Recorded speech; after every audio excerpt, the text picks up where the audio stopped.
Anderson, and the Showboats have won it in overtime. Going to hand this off up the middle for Marable. He's going to fumble. Ball's loose, and St. Louis picks it up. That will do it. The Battlehawks defense makes a play late. Game on the line, looking to throw. Has time. End zone, incomplete. It's incomplete. The Stallions hang on to win.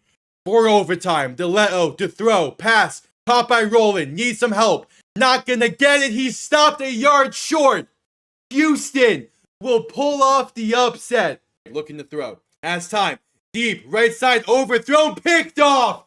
It's intercepted by Keenan Isaac. He's gonna need it right there. They hand this off right side for Roland. They convert the 10-5. Chris Roland, I should shut up. Chris Roland touchdown. That's the dagger. Knicks toss left side and there's room. Has past the 30, past the 40, past the 20, 15, 10, 5. RJ Harvey. There we go. One play. Just need one play out of you. Gonna play action and look to throw. Mariota, sometime. Pass, intercepted. It's picked off. Yes, yes. One play was all they needed. Jack Jones. Williams, play action. Rolling left, looking to throw. Has time. Pass, end zone, intercepted. It's Keyshawn Nixon calling game. Darnold to throw. Has time. Pass, wide open. Over the middle. The Seattle Seahawks do it. Play action looking to throw. Williams has some time. Pass deep. Over the middle. Has a man. It's DJ Moore. Touchdown Chicago. They win in overtime. Snap good. Hold good. Kick up. And he missed it. Wide right. The Steelers will host Houston on Monday night. Williams in shotgun. Back to his right. 3 receiving options to the left. 4th and 4. Trip to Seattle on the line. Man in motion. Williams looking to throw. Pressure coming. Rolling left. Trying to buy some time. Back near the 40. Pass left side. Williams is caught. Touchdown Chicago. Cole Kmet. Somehow the magic remains.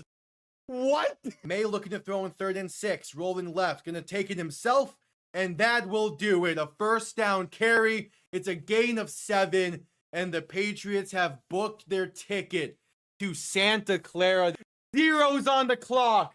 The Seattle Seahawks, for the first time since 2014, are your NFC champion. Hello, everybody, and welcome on in. Night 2 of the NFL Draft, beginning here very momentarily. The 49ers are on the clock to begin the night. In about an hour time, we have the DC Defenders, the defending champs, taking on the Birmingham Stallions for the UFL. We're going to be keeping up with both. Again, starting with night 2 of the draft. We'll then go into the UFL game once that starts in about an hour. But welcome on in. And again, night 2 of the draft here begins soon. The San Francisco 49ers will be on the clock to begin things.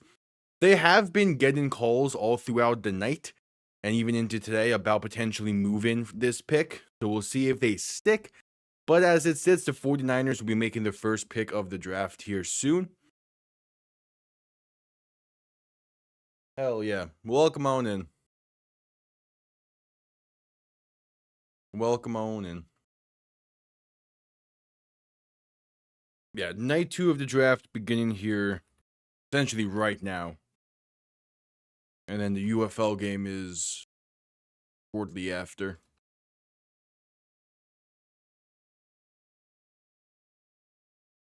Nice. I need to get a haircut as well at some point. Relatively soon.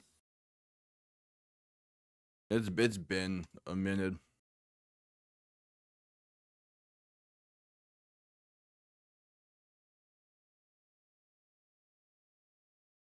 But yeah. I don't mind the hair necessarily being longer than how it usually is. It's just I need to trim everything else. And I've had some bad luck doing it in the past.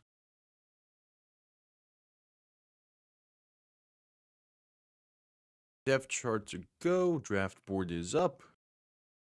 The 49ers are on the clock. There's Pat McAfee as well. I had to deal with him for WrestleMania. Now I got to deal with him here. I get it. He's a Pittsburgh guy.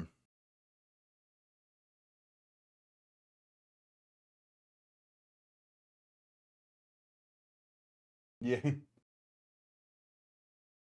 Yeah, the issue with the draft graphic is the thing with the thing is it's tough to move all of this away for only an hour and then have the draft stuff up. So I'll just keep it with this. If anything, I might put something instead of the quarter indicator. Yeah. Because again, once the game starts, that's going to be the main focus. So I would rather just instantly go in, like smoothly go into it, with just have the graphics up.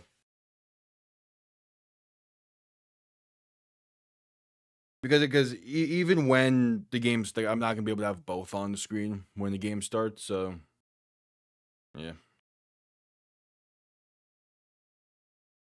If you saw from last night, the draft stuff was slightly lower from where the scoreboard was anyway. So I would legit have to completely remove the scoreboard and have to bring it. Yeah. If I was in a proper setup, I probably would. But since we're here in this setup, I gotta take the easy way out occasionally.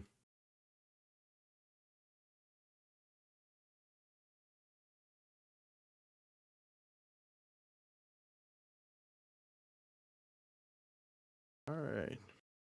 Goodell is doing his thing, introducing Nate 2.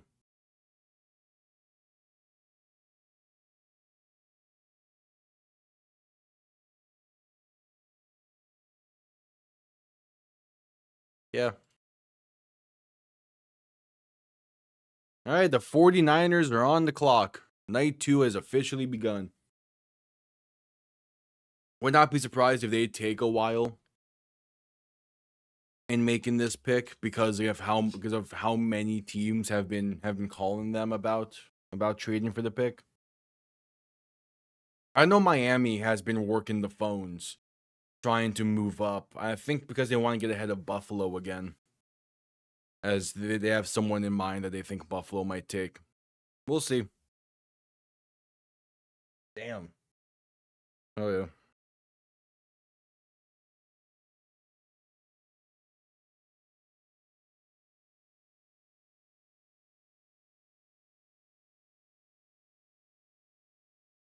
Yeah, reports that the 49ers are now expecting to just stick at this spot, but again, you never know.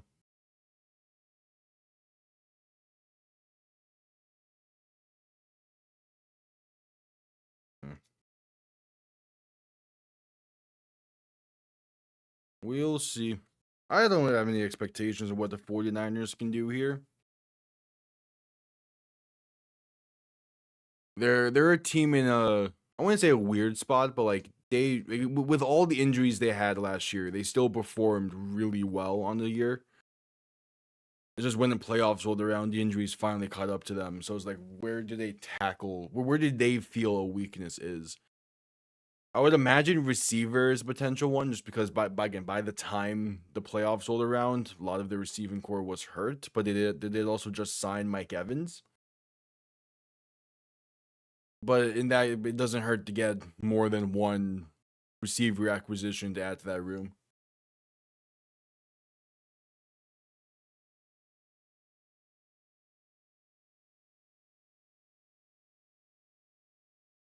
It's very similar to when the Packers drafted Jordan Love back in 2020. And it was because it was similar reactions then to what it is now. It's just you have a team that was just in the NFC Championship game with a quarterback that won MVP, that was so close to a Super Bowl win. It feels weird to be planning for the future already, but there's not really a hole you can pinpoint on that Rams team that would have instantly be filled with a first round pick from last night. So it makes sense if they feel like they can fill in those holes with guys available tonight or tomorrow. Why not go for the future and get the future in the door already.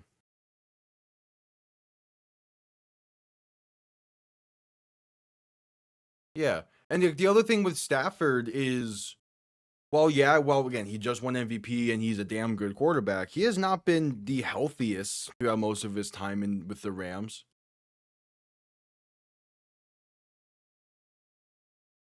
Like, it's like he has not, yeah, he hasn't been the healthiest. He also is still like pretty damn good, but like he's gonna be entering his age 38 season.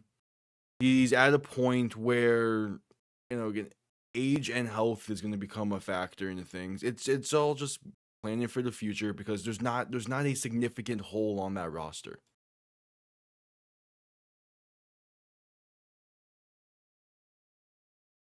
Yeah.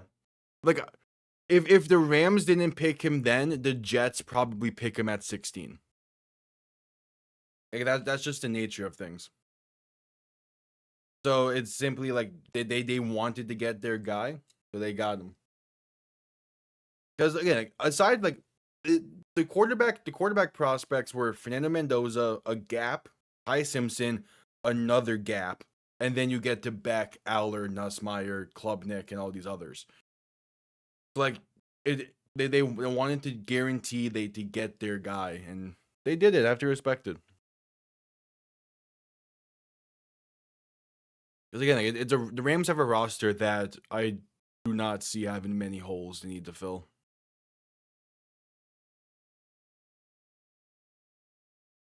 Someone wearing, yeah, there's a Seahawk fan dressed up as Hulk Hogan, wearing an SWO shirt.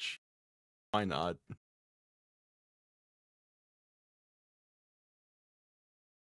All right, 49ers got 2 minutes left on this.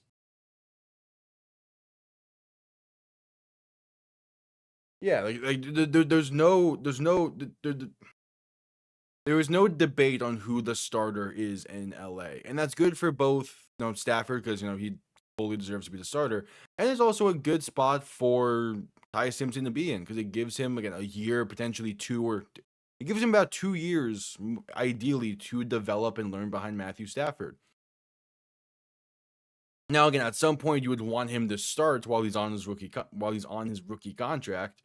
But I think that will end up being the case more likely than not, unless Stafford just goes another 3-4 years completely healthy and still playing at an MVP level.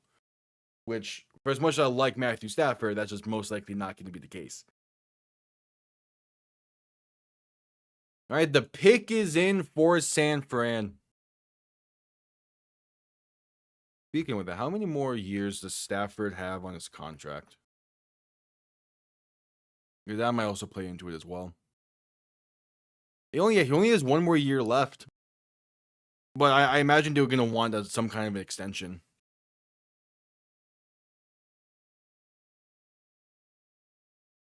So if you get Stafford to sign another a 1-year extension, that could be the play. Yeah. Father Time is undefeated no matter who you are. Not even Tom Brady could beat him. LeBron James is slowly realizing that now as well. You cannot beat Father Time. There's only been one professional athlete I have seen currently that is actively beaten Father Time, and that is that is someone in AEW who is just still in insane shape for being, I think, close to 50 at this point.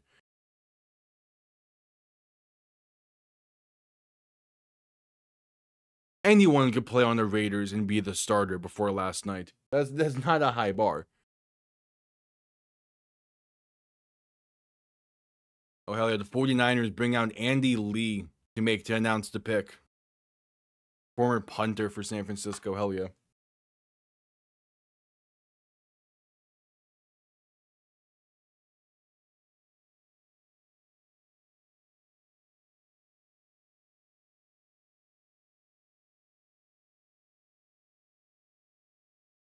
All right, first pick of the night. They go Deshaun Stribling, receiver out of Ole Miss. I expected them to go receiver, but they pass on Denzel Boston.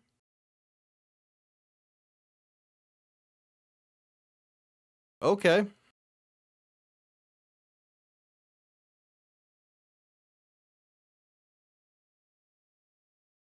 Yeah, San Francisco going receiver makes a ton of sense. I did not put it past them. They needed receiver help. Again, like, they pass on Denzel Boston, which is interesting. And I'm curious how many teams are seeing Boston continue to fall and are curious about potentially moving up for him.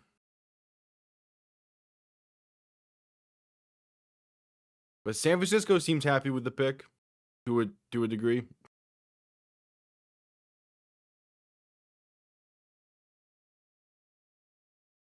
Yeah, it adds to that receiver room that desperately needed help in it.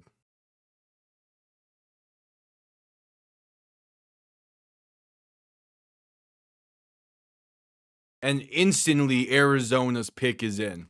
Wasting no time with this. All right.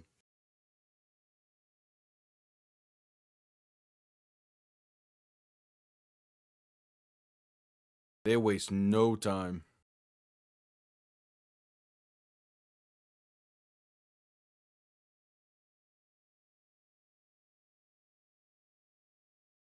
Well, the 49ers as a whole were pretty lost at that point because all the injuries finally came back to bite them.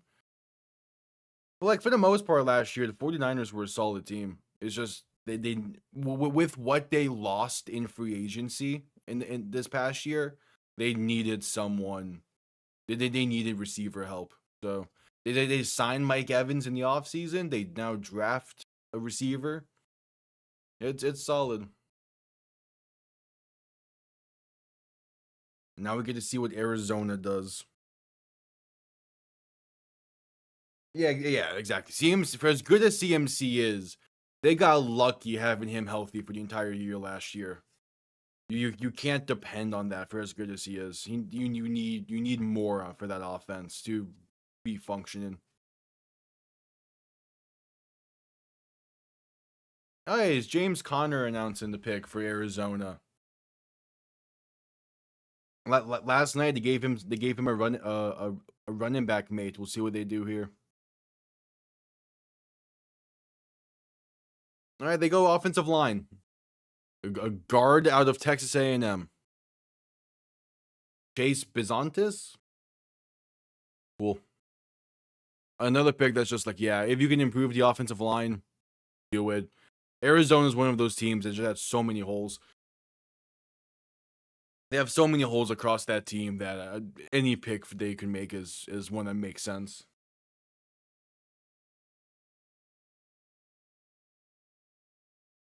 Yeah. Again, it's the offense being one. The offense is then one dimensional if it's only CMC. Even though CMC can do everything and be a factor in both sides, like through both air and both on the ground and through the air, you still need more than just one player. All right, that's Buffalo is finally on the clock and looking to make a pick. They traded back 3 times last night, and we'll see if they finally make a pick tonight.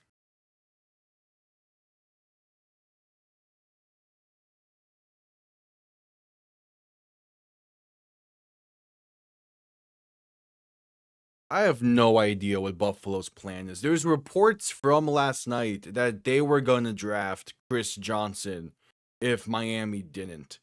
And Miami didn't trade up ahead of him. So maybe they go corner here. And there's definitely corners available for them to go. But they also desperately need receiver help in that roster. So it's just how did they tackle things? All right, but the pick is in for Buffalo. They're officially making the pick tonight. No more trading back. Exactly. But they can draft a second round bust, like they've done plenty before.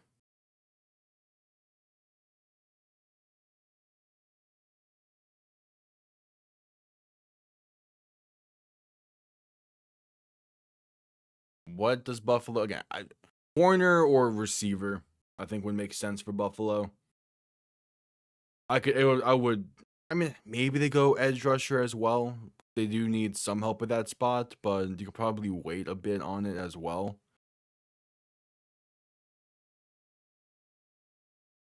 Yeah. We'll see. Their pick is in.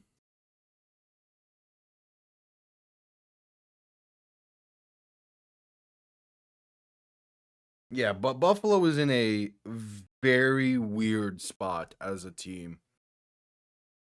But I say that mainly because like there is still a future in Buffalo, and they're still going to be a competitive. As long as they have Josh Allen, they're going to be a competitive team. The question is just to what extent are they going to be competitive next year? And ideally, again, ideally you get some help for Josh Allen in that receiver room. If it was Sean McDermott, the thing is like, Sean McDermott is no longer there, but it's still Brandon Beane making these picks.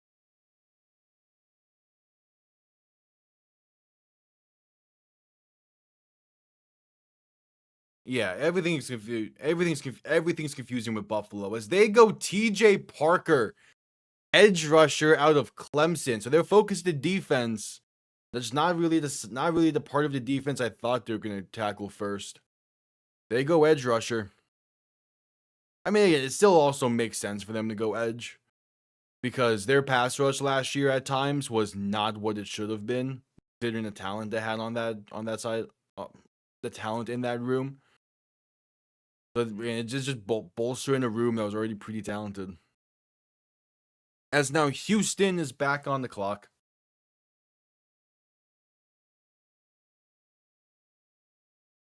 And they definitely can get receivers later. Like it's a decently deep receiver class. But the other side of it is can Buffalo afford to take a risk on a third, fourth, maybe fifth round receiver stepping in, like coming in and really playing above expectations? Or are they just that confident in their current receiver room with this new head coach? I think part of it is them being a bit overconfident in Josh Allen in that offense. Yeah, pick is in for Houston. As the Texans have traded up to make this pick with Las Vegas, so the Texans traded pick 38 and 91 to the Raiders for 36 and 117. Yeah, dude, Rutledge was such a good pick for them. Like he's gonna fit in nicely with what they want to do in Houston. He is a damn good player.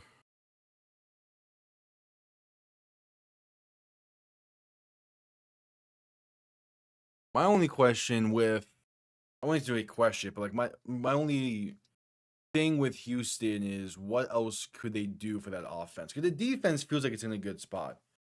It's the offense that needs a spark plug almost.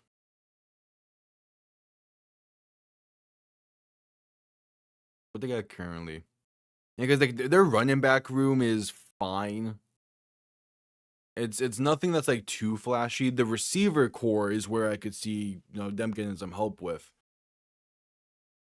But at the same time, they drafted 2 receivers last year that they're going to hope takes another step forward.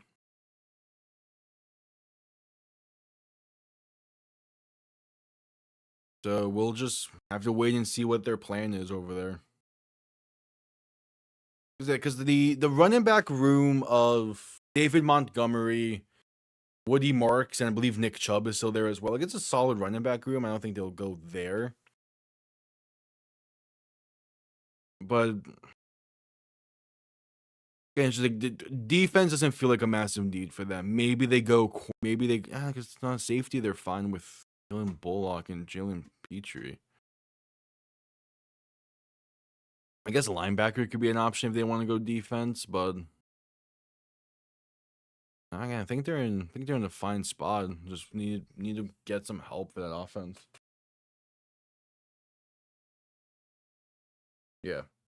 And also, again, like Joe Mixon would have helped that team out a lot last year, and they move on. They move on from him because they get David Montgomery. Having two to three really solid running backs is gonna help that room and help that team. But again, also just getting a insanely good run blocker also helps in that.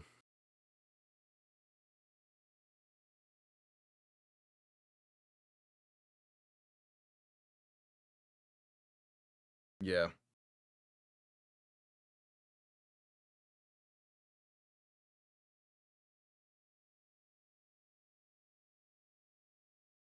Yep, the Texans have traded up to pick 36. Who do they go here?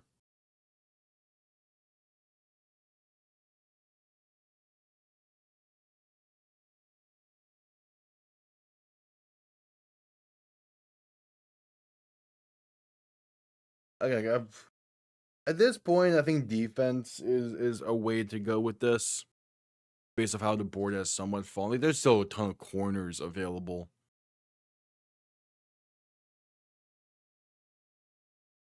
It's really shaping up to be like a defense centered beginning of this if things fall. Or there's definitely gonna be a run on some good defensive players at some point soon.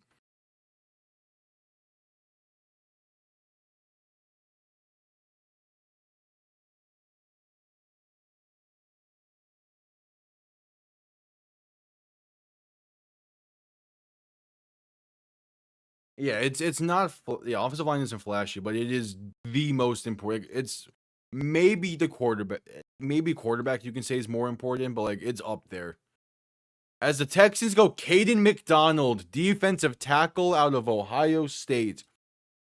They're adding a really good really good D tackle to what was already a really good front seven. Like now at this point with adding McDonald, you have four guys on that front seven you can be confident in between Will Anderson, who just signed the extension, Daniil Hunter, who had a massive season last year, Sheldon Rankins, who continues to be a really solid player, and now McDonald. The Texans defense is just going to continue to be insane, which puts more and more pressure on the offense to get their shit together.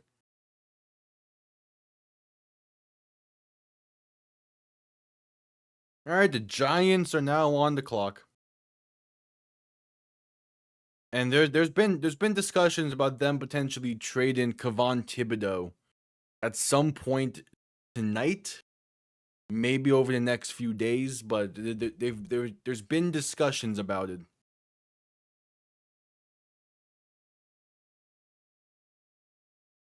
Also, with this pick, the green room is officially empty.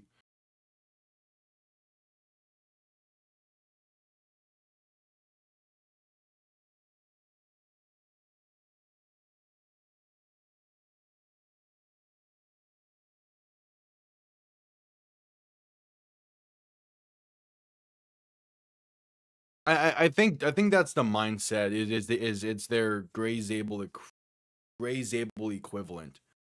I just because not necessarily that they're similar players, but the idea is that they accomplish similar things for their respective teams.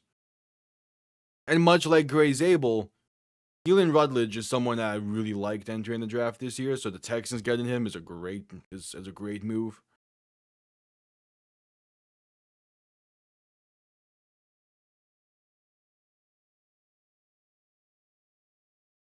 Very good for McDonald.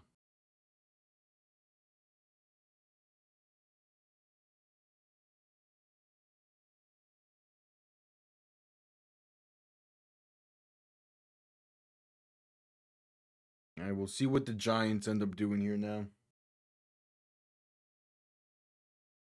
Yeah, it's definitely possible for it to happen.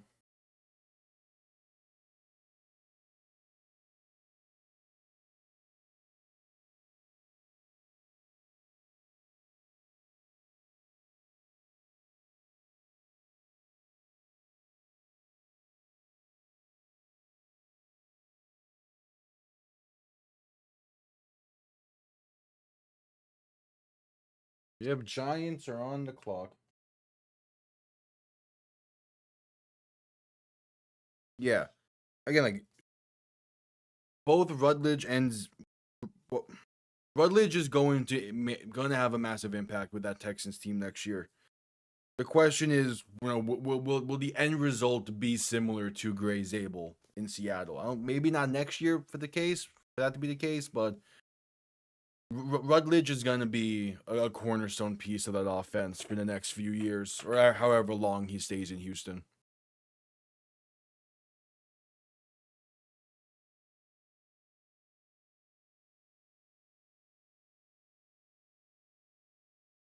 He just again Rutledge just fits with what the Texans want to do so much.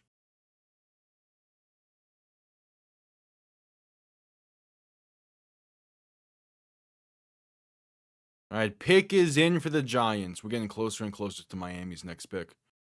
I would like for that to happen before the UFL game starts, but we'll see.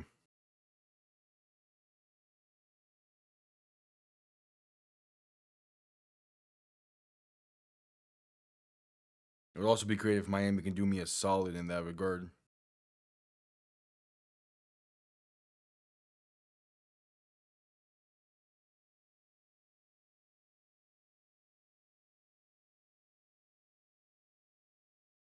All right, what did the Giants do here? The Giants passed up on some solid secondary players earlier in this, aka Caleb Downs twice.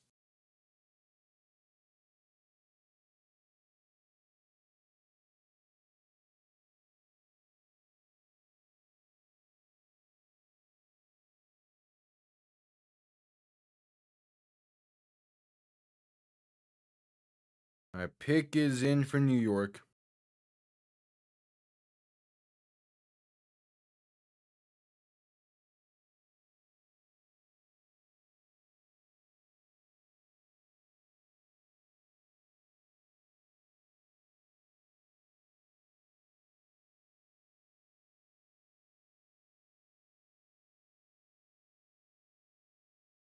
All right, Giants are going. Colton Hood, the other corner out of Tennessee. So Jared McCoy is still falling. Because Colton Hood goes instead. All right.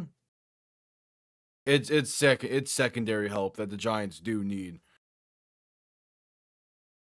Again, again, the fact that they passed up on Caleb Downs twice is just questioning at this point. But oh well.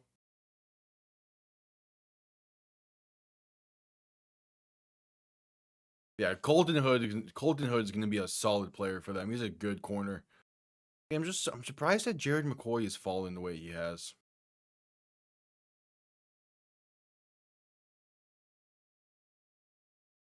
All I know is that if Avion Terrell potentially fall into Miami would be nice, but I doubt they go back to back corners like that.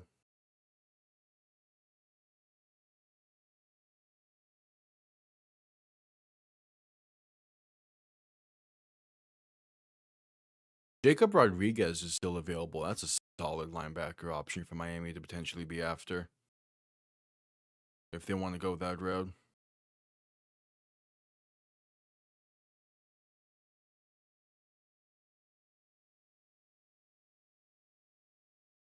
I know a little bit of it. I have friends that watch it. I'm not really someone that watches a ton of anime. Like I know like some basic stuff with it because I hear my friends talk about it a lot or a decent bit. That's how I get most of my anime consumption is just by hearing friends talk about it. It has never been really my kind of thing. In part because I watched growing up. I played a ton of different sports, so I watched pretty much everything sports related.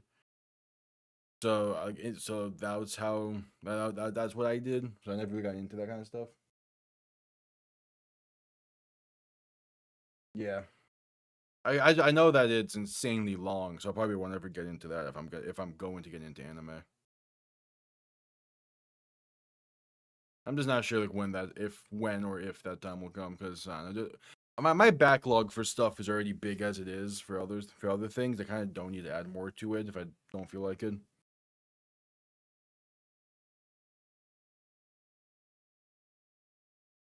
All right, the Raiders pick is in. Here comes the selection.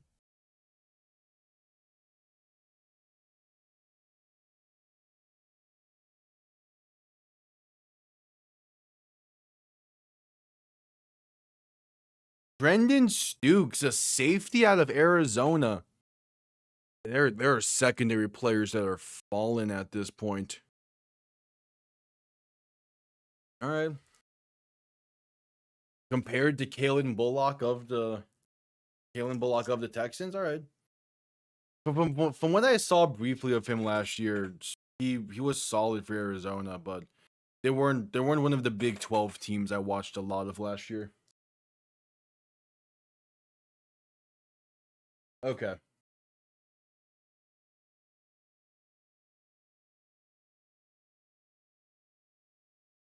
Yeah, so this puts Cleveland on the clock.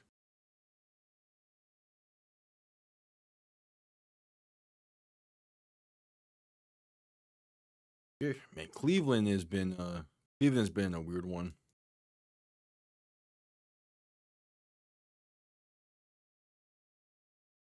Okay, well, pick is in for the Browns. They're going quick with it, as I expect most of these teams to.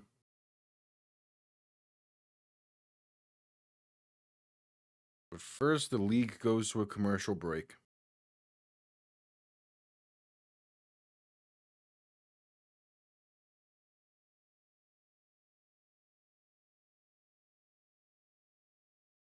All right, we'll see.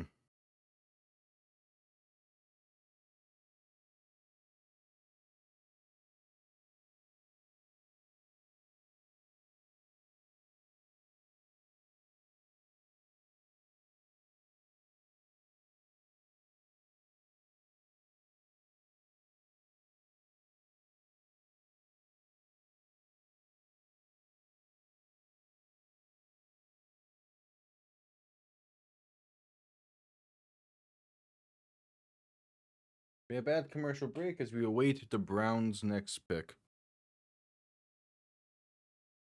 And we're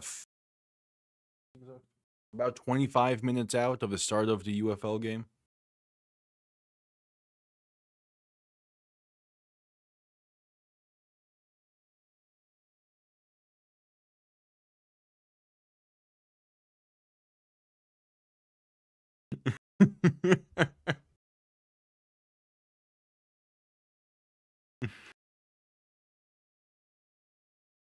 It's just a pocket dimension on the car. Ugh.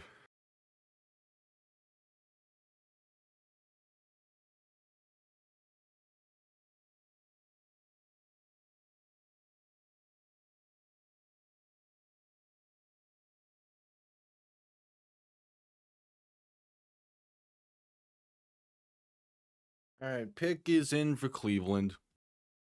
Okay, they're another team that I have no idea what their plan is. There's too many holes on that roster.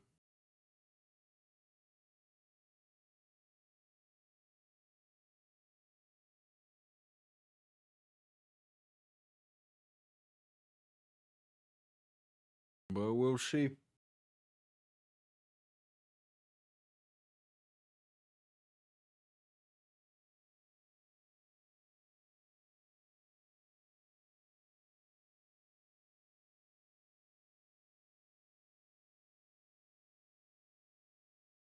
We will see. Still at commercial break.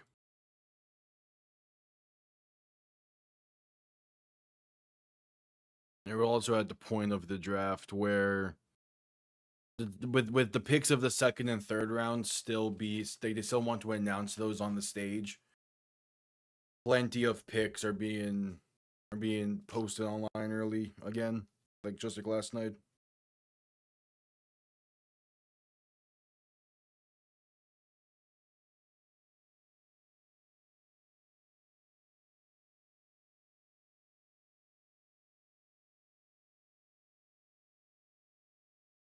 All right, just getting back from commercial break. What you got, Cleveland?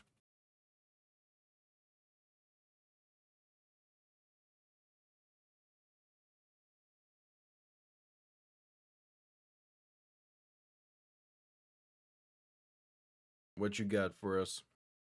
Who does Cleveland have coming out to announce this pick?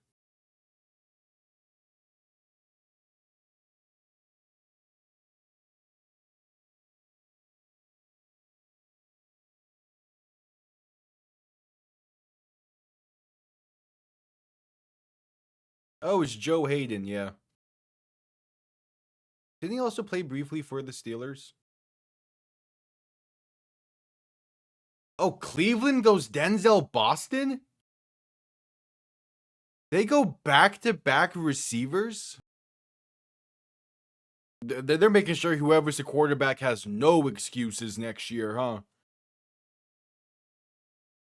Okay.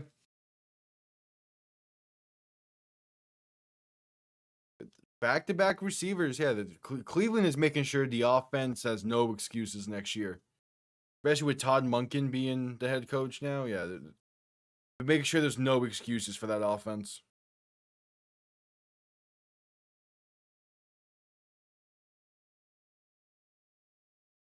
This puts Kansas City on the clock, but the pick is basically in at this point for them.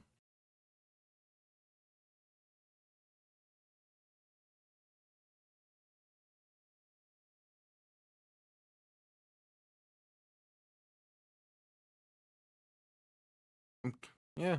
I mean, I'm shocked that Boston fell this far. I'm kind of shocked that Cleveland was the team to pick them. Especially since they drafted receiver last night. But yeah, they're making sure that offense has no possible excuses. Quinshon Junkins, Casey Conception, Denzel Boston added to the offensive line as well last night. Like they're heavily invested in the offense, which it's good, is what they should do when you just had Myles Garrett have a 23 sack season.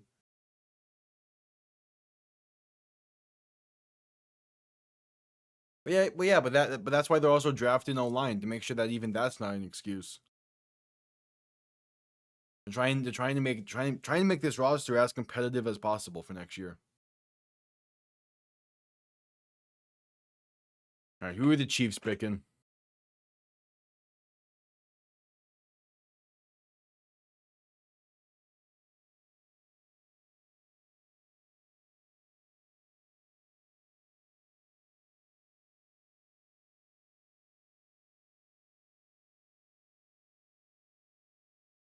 They go R. Mason Thomas, edge rusher out of Oklahoma. It's been defense for the Chiefs, and which with how their offense has been built so far, I get just wanting to focus heavy on the defense. But like I feel like at some point you're gonna need to bolster that offense to a degree. Hello.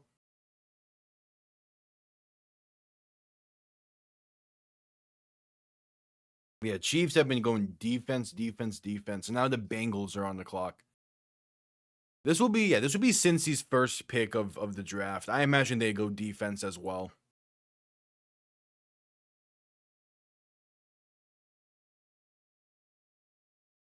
Well, Cleveland is one of those teams that they're good, like they're good 1 year out every 10 years or so, it feels.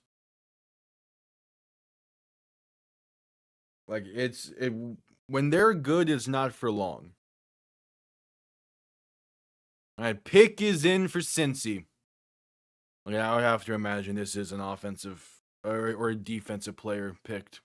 I would have to imagine that.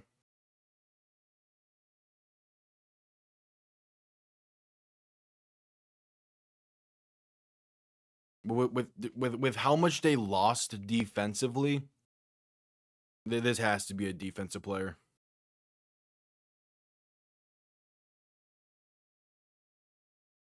Two of Daniel Jeremiah's top 20 prospects are still available. Damn.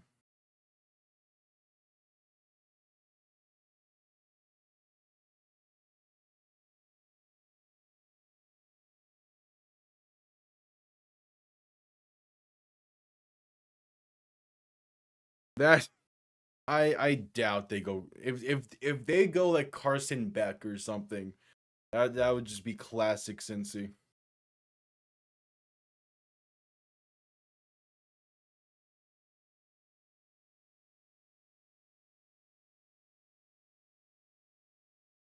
Oh, Ken Anderson's announcing the pick. Talking about quarterbacks. Oh, it's Cassius Howell, the edge rusher out of A&M. That is their that is their Trey Hendrickson replacement. They go edge rushers. They have to fill the void of Hendrickson to some degree. Will it be enough? Who knows? I would imagine they probably go another edge rusher at some point to truly try and fill the hole, but still a solid piece. Yeah, it makes a ton of sense, especially edge rushers specifically. It makes a ton of. I imagine they were one of the teams trying to trade up with like San Francisco or Arizona, but just couldn't get anything going. So they just sat and so still got a solid edge rusher.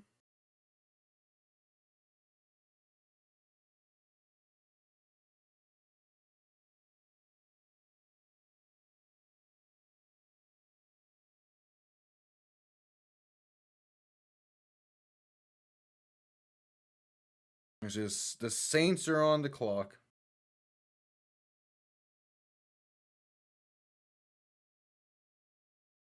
The Indiana Hoosiers national championship rings have been unveiled. And these look pretty damn nice.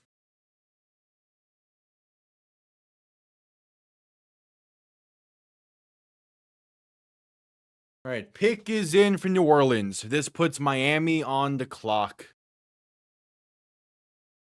I have no idea what one the Saints are going to do here, and two what Miami's plans are going to be. Again, I'm in the mindset with Miami of just let them do what they want, and then with next year's draft being the main important one. Hey, is Marquez Colston announcing the pick for the Saints? Hell yeah, he was a damn good player for them. Christian Miller, defensive tackle out of Georgia. All right, again, just owning. There's a run of defense going now. Makes me curious about Miami now. There's been a nice string of defensive players. With I think Denzel Boston being one of the only offensive players picked so far.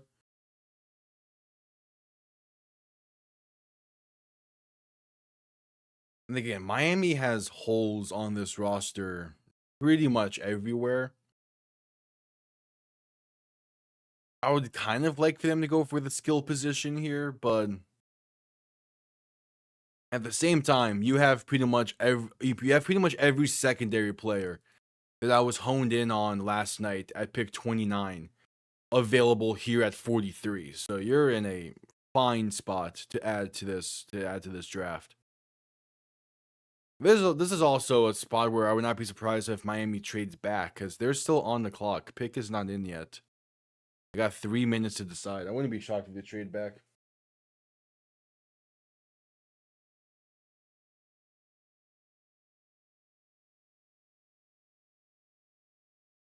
Oh, nope, there it is from the Dolphins socials. Pick is in.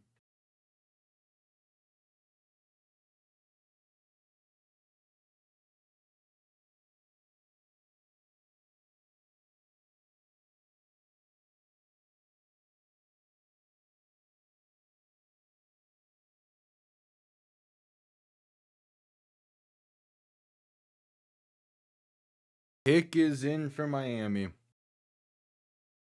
Let's see.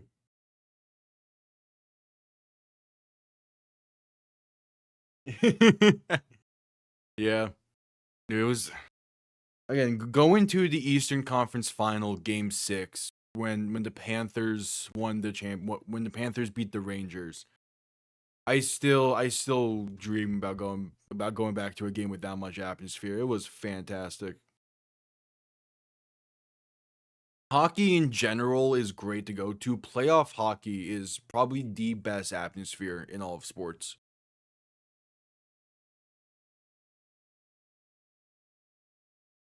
Hell yeah.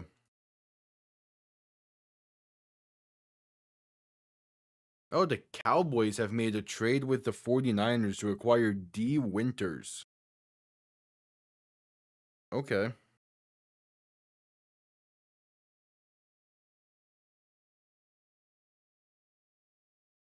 Here's what Dallas gave up for that, and that's definitely not going to be the last player trade we see, as Kevon Thibodeau is expected to be traded in the coming hours, maybe.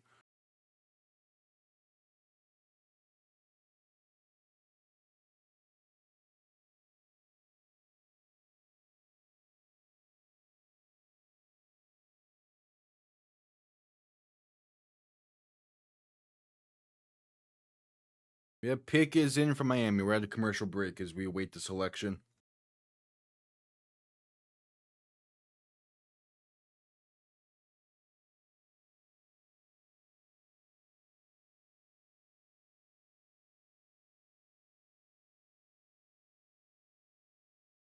All right.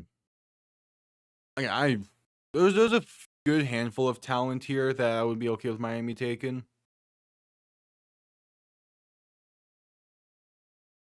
Yeah, you have a ton of secondary players still there. You have a good chunk of front seven guys available, especially some that were like massive stars in last year in college. I don't think they go offense though. I think because Denzel Boston got picked before them, that offense isn't really on the table for them. At least not for the next few picks.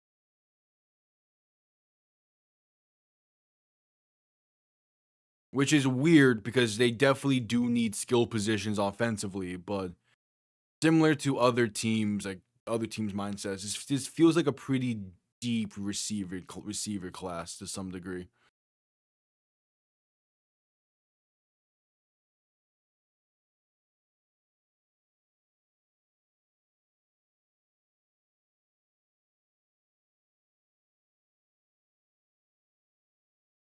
We'll see.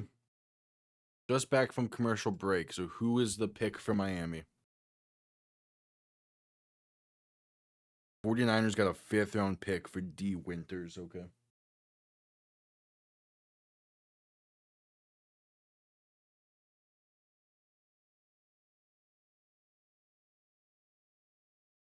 Yeah, focus with the first pick was the offensive line. Last pick was the secondary with Chris Johnson. What's the mindset here at pick 43? I believe it's Dwight Stevenson announcing the pick. Unless they're saving him for later in the night. Yeah, it's Dwight Stevenson. Hell yeah. Oh, Lions have traded up. They're on the clock. They move up. They move up 6 spots. Lions are up at 44 in exchange for 50 and 128.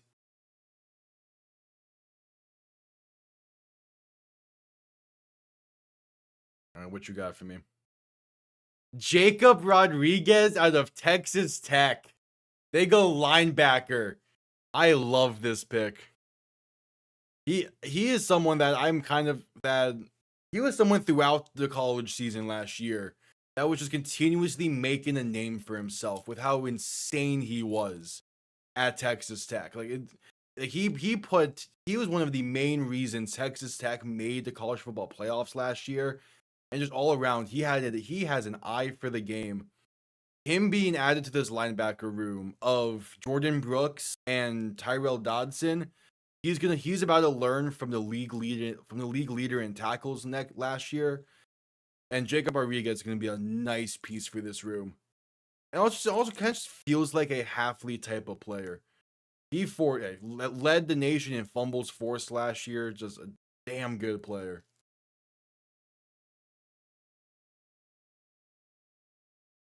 Hell, this is a good pick.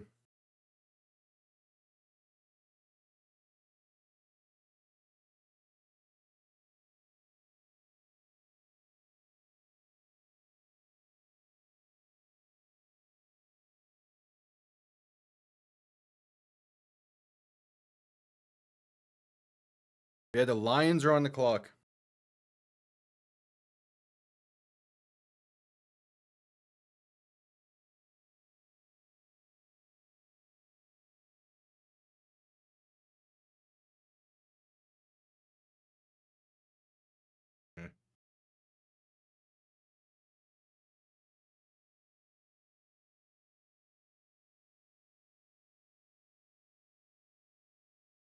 I mean, I wouldn't be too surprised by it.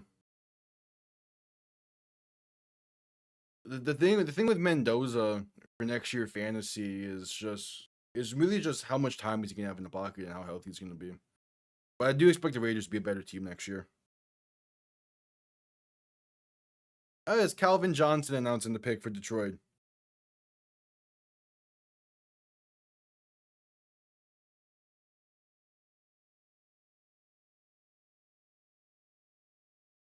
Detroit goes Derek Moore, edge rusher out of Michigan.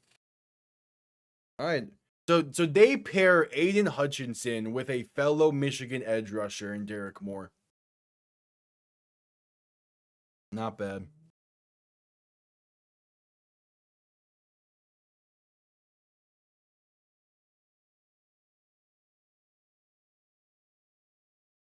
Yeah, the thing with Detroit, even last year, 2 years ago, was just they needed someone else besides Hutchinson to be a threat up front, and that's what Moore is gonna hopefully be able to do for them.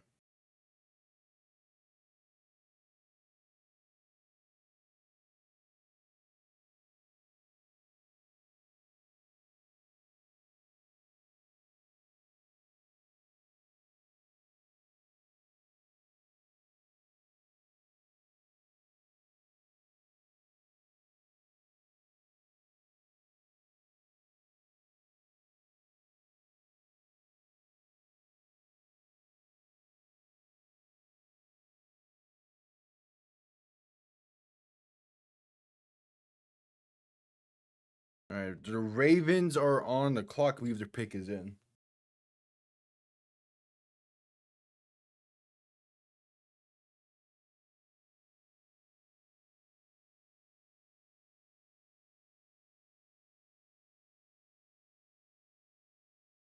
I was 6 minutes out from the start of the UFL game. All right, let me get the UFL game up as well to make sure that I don't miss that kickoff while focusing on the draft a bit.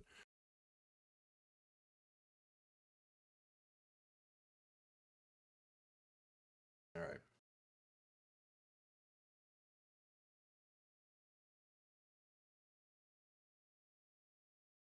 Yeah, Miami has done a damn good job through 3 picks so far. Pretty much every single player they've picked, I talked about during the pre-draft stuff, and I like them. Like Jacob Rodriguez was someone that I definitely thought was initially figured he could be like a steal of a pick in the later today. But I'm fine with him going this early as well because I don't think he would have fallen to Miami's next pick. Kind of same thing with Chris Johnson, where I feel like he wouldn't have fell to 43. So Miami being the team to draft him and getting him at 27, I'm so fine with.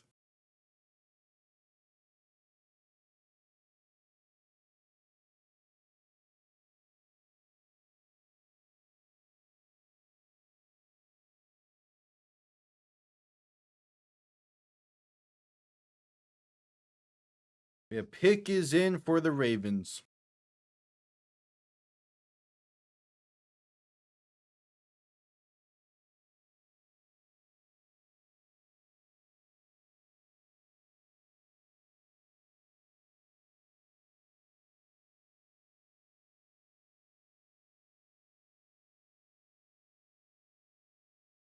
The pick is in for the Ravens. We're at a commercial break as we await them to announce the pick.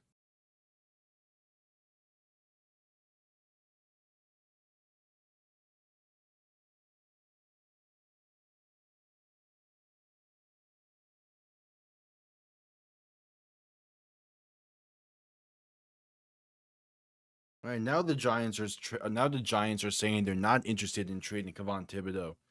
Well, the thing is, your edge rusher room is too stacked right now. I know that Harbaugh said last night that they might think about putting Arvell Reese at linebacker. In that case, why not just get Sonny Styles, where he's already a natural linebacker? But like right now, you have 4 talented edge rushers in Brian Burns, Kevon Thibodeau, Abdul Carter, and now Arvell Reese. You're going to be wasting a majority of those talents by having them be shifting around like that.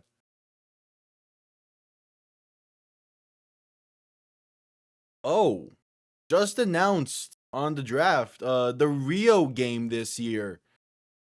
The Brazil game gonna be week 3 between the Ravens and Cowboys at 4:25 on okay. That's just gonna be the game of the week game, not a special kick or anything. All right.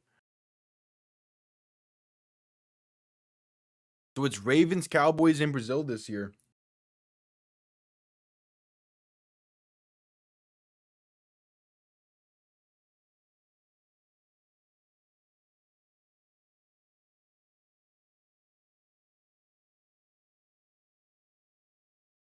Yeah, so what does Baltimore do here?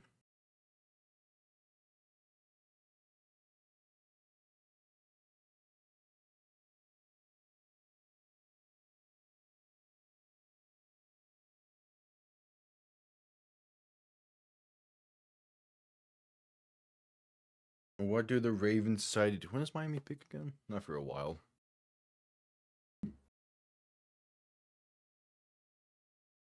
Miami has 3 more picks tonight, so those can be interesting. I imagine though that they could trade some of those.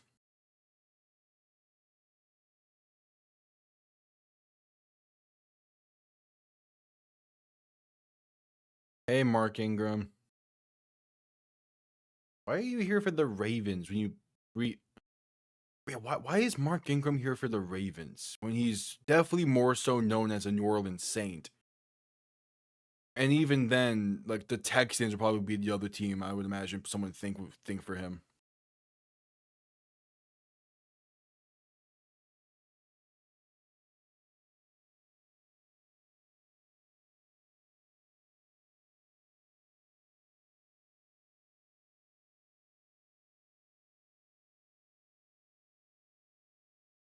All right, the Ravens at pick 45.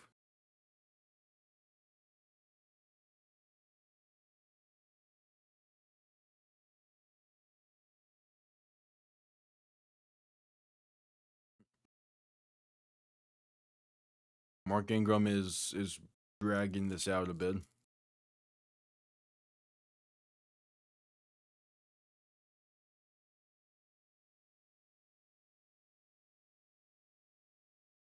Zion Young, edge rusher out of Missouri. All right. So instead of having Trey Hendrickson and Max Crosby be their 2 main edge rushers, they go Hendrickson and now Zion Young to be their 2 main edge rushers. And quite frankly, they're probably better off with that. They'll get a receiver at some point. It is clear that teams that are in the market for receiver this year are fine waiting to get a receiver, in part because the main receiver draft class is going to be next year when Ryan Williams and Jeremiah Smith enter the class. So next year is going to be the year for massive receiver 1 type of guys.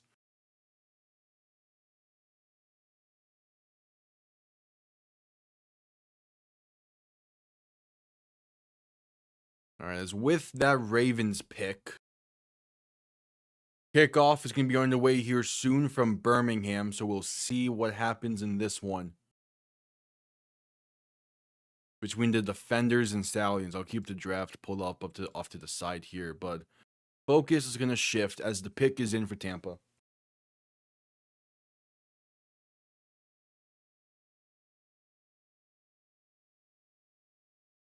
Focus is going to shift.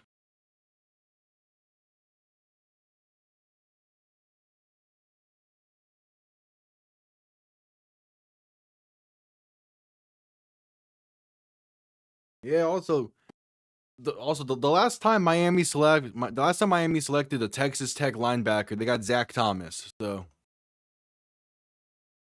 oh hey, Rondé Barber announcing the pick for Tampa. All right, teams are taking the field in Birmingham. I do have to say I do love those maroon uniforms a lot better than whatever the gold was supposed to be for Birmingham. Yeah, the Stallions find themselves in a tough spot near the bottom of the league at 1-3. Looking to get a massive win today against a really good DC team. Oh, Tampa goes Josiah Trotter? Okay. Linebacker out of Mizzou. Is it someone that could probably help out with that defense?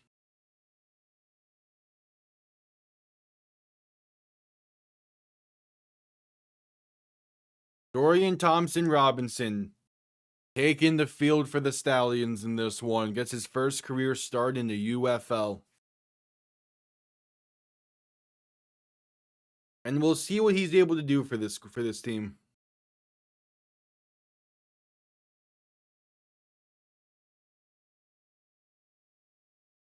Yeah. Josiah Trotter also like graded out really well at the combine, so it's gonna be a solid pick. Also, this is now like the third time Tampa has selected a second generation player.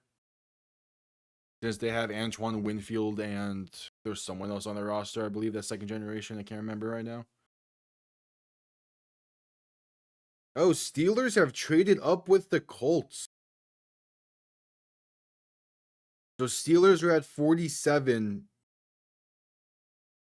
Colts trade back to 53. They also get 135 and 237. As we await kickoff between DC and Birmingham, going to be here moments away here.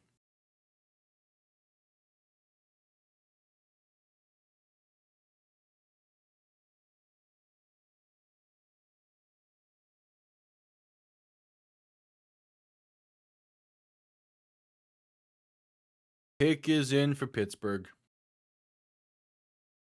And we're at a commercial break waiting for the opening kick.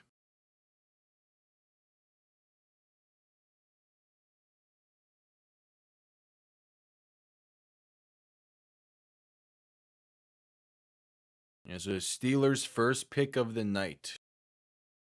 I think this is their first of 3 now because I think they traded one already. And traded one of those.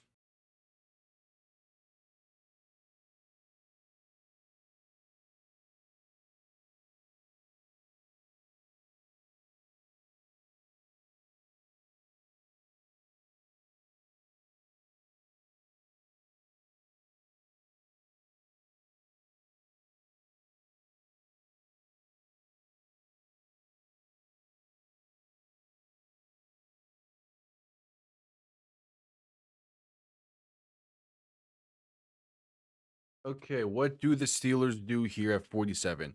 Jermaine Bernard, they go receiver out of Auburn. It's something. I mean, they do need help for that offense, but the bigger question for their offense is who's their quarterback going to be next year, as Rodgers is still undecided. So that's the bigger question in Pittsburgh than if they have talent on that receiver room. But to be fair, there's also not a question that can be answered by them specifically.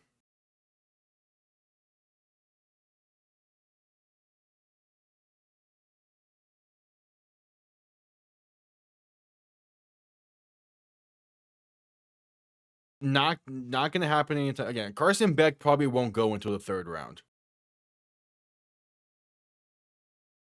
If he goes in the 2nd, it will be late 2nd.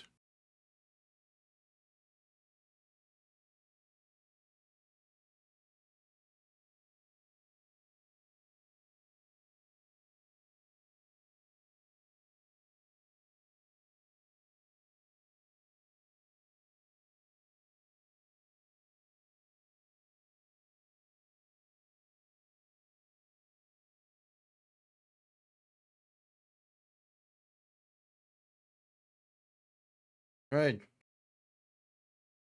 Who's getting the ball first in this one?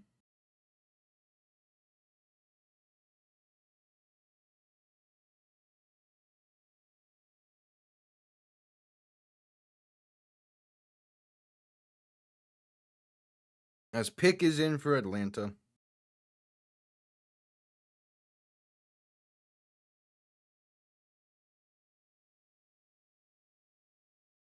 Yeah, they also did add Michael Pittman. Yeah. Again, it's going to be a Steelers offense that has talent. Just who's going to be throwing them the ball?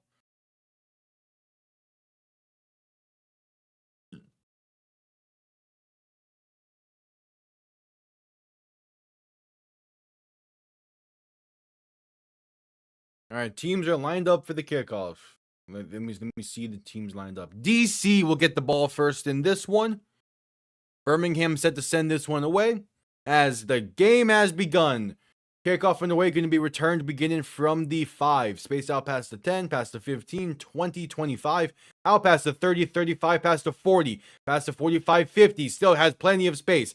40, 35, inside the 30. And finally forced out of bounds, but not before he gets to the Birmingham 26. It's Eric Ezukanma on the return and puts DC in excellent starting field position to begin this one. The former Miami Dolphin putting in the work on the opening kick. And just like that, DC is talking business already. Fantastic return on the opening kick.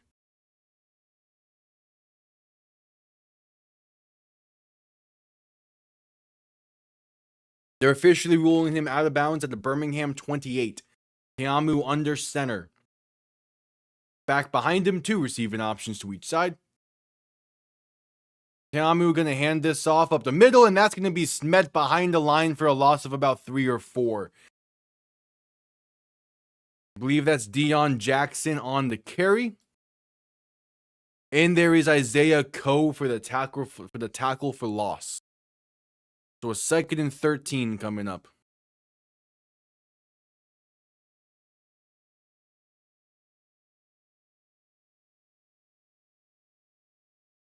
Teamu under center, back behind him, 2 receiving options to each side. An extra lineman in the game, lined up to the left.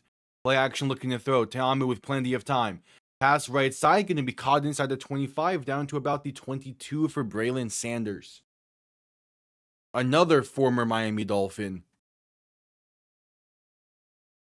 And it'll be a 3rd and manageable for DC, a 3rd and 4 officially.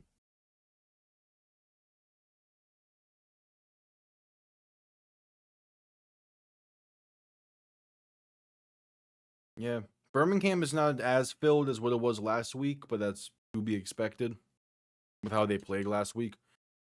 Teamu in shotgun back to his left. 3 receivers to the left as well. Ball on the Birmingham 22, looking to throw. Pass left side, going to be caught by Sanders, and that's enough for the first, a gain of 5. DC picks up the first and keeps the drive alive. We are 4 total plays into this game, and 3 of them have been made by a former Miami Dolphin. Off to a great start, aren't we?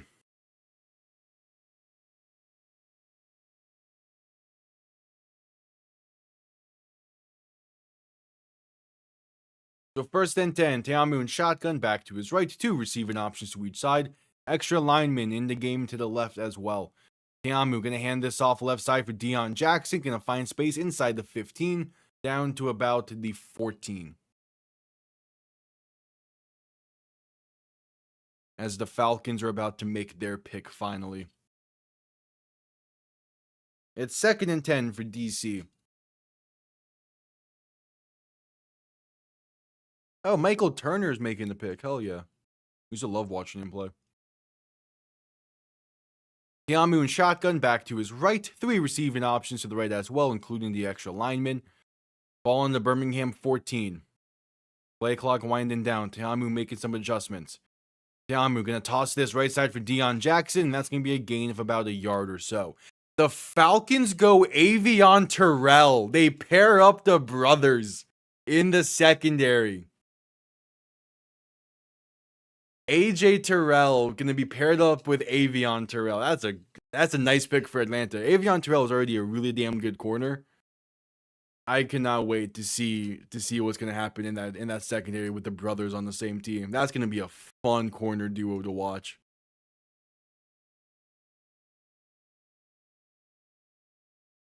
All right, 3rd and 6 for DC. Teamu in shotgun, back to his right. 3 receivers to the left. Ball on the Birmingham 13-yard line. Teamu looking to throw. Pass deep, left side for the end zone. Gonna be caught! What a catch for Javon Antonio, and DC takes the lead on the opening drive. Going up and skying that one. Oh, what a catch. Good throw from Jordan Teamu, putting it to where only his guy can get it. And Javon Antonio gets his 2 feet down plenty. There's a head topper of a grab. Jeez. Give him a chance there. So Matt McCrane on for the extra point. It is up and it is right down the middle.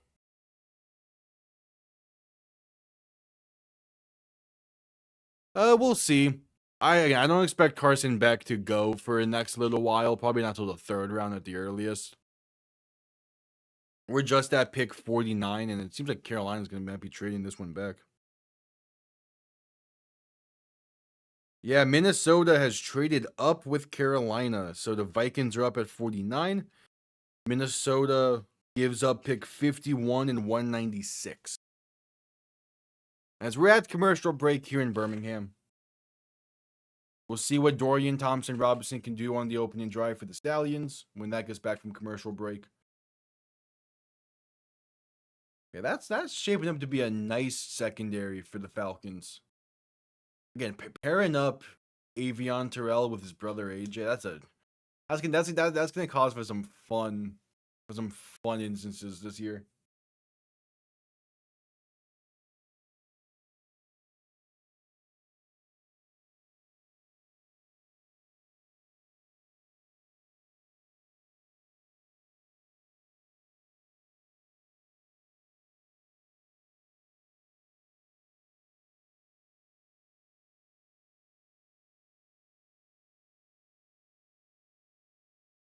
All right, at commercial break.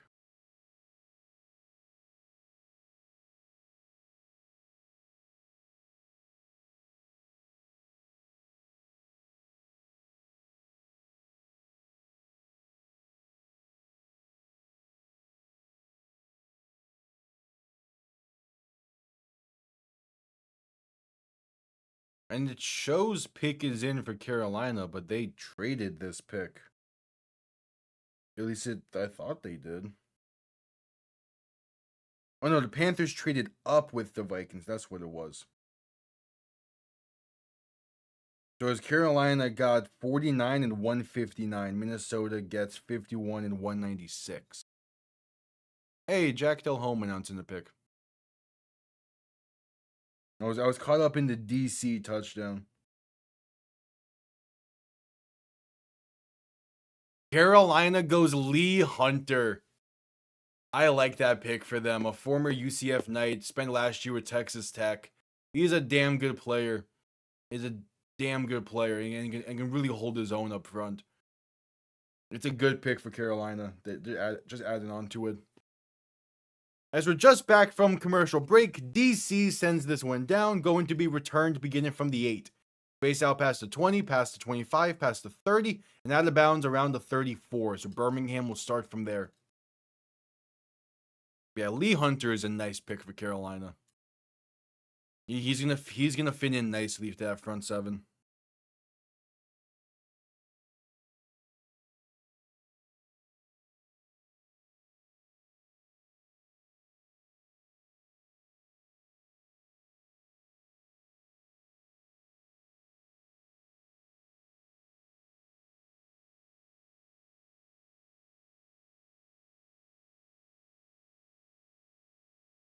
All right, Dorian Thompson-Robinson in shotgun. 3 receivers to the left, 2 to the right.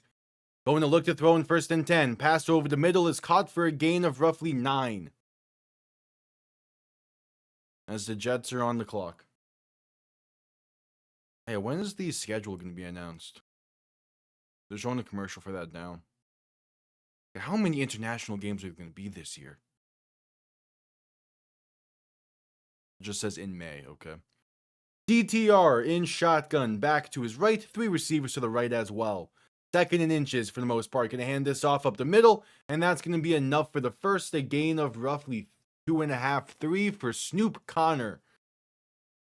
Birmingham moves the chains.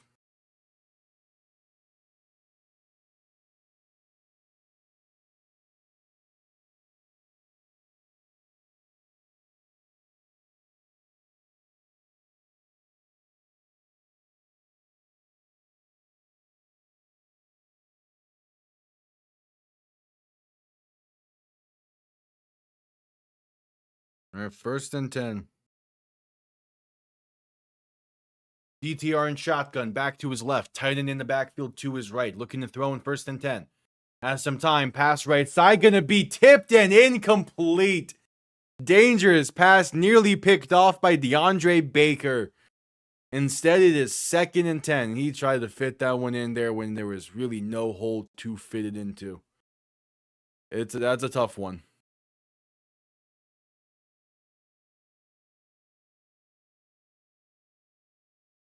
All right, pick is in for the Jets.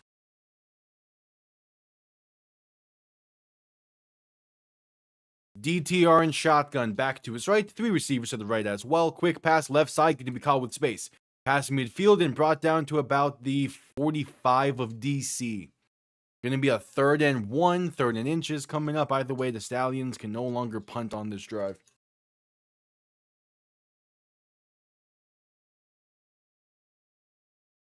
Third and 1.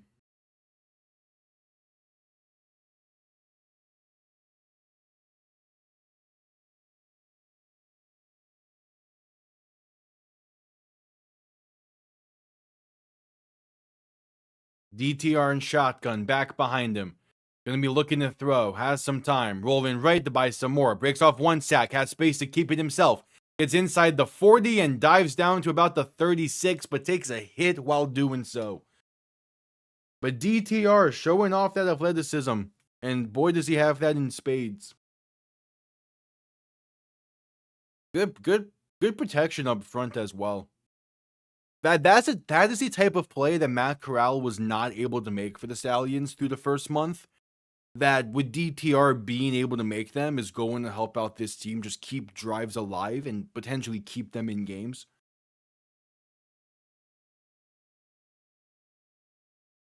DTR and shotgun back to his right. 3 receivers to the left, looking to throw in 1st and 10. Pressure coming, escapes to his right, has room to run inside the 30, gonna have enough for the first, inside the 25, and brought down at the DC 21.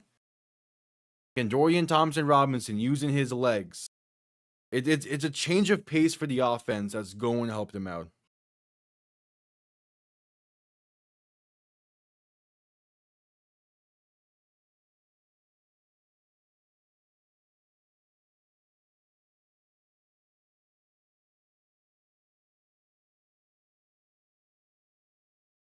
All right, there was a penalty, but it'll be declined. It was against DC initially.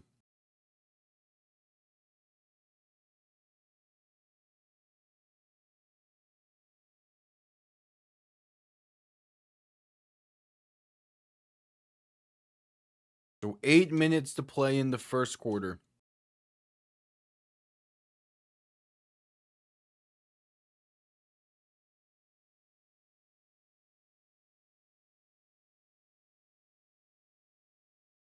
Oh, Jets go D'Angelo Pons, corner out of Indiana, who is, funny enough, compared to Aaron Glenn by Daniel Jeremiah. So the Jets draft their head coach, basically. All right, 1st and goal for Birmingham. Ball in the 10, so they did enforce the penalty, it seems. DTR and shotgun back to his left. Play action looking to throw. Pass left side. Gonna be a diving interception, it seems. Can't get a ruling on it. We'll see what the officials say. As it sits, though, it might be an interception. It will be Deontay Anderson, and they're going to rule it an interception. Deontay Anderson gets the red zone interception to keep DC up by 7.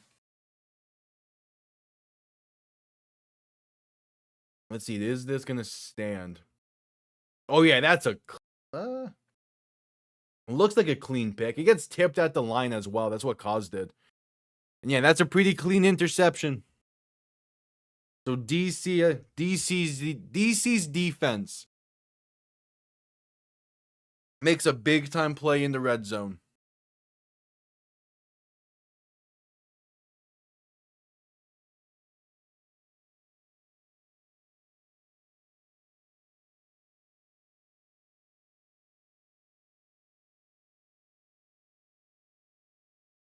And we head to commercial break off of it. Pick is in for Minnesota.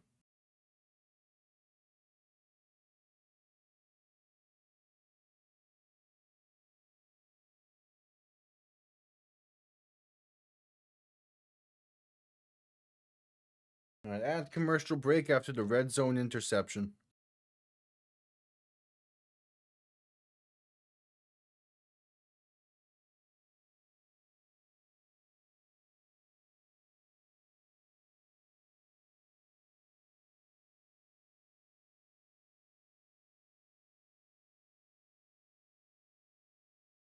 All right, at commercial break. And then we'll see what Minnesota does here. Yeah, no, Miami doesn't pick again until the third round.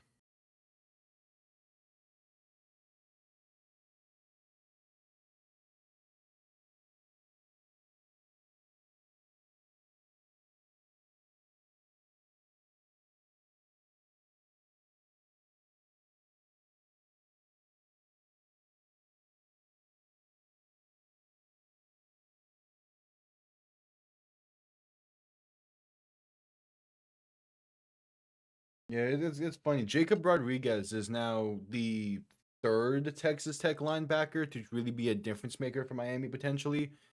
Gordon Brooks went to Texas Tech, though he wasn't drafted by Miami. He was a Seattle pick. The other one was Zach Thomas. So, as the Vikings go, Jake Galday, linebacker to Cincinnati. Okay. 1st and 10 for DC. Ball on their own 5. Tiamu and shotgun back to his left. 3 receiving options to the right. Ball on their own 5. Tiamu making adjustments at the line. Play clock winding down. They get the snap off in time, and there is a stoppage. Gonna be a penalty here. Probably false start against DC, and yep, that's what they're saying. They're pushing them back more.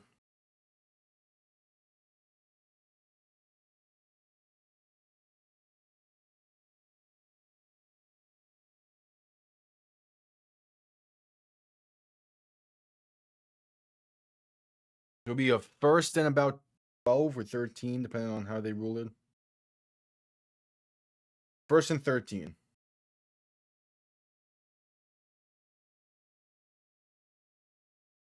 Tiamu and shotgun back to his left. 3 receiving options to the right.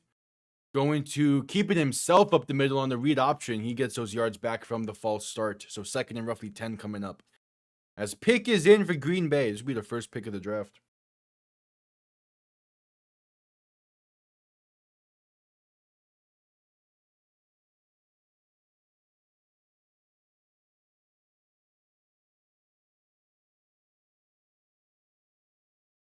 So 2nd and roughly 9 coming up.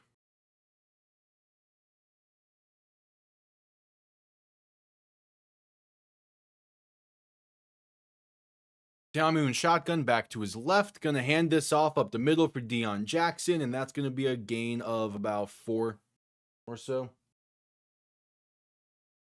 No, Jacksonville didn't have a first because they traded it to get Travis Hunter last year.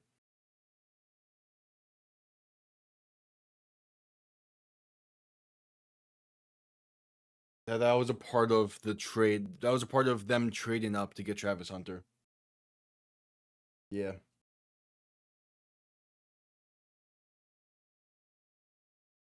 Tiamu and shotgun back to his right. 3 receivers to the left. 3rd and 6.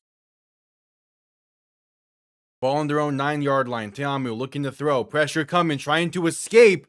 And gonna fall forward to the 1-yard line. Avoids the safety, but barely. Either way, this Birmingham defense gonna be able to capitalize off of some really tough starting field position for DC. And force them to punt this from their own end zone. It was TJ Carter on the sack.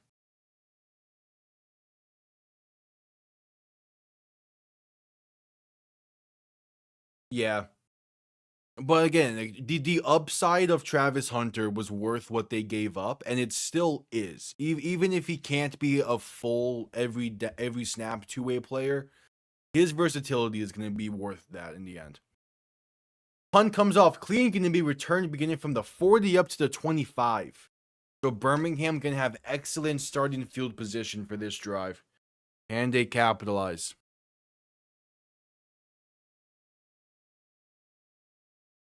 As out comes Dorian Thompson-Robinson through an interception on the first drive for Birmingham.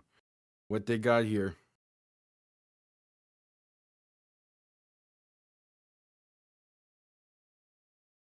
Birmingham has 0 points in about 82 minutes of game time. That's a tough stat. DTR and shotgun back to his right. 2 receivers to each side looking to throw in 1st and 10. Pass right side gonna be caught up inside the 20 to about the 17. Jaden Mickens on the grab. Yeah, they're gonna have him primarily be a corner, but they're still gonna have packages for him to come in at receiver. Like he's still gonna be two-way, just he's not gonna be an every play two-way player. He's gonna be a situational for offense. DTR handoff up the middle for Snoop Connor, gonna lose about 2.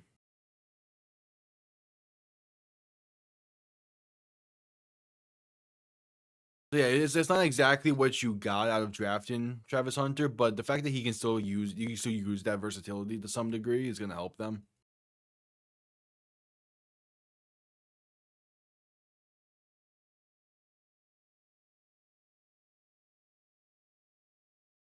All right, 3rd and 5. Dorian Thompson-Robinson in shotgun, back to his left. 3 receiving options to the left as well. Ball in the DC 19. Robinson pass over the middle, gonna be caught. Enough for the first up to about the DC 12. It is Dawood Davis on the grab. I haven't heard his name in a long while. Another former Miami Dolphin. All right, Green Bay goes a corner. South Carolina.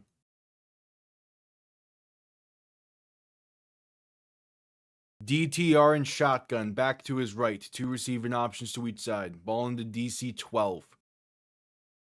Gonna quick pass this over the middle. Is caught with space. Inside the 5 and Deion Kane is in. They're an extra point away from tying things up. Both teams have taken advantage of excellent starting field position to begin this game, and have scored easily off of it.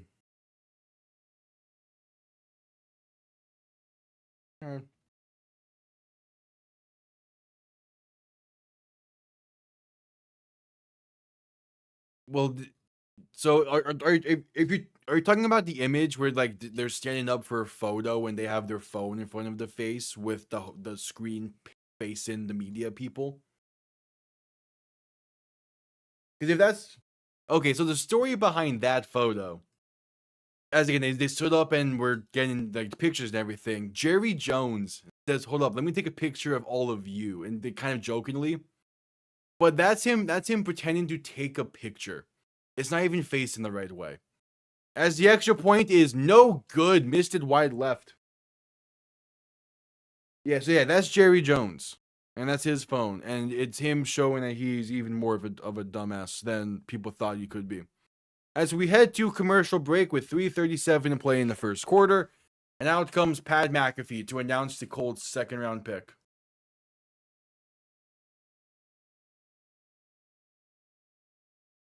Well, yeah. I wouldn't be shocked if he has a minority stake in Prize Picks.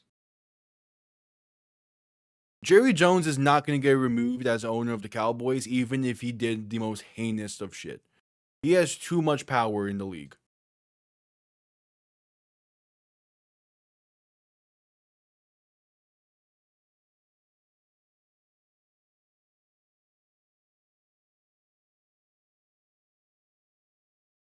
Yep, at commercial break.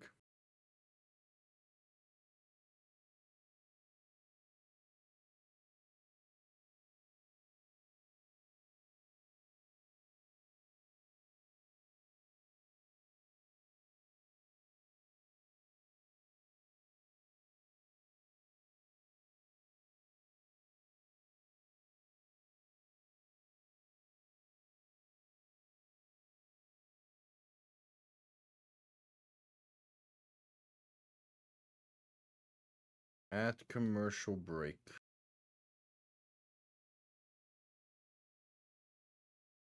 Oh, the Colts go CJ Allen out of Georgia. I like that pick. He's another player I talked about during the pre-draft stuff.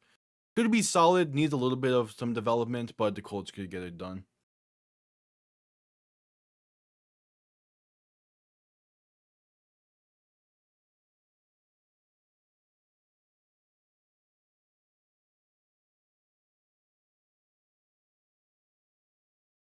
And it's still that commercial break.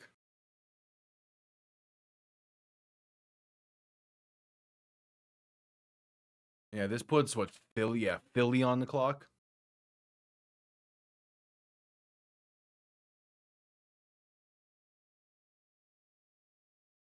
All right, just getting back from commercial break. Well, as the Patriots have traded up to 55, so they're up after Philly.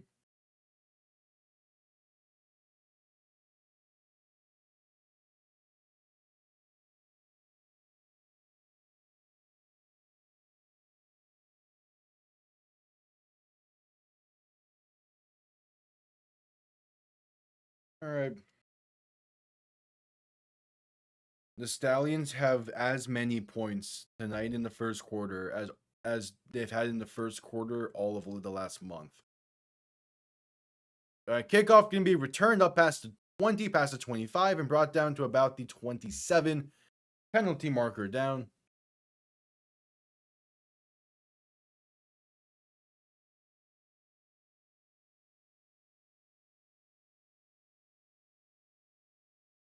There's going to be an illegal block in the back against DC. They're putting them back and starting field position wise.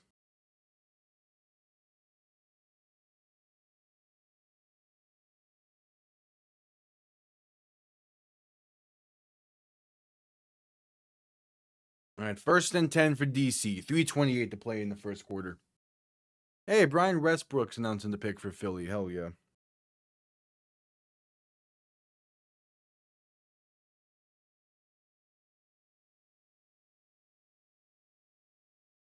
All right, 1st and 10 for DC. Philly goes Eli Stowers. Well, that's their Dallas Goedert replacement. Eli Stowers is the pick. I think that's second tight end off the board. Is that second or third? That can be a good playmaker for Philly. Tiamu in shotgun back to his right. Quick pass right side, gonna be caught.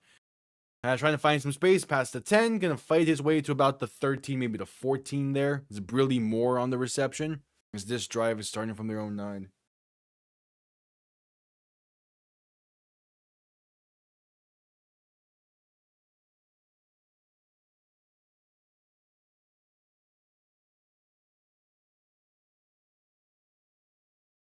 All right, 3 minutes to go in the first. Tiamu in shotgun back to his right. 2 receiving options to each side. Ball on their own 14. Man in motion left to right. Tiamu gonna hand this off up the middle for Abram Smith. Gonna fight his way to about the 18. So a gain of 4. 3rd and 1 coming up.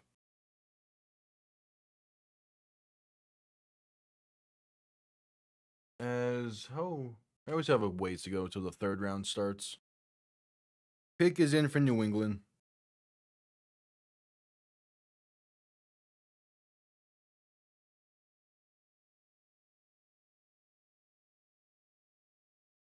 All right, third is a 3rd and 1, 3rd and inches or so. Tiamu in shotgun back to his right. Going to keep it himself right side, trying to find some space, and will do just that, but barely. Gets just enough for the first. Picks up that half a yard. And they barely keep the chains moving. So just under 2 minutes to play in the first quarter.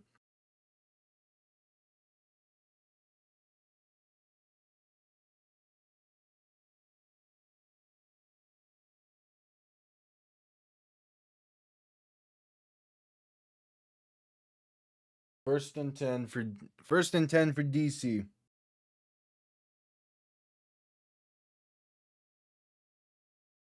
Tiamu in shotgun back to his left. 3 receivers to the left as well.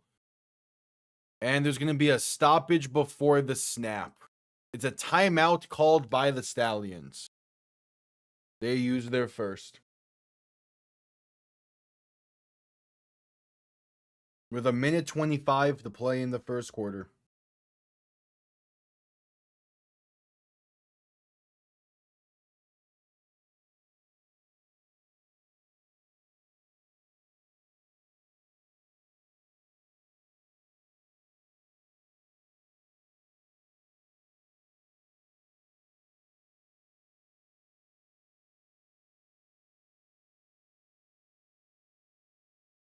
All right, 1st and 10.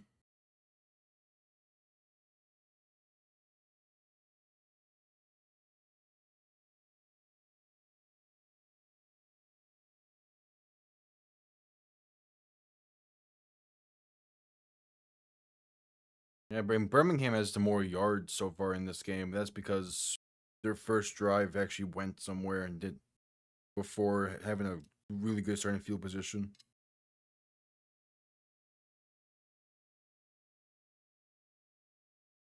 All right, 1st and 10. Yamu and shotgun back to his left, 2 receiving options to each side. Going to keep it himself up the middle on the read option, trying to find space. Gets about 3 on the carry.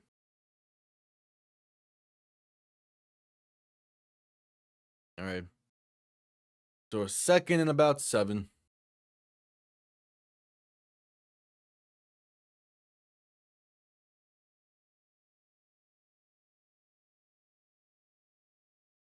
All right, ruling it a 2nd and 8. Okay. About 50 seconds to go in the first quarter. About 2 more plays are needed. Yamu and shotgun back to his right. 3 receivers to the right as well. Gonna hand this off going left. And there's space for Abram Smith. Past the 30-35 and out of bounds around the 37. All right, good chunk yards there for Abram Smith. Gonna put DC with 1st and 10 and a really good field position. Good blocking. DC's run blocking is just on another level most of the time. It is insane how good they are. Oh, but in this case, it was a hold-in against DC. Okay. To push him back 10, replay 2nd down.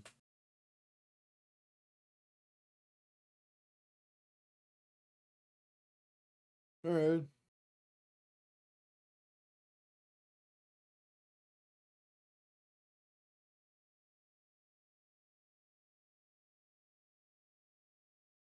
"37 seconds to play in the first." Oh, the Vikings just traded Jonathan Grenard to the Eagles in exchange for 3rd-round picks. 1 tonight and 1 next year.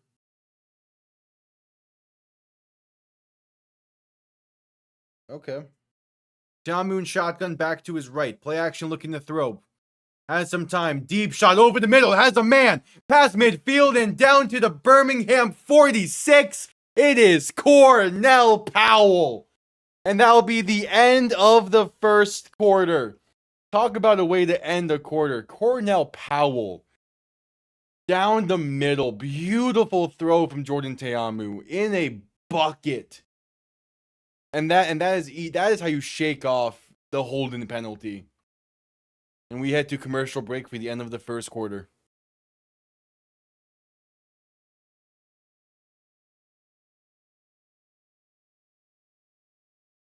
New England adds to the defense. They go edge rusher, someone that was compared to Bud Dupree, and Gabe Jacques.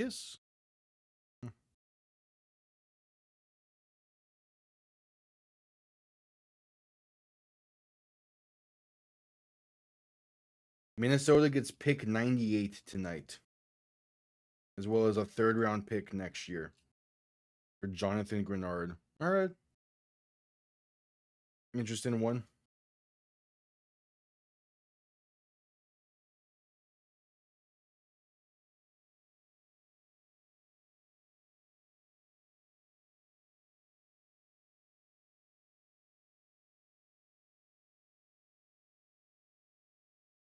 Yep, at commercial break for the end of the first quarter.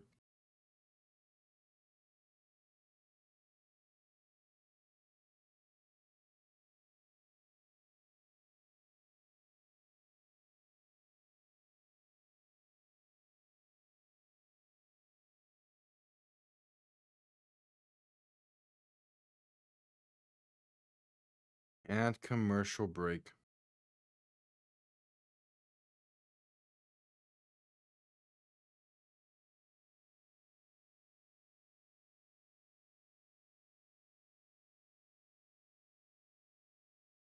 My pick is in for Jacksonville. Is this their first pick of the draft? Maybe, honestly, yeah, probably is because of the Travis Hunter trade.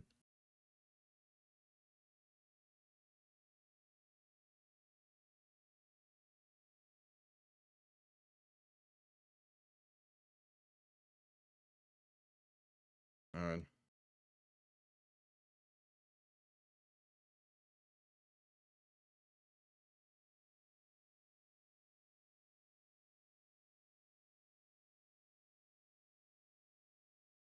Hey, Paul Posluszny is making a pick for Jacksonville. Damn good player. His time in Buffalo was fun to watch as well. And they go tight end. A tight end from a tight end from Texas A&M that I actually have not heard of. Even while doing the pre-draft stuff, his name didn't cross anything.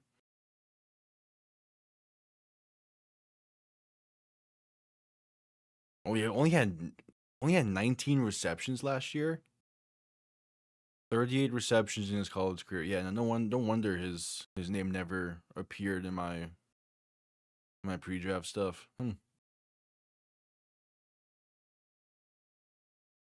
Alright, just coming back from commercial break.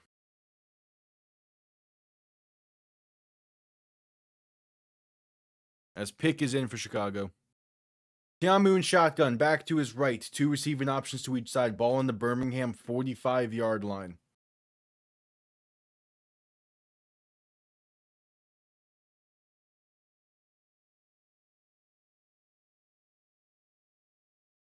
Tiamu and shotgun. Again, after the deep shot to Cornell Powell, what are they going to cook up here?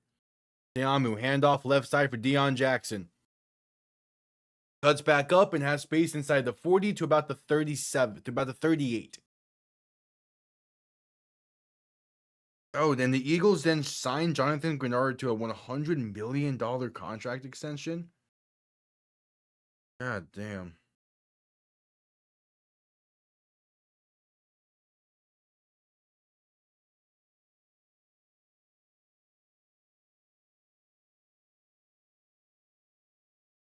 So 2nd and 2, Tiamu and shotgun back to his left, 3 receiving options to the right. Going to try and hand this off left side, but the exchange gets bobbled. Luckily, is picked up by Ty Scott. They were looking for that jet sweep, but they couldn't. But they couldn't make the exchange clean. And it'll be a 3rd and decently long coming up.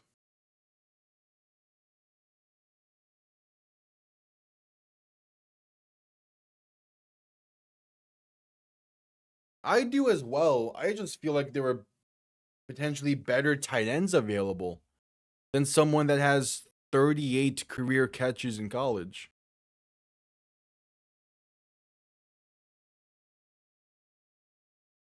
And DC will have to burn the timeout. They're not going to get the snap off in time.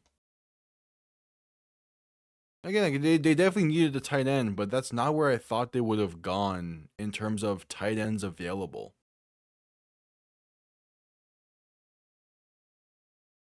But we'll see.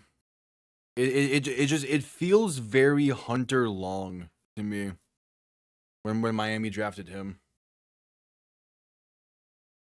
Yeah, he was a walk-on in Nebraska before going over to A&M.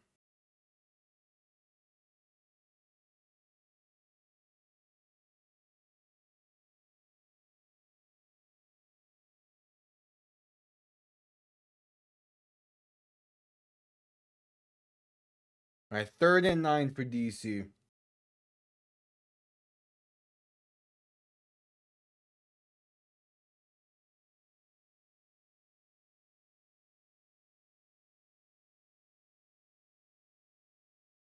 After the botched exchange on the jet sweep, it's a 3rd and 9.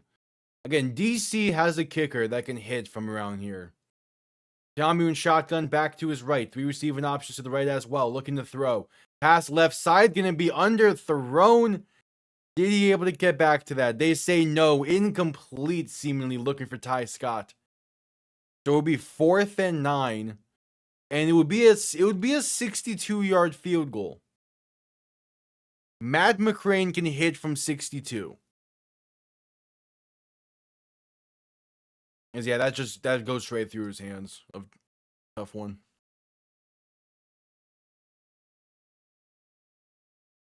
So out comes Matt McCrane.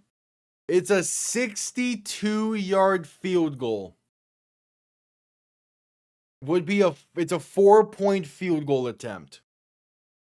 The third attempt of the season from 60 plus for DC.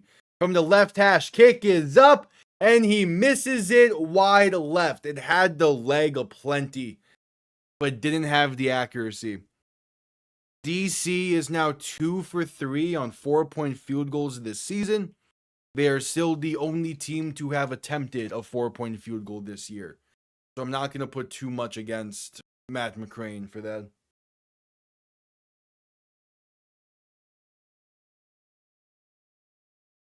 Jaguars are just picking them. Yeah, that pick was a while ago.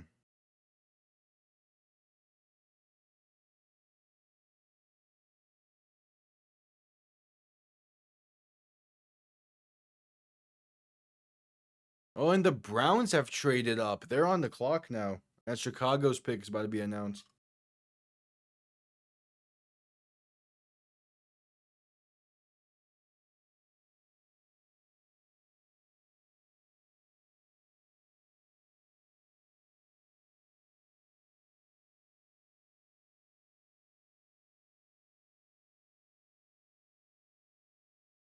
All right, at commercial break after the missed 62-yard field goal, the Bears are about to announce their next pick.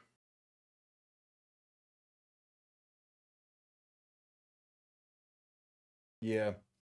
Yeah, there was a string of commercials just now.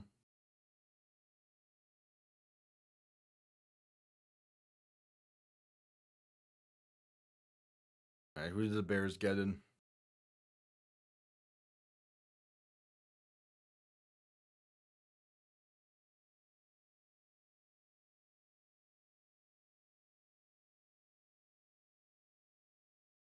Logan Jones, center out of Iowa. Hey, you can never go wrong picking a Midwest offensive lineman. That's for sure. And I like the pick as well because I'm pretty sure their center from last year, Drew Dahlman, I believe that's who it was. I believe he just left in free agency, so they get that replacement and a pretty damn good one at that.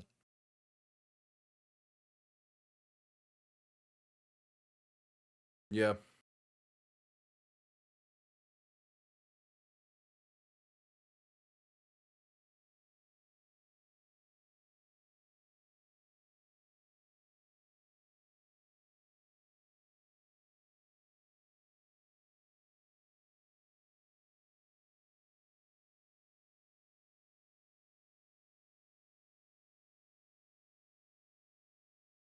All right, 1st and 10 for the Stallions. Ball in the DC 48.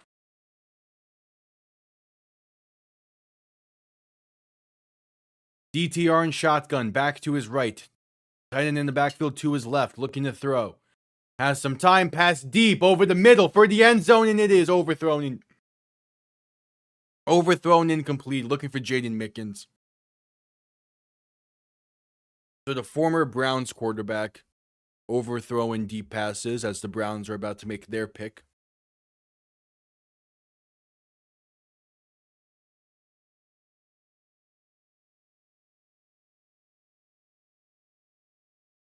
I get what he was looking at, but still, don't love that throw. Emmanuel McNeil Warren finally is off the board at 58 to Cleveland. That's a steal of a pick already. Play clock winding down, and Birmingham's not going to get that snap off in time. Delay of game coming up. He was in Daniel Jeremiah's top 20 prospects alongside Jared McCoy, who is still available.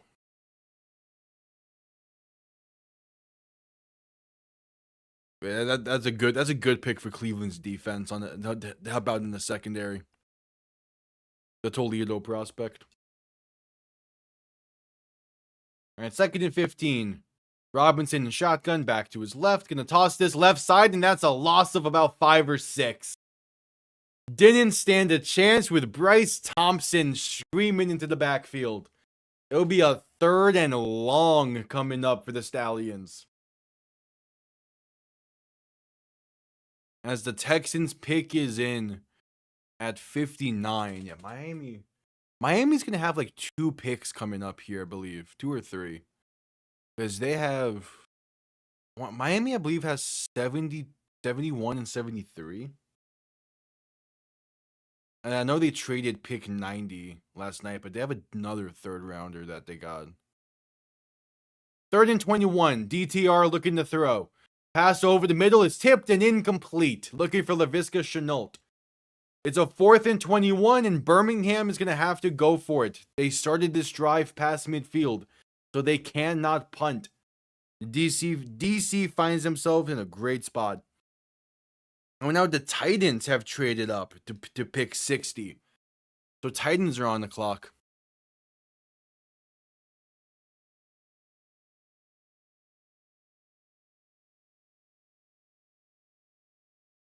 All right, 4th and 21 for the Stallions.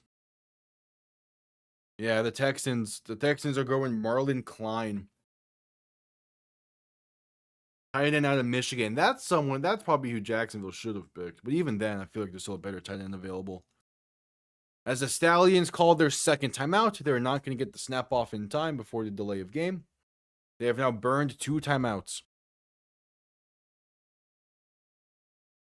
Yeah, Marlon Klein's the pick. Comp to Tucker Kraft is not bad. And also, like, he's gonna have time to work with Dalton Schultz before having to like really become a mainstay for the offense. So they find themselves in a pretty good spot.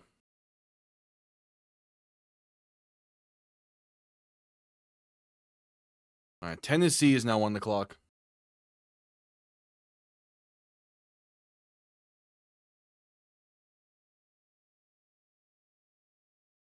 As it is a 4th and 21 for the Stallions.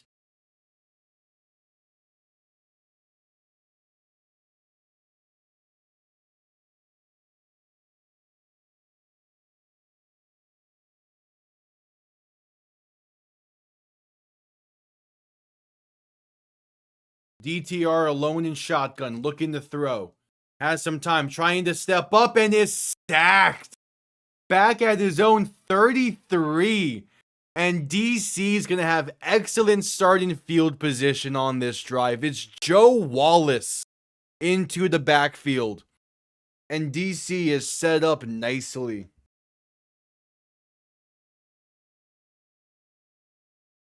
They're in a fantastic spot here.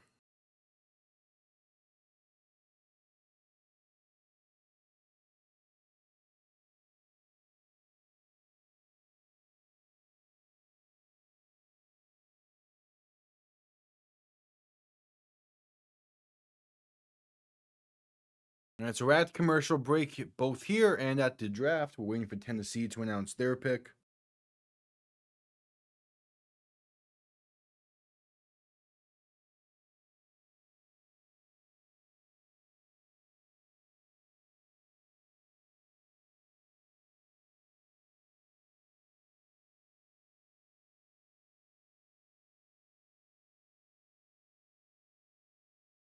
All right, so at commercial break.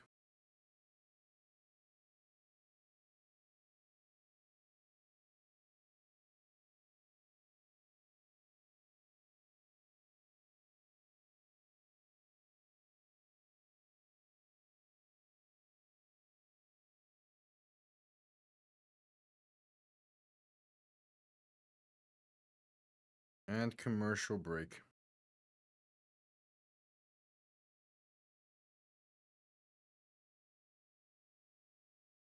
Yeah, Tennessee last year was in a weird spot offensively. They drafted Cardinal Tate at 4. That was something for them. They're a team I could see that I could see go running back.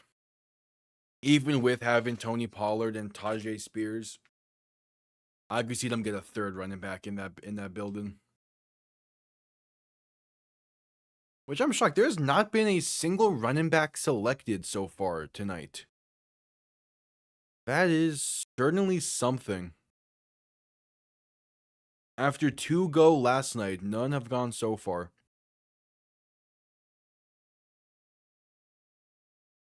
As we're just coming back from commercial break, 10:41 to play in the first half. It is 1st and 10 for DC from the Birmingham 33, or about 32 maybe. 33. Tiamu in shotgun back to his right. 2 receiving options to each side. Man in motion left to right. Now motioning him back towards the left as Tiamu is going to hand this off going left side for Xavier and Valaday. That's going to be a gain of about 3.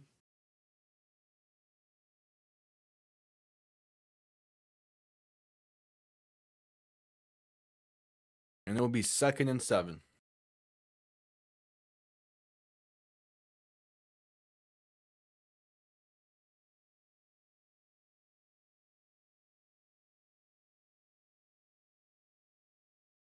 Tiamu in shotgun back to his left. 2 receiving options to each side. Going to hand this off up the middle once again, trying to find a lane, but not going to be able to. Gets back to the line of scrimmage for no gain. So 3rd and 7 coming up.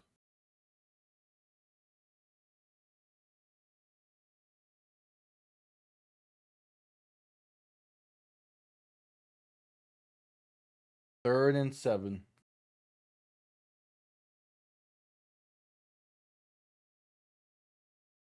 Hey, Jeffrey Simmons is announcing the pick for Tennessee. Hell yeah.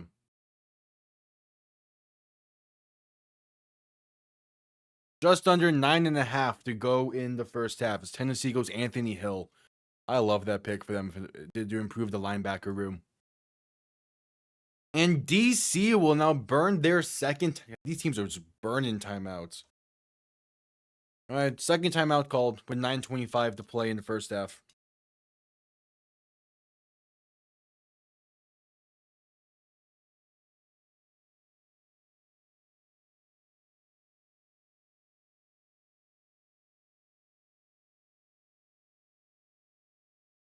Third and 7 for DC.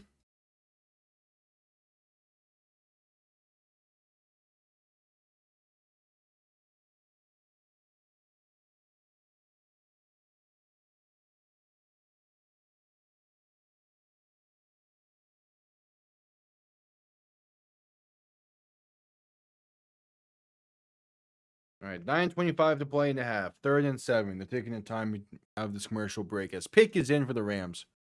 We're nearing the end of the second round here. Tiamu in shotgun back to his right. 2 receiving options to each side. Ball on the Birmingham 30. Tiamu looking to throw.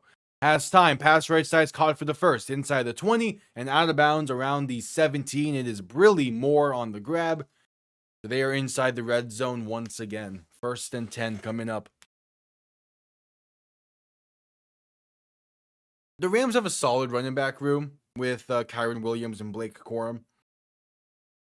And it's not like they have a superstar back there, but you kind of don't need to. Kayvon Austin's announcing the pick for the Rams. Hell yeah, man.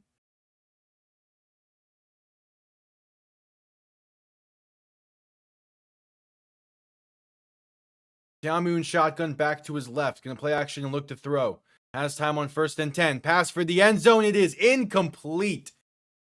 Looking back at the end zone for Javon Antonio.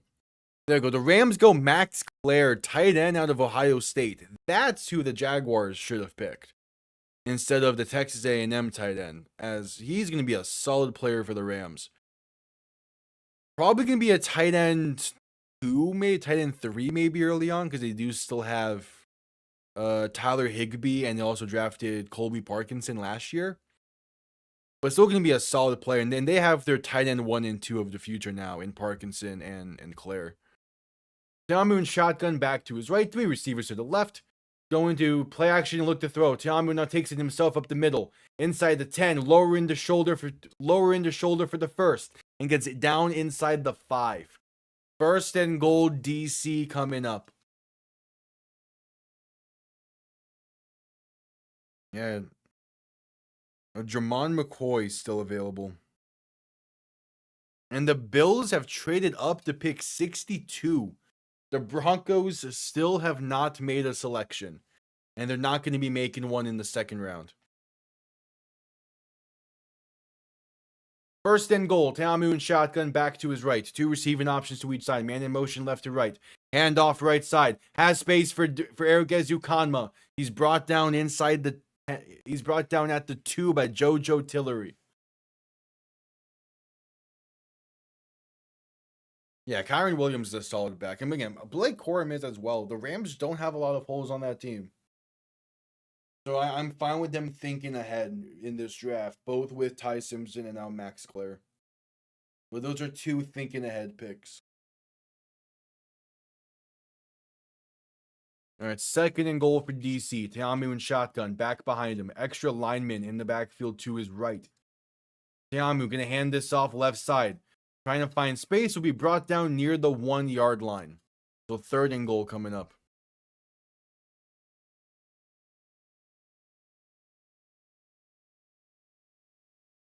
Broncos get picked 66 and 182 in order for the Bills to move up to 62.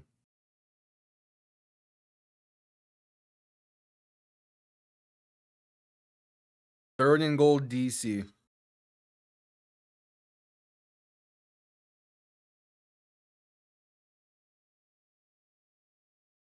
Tiamu and shotgun back to his right. 3 receiving options to the right as well. Gonna hand this off up the middle for Valladay, and he is in. DC extends this lead to 7. Xavion Valladay from 1.5 yards out. DC leads by 7, soon to be 8, most likely. And this is where things can start to get ugly with DC extending this lead. And with how their defense has been playing.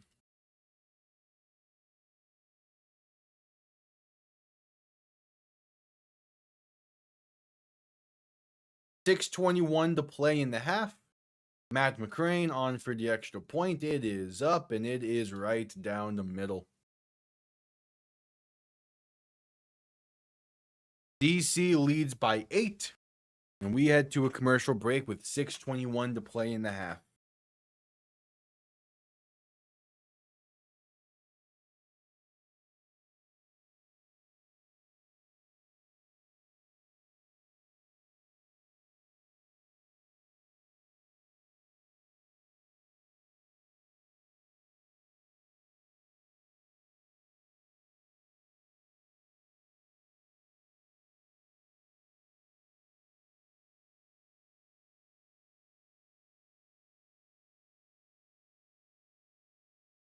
All right, at commercial break. As the Bills pick is in, we'll see who they pick here soon.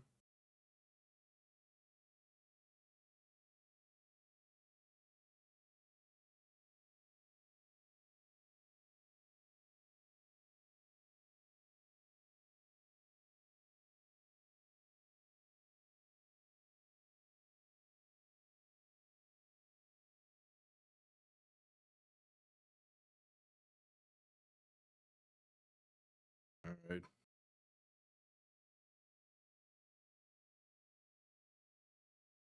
At commercial break.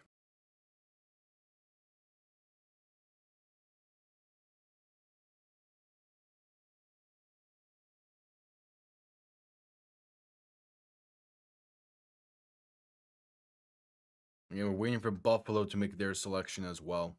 As I'm getting the commercial for Buffalo Wings right now.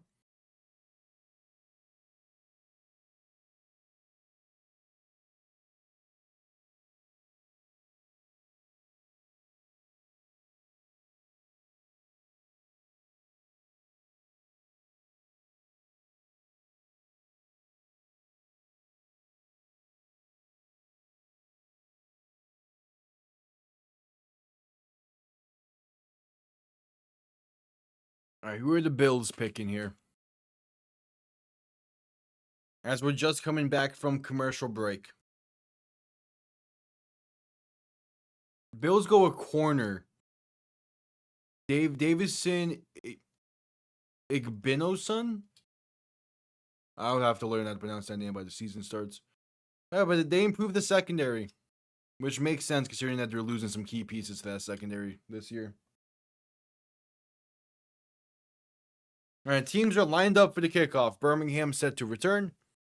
Down by 8. We'll see how they respond after the touchdown given up off of the turnover on downs on the previous drive.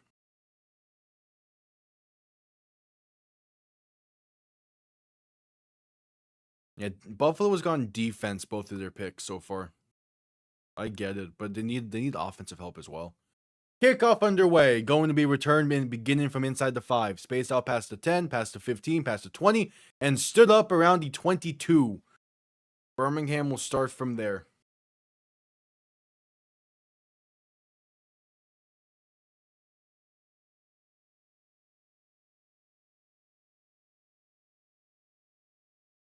All right, the Chargers are on the clock.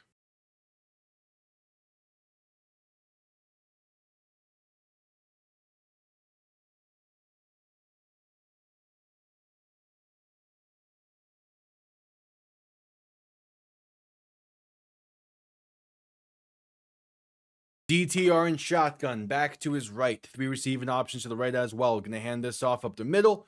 There's space inside, space past the 25 and down to about the 28. Not bad. All right, pick is in for the Chargers. 2nd and 5 coming up for the Stallions. Oh, and there's McDaniel being McDaniel in that draft room.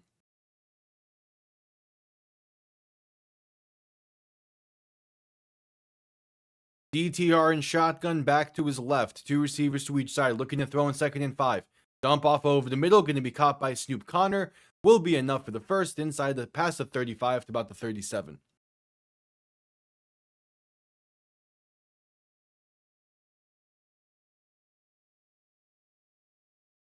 So 1st and 10, just about 5:20 to play in the half.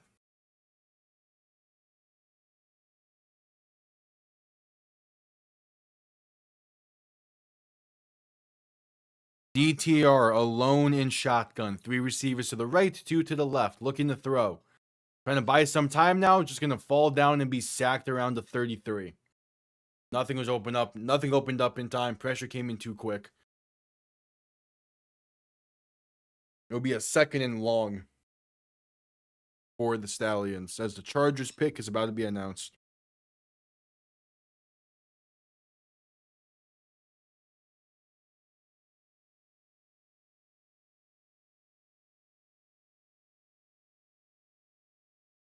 All right, 2nd and 14. DTR and shotgun looking to throw.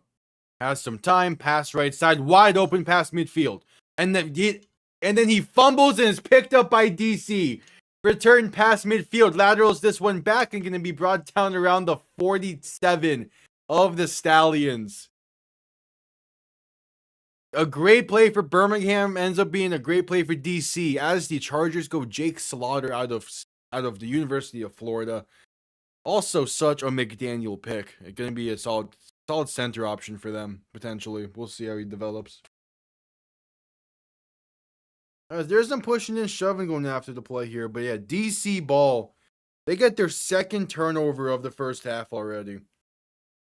And they're feeling great as a team, even with having to burn timeouts on offense. Jaden Mickens was wide open past midfield. And then he just simply drops the ball. Quite literally, he drops the ball. And DC goes the other way with it.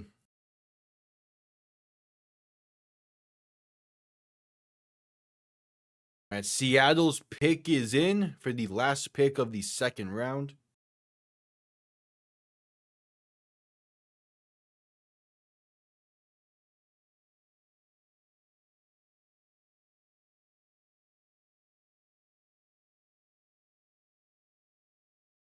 And yep, we're going to head to a commercial break in this game. after they figured out what was going on afterwards with the play. It's Gabriel Taylor with the peanut punch. He's been such a good player for DC this year. Gabriel Taylor with the peanut punch, and DC has ball on the Birmingham side of the field. We head to a commercial break.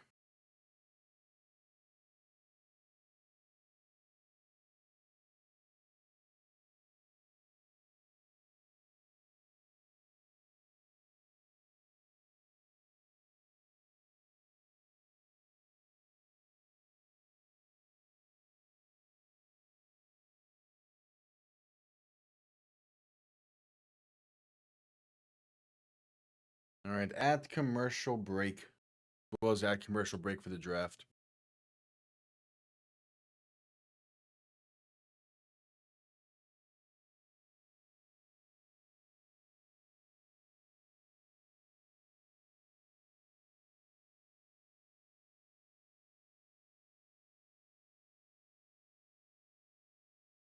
All right, at commercial breaks.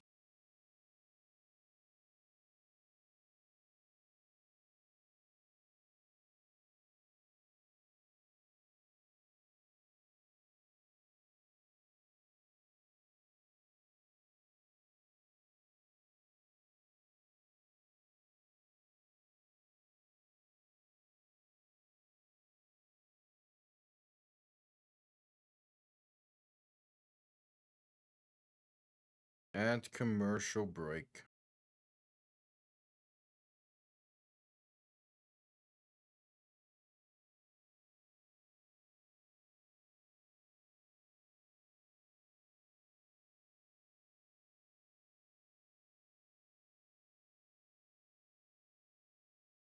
We're going to be DC ball when past midfield after the forced fumble by Gabriel Taylor.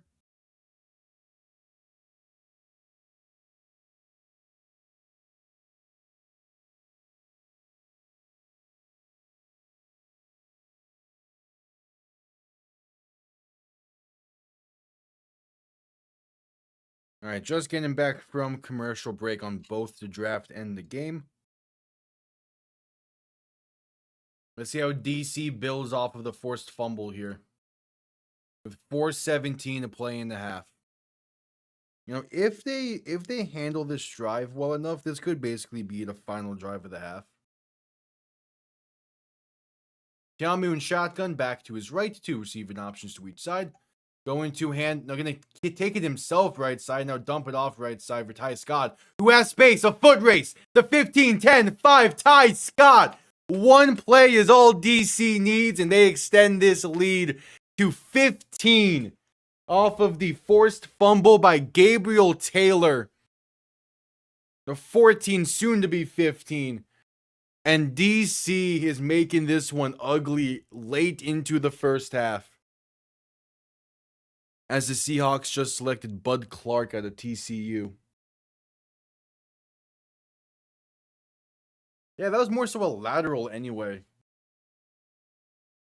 But Ty Scott with good blocking up front as well. He gets that one key block, and he's gone from there. So they capitalize off of the fumble and make this a 14, soon to be 15 lead, as Matt McCrane is up, and it is right down the middle.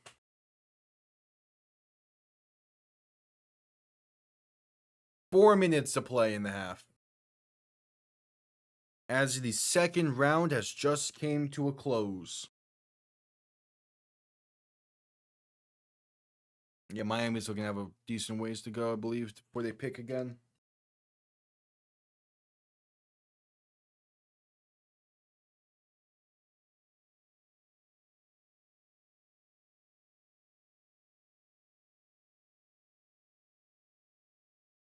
At 4:07 to play in the half. Pick is in for Arizona to begin the third round.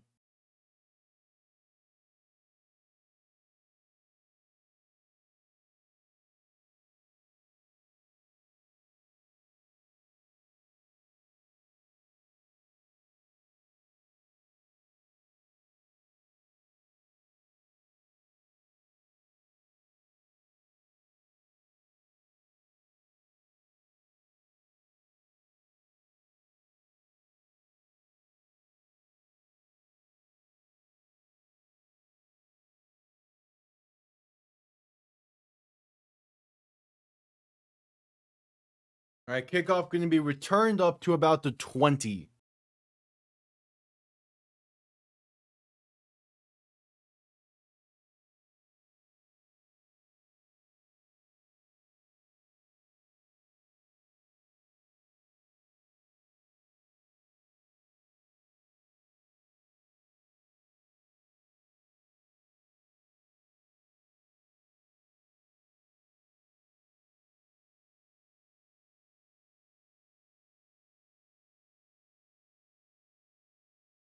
All right, so ball on their own 20.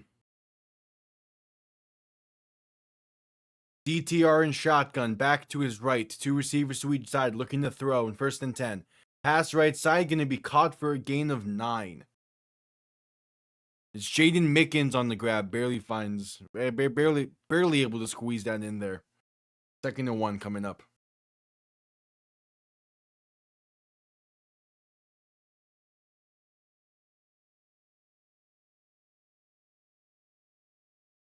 DTR and shotgun going to hand this off up the middle, and that's enough for the first, a gain of roughly 5. That is Snoop Connor on the carry.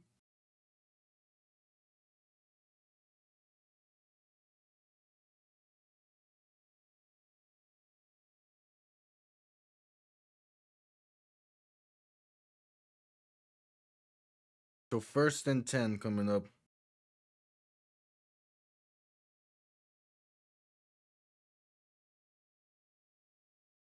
DTR and shotgun back to his right, looking to throw. Pressure coming, dump off over the middle, going to be caught, breaks off one tackler. Snoop Connor going to gain about 3 or 4. 2:45 to play in the first half. One more play potentially before the 2-minute warning. Arizona has made the playoffs once since 2016. Jeez. DTR and shotgun back to his left. 3 receivers to the right. Potentially the final play until the 2-minute warning.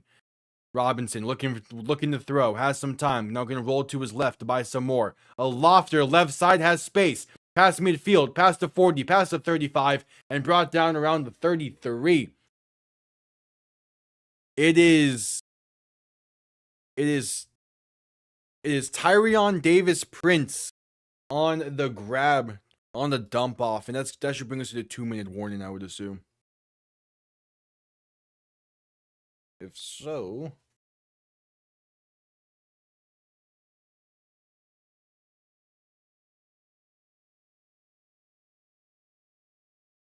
yeah, brings us to the 2-minute warning. So I'll quickly be right back.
All right. I am back. We're just getting back from commercial break, and I see that the Cardinals selected Carson Beck. So they are definitely playing into Jacoby. They're definitely calling Jacoby Brissett's bluff in terms of him wanting a new contract in order to be the starter. As I would not be surprised if Carson Beck is the week 1 starter in Arizona. And I also would not be surprised if that messes up their March for Arch next year. Or if they even want to go that route anymore. They might be viewing Beck as a potential franchise guy. Pick is in for Denver. They're going to make their first selection of the draft here soon. As first play post 2-minute warning is up. DTR and shotgun back to his left. Going to hand this off up the middle. And there's some space inside the 30 down to about the 26. I believe that's Tyrion Davis Price on the carry. And here comes the Broncos pick.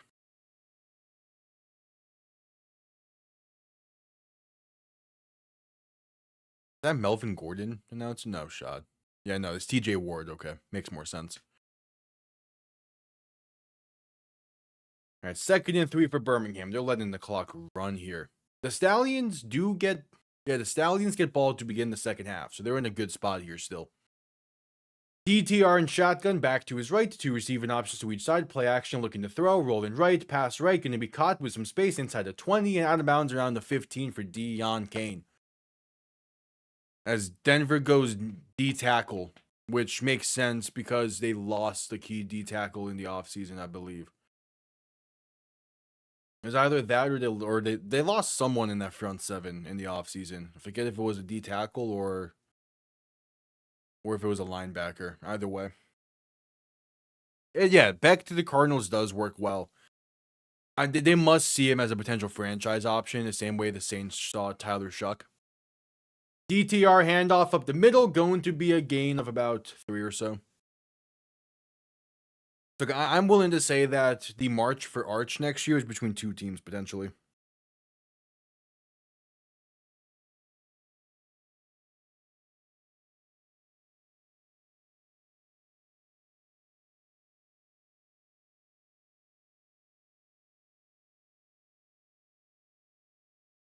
All right, DTR and shotgun back to his left. 3 receivers to the right. 2nd and 8. Ball on about the DC 12. Going to hand this off up the middle for Snoop Connor.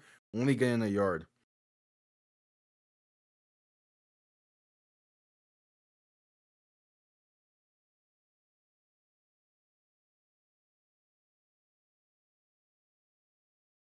And Birmingham will call their final timeout with 33 seconds to play in the half. And a 3rd and 6 coming up. Miami and Jets, I would say, are the 2 teams. Miami's never gonna officially say that they're in that conversation, as Miami could be bad next year and still not go after Arch Manning because Malik Willis looks good and feels good.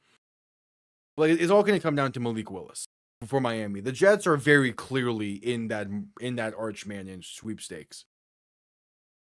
Which means that they're probably going to win like 6 games next year and not get them.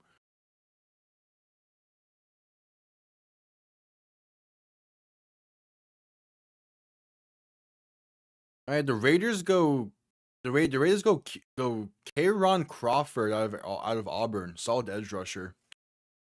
An edge rusher that can add to that defense. DTR and shotgun back to his right, 3 receivers to the left.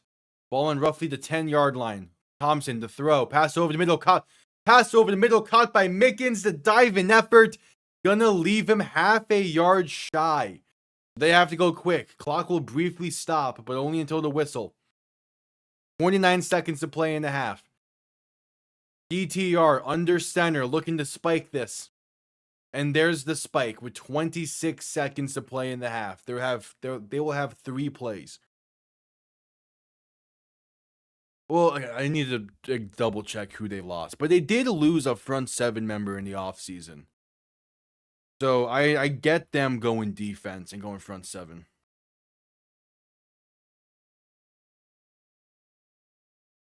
Who was it?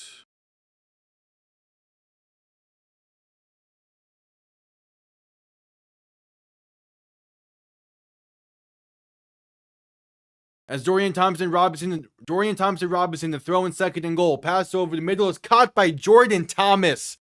And Birmingham is in to cut into this deficit.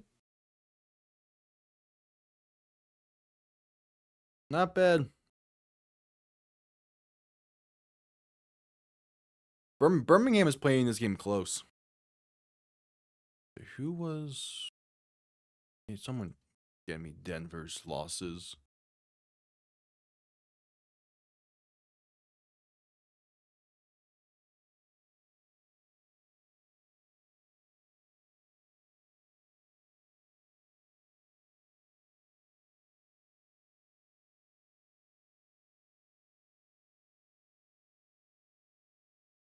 Yeah, this is what the Broncos released Dre Greenlaw in the offseason. So this is like a pseudo replacement for that.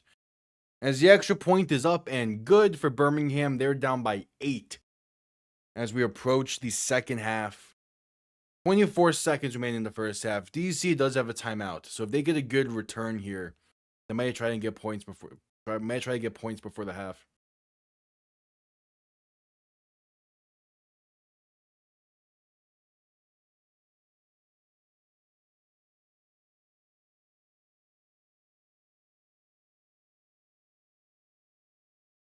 Yep.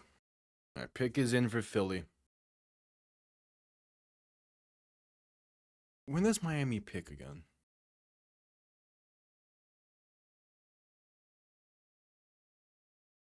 I could have sworn they had picks in the 70s.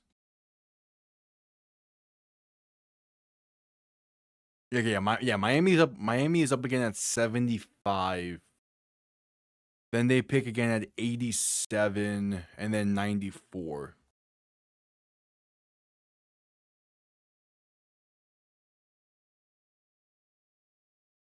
So they're up again in quite a while.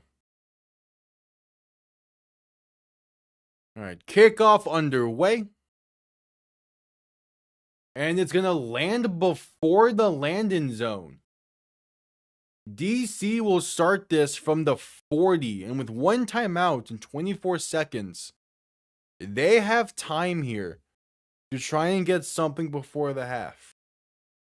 We'll see if they're able to.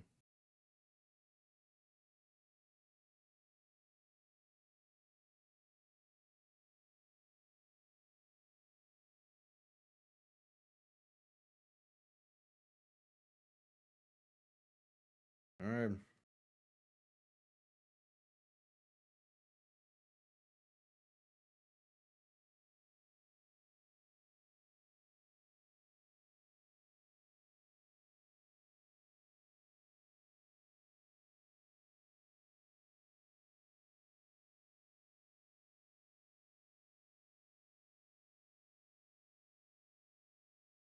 All right, 1st and 10 for DC as the Eagles go Markel Bell out of the University of Miami. It's a good pick. Markel Bell was solid for the Hurricanes last year. He's going to fit in nicely to be a depth piece for either Lane Johnson or Jordan Mailata. Like he's in a good spot to be going to Philly to be able to learn and develop behind Hall of Fame caliber tackles that they have over there.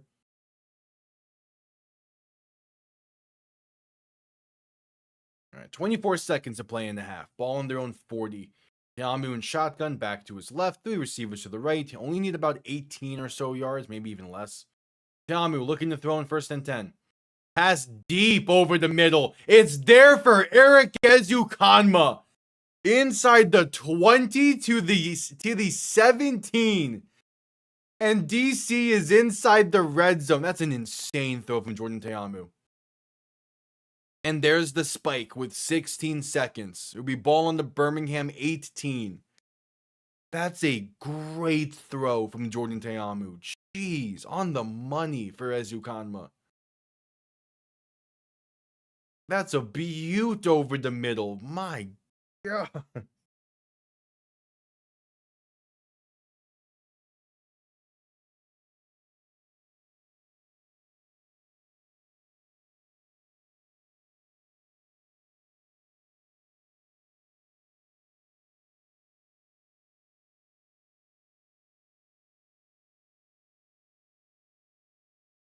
As a 2nd and 10, pass deep right side, going to be a throwaway, incomplete.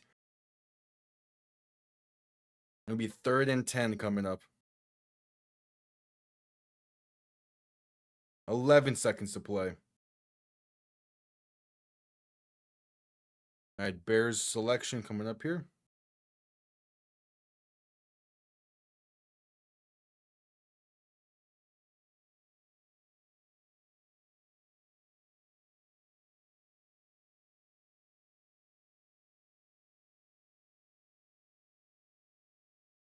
All right, Bears go Sam Roche out of Stanford and tight end. Solid pick there. As Tiamu looks to throw in 3rd and 10, gonna throw this one away incomplete.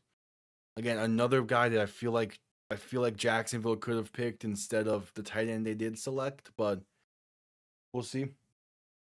There has not been a running back selected yet tonight. Yeah, no Emmett Johnson. The running back position is empty right now, which is kind of shocking.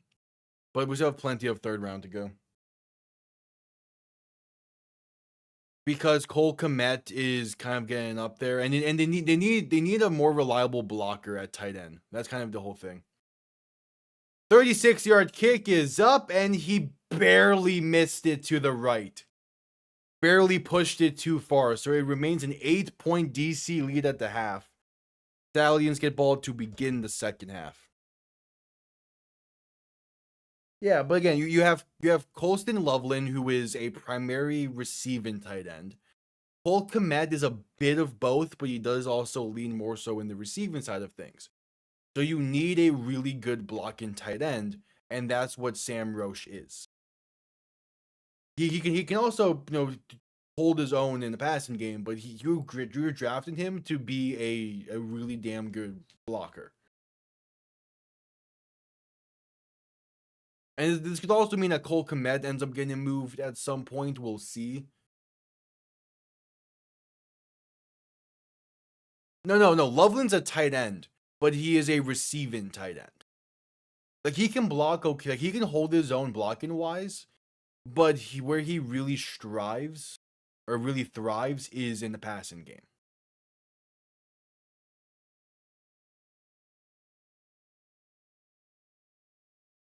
As we just reached halftime, San Francisco goes edge rusher here.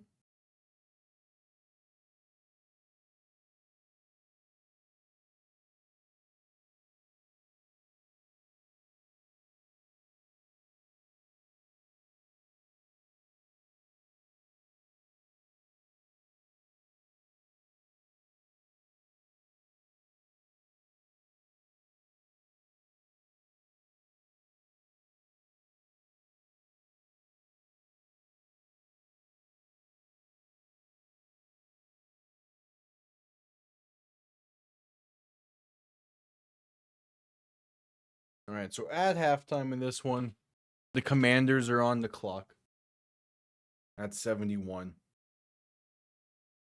DC's been playing solid in this game. Again, if only Matt McCrane, if only he hit his kicks there, but that's kind of just an unusual night for Matt McCrane.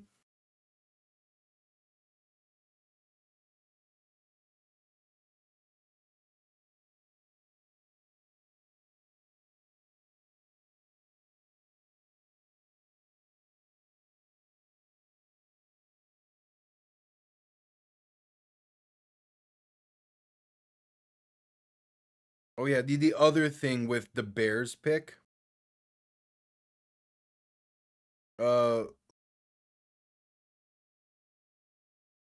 it the Bears pick?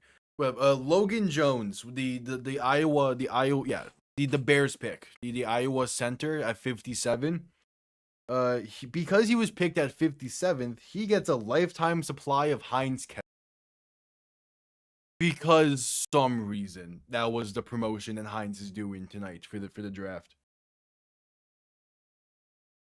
It was an edge rusher. I didn't recognize the name, but it's probably more so just a depth piece in general. Also, it feels like the Commanders might be trading this pick. They're at 15 seconds remaining here.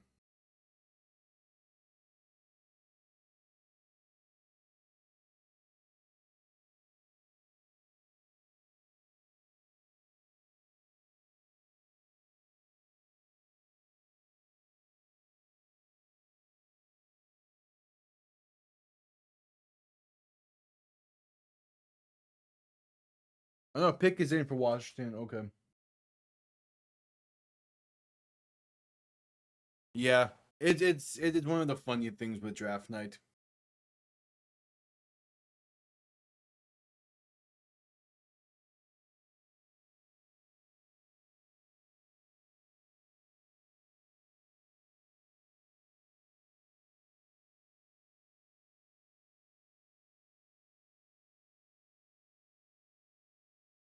Yep, at commercial break as we're at halftime in DC between DC and Birmingham. We're at a commercial break for the draft now as well as we're getting closer and closer to Miami's next pick. Who is on the board still?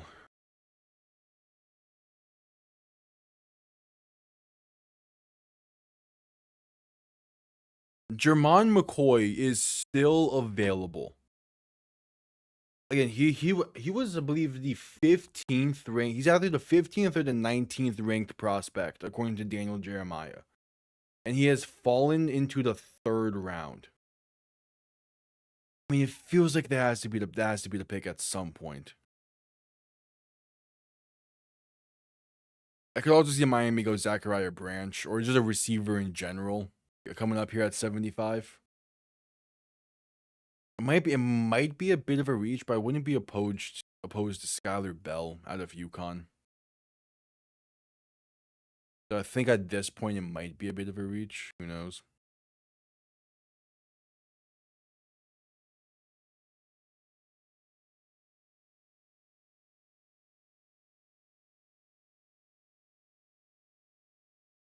All right, we're at halftime. Just coming back from commercial break here for the draft. So let's see who Washington picks here. At pick 71. Yeah, no, this is a borderline make or break year for CJ Stroud. Which is crazy because he's been to 3 straight AFC divisional round games, but he needs to get over the hump at some point, as Houston as a team needs to.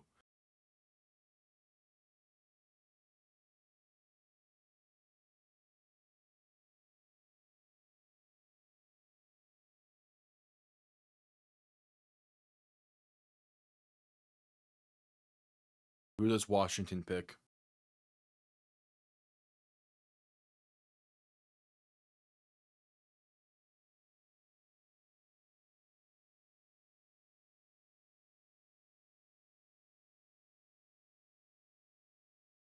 I'm taking their time to announce this.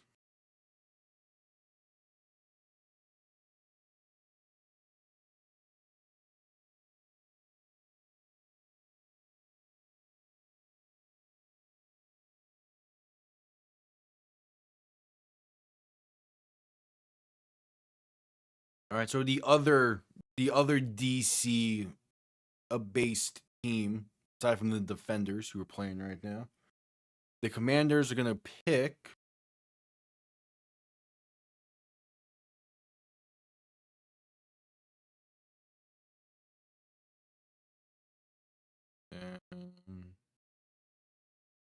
They still have not announced this pick. What's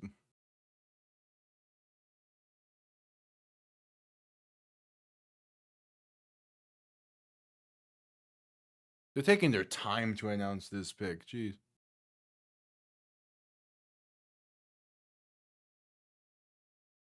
I feel like at some point it's just gonna be the wrap it up from like the Game Awards. It's gonna appear.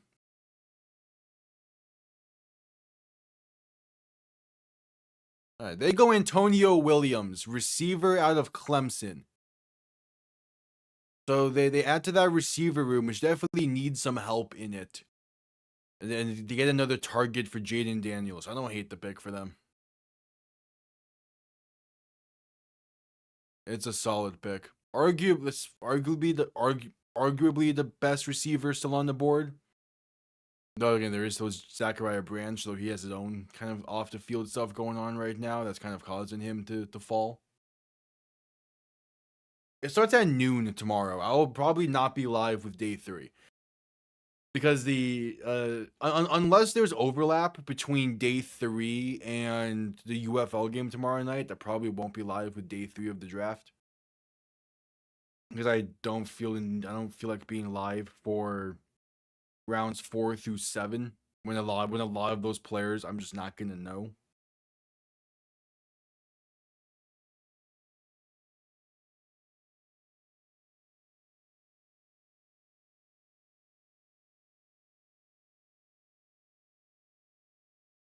The second half should be on the way here soon.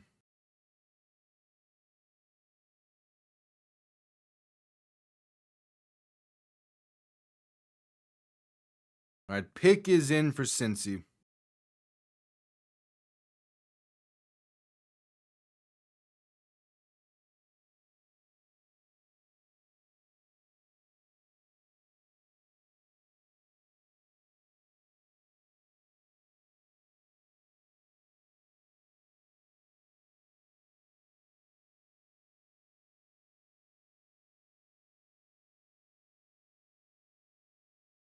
All right, Cincy goes to Cario Davis, a corner out of Washington. I don't hate the pick for them. The defense is a massive need over there. Because that has been one of the biggest weaknesses of Cincy the past 2-3 years. So just continuing to improve on the defense, I don't hate it for them. So New Orleans is on the clock. We are 2 picks away from Miami being back up there. As halftime is going to be, as the second half going to be on the way here soon.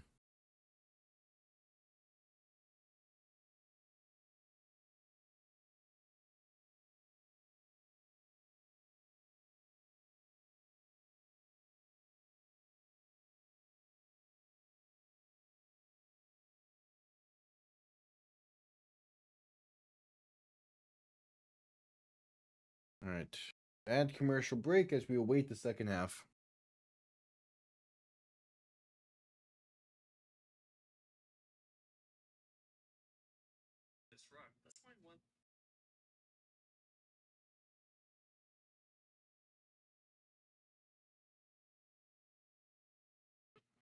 A pick is in for New Orleans. As the Giants have traded up to picks, have traded up. They're on the clock now.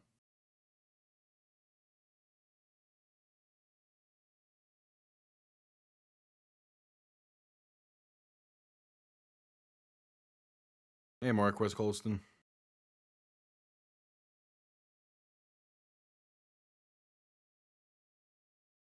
They go Oscar Delp, a tight end out of Georgia. Okay. I don't know a lot about him.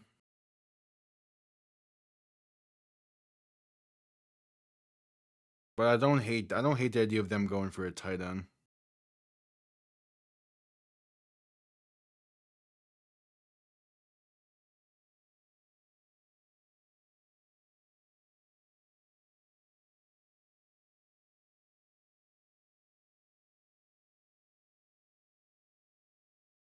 All right, at commercial break.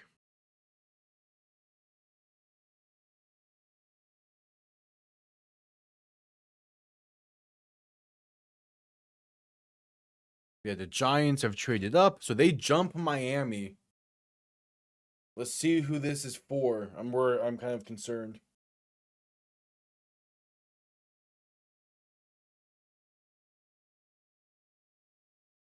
As the second half is going to be on the way here soon.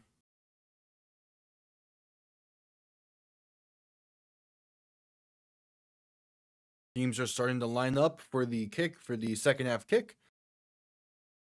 Birmingham gets ball to begin the second half in a pretty good spot here.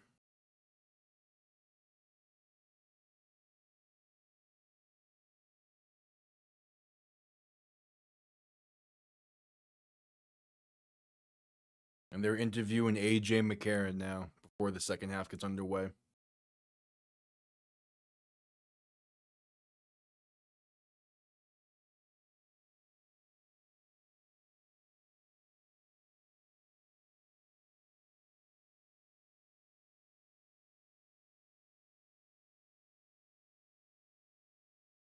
All right, kickoff underway for the second half, going to be returned beginning from the 10.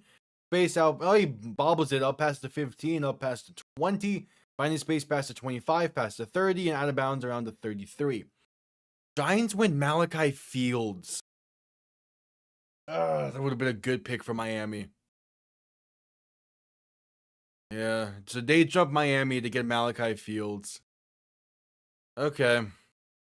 I wouldn't be shocked if that's who Miami initially intended to pick here coming up. Now we'll see what they do decide to do at 75. Yeah, that's a great pick for the Giants. Dude, the entire NFC South is going to be fun next year. Even the Falcons, but that's because they're going to be chaotic as hell. DTR handoff up the middle, going to have space for Snoop Connor, bouncing out left side. Good block from DTR as well, as Snoop Connor gets to about midfield before going out of bounds. So 1st and 10 coming up for the Stallions after the massive carry to begin the drive.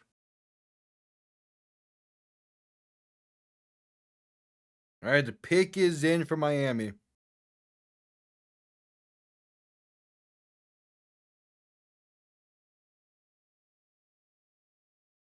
I mean, at this point, Javon McCoy needs to be the pick. He has fallen too far. Miami most likely is not going to have another chance at him. This feels very Will Johnson from last year. DTR faking the toss right, looking to throw in 1st and 10. Deep shot left side, going to be a throwaway, incomplete it seems. Oh no, now you're saying it's caught inside the 10. The cameraman did a terrible job tracking that ball. It's Daewood Davis inside the 10 to the 7. Yeah, let me see that. Give me this camera angle. Going against Garyon Conley. Maybe it's not really a heavy push off. That's a good catch from Daewood Davis. Solid, good ball placement as well there for Dorian Thompson-Robinson. And Birmingham inside the 10 now. DTR and shotgun back to his left. Going to keep it himself left side. Has some space inside the 5. Gonna hurdle his way and be marked just shy. 2nd and goal coming up.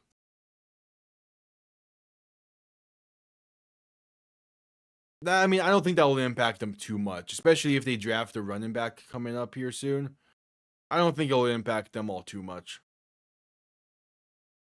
Because for as good as Rico Dowdle was, he really had like 3 or 4 massive games and then was just solid the rest of the way. It's nothing they can't get from an Emmett Johnson or any of the running backs still available. DTR going to hand this off up the middle.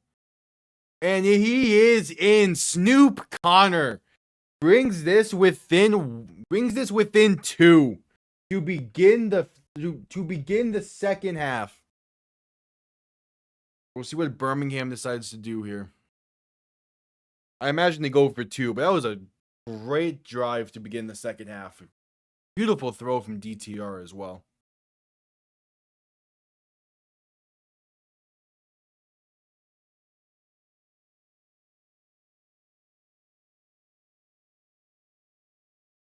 And they're going to go for 2 to tie this game.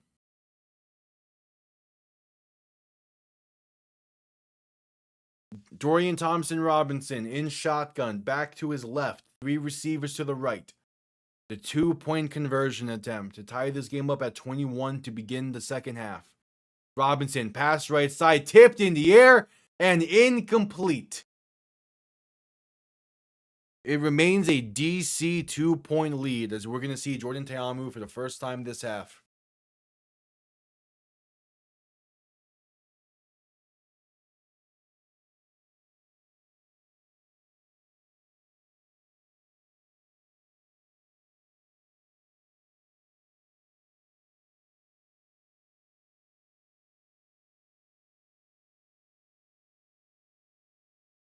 All right.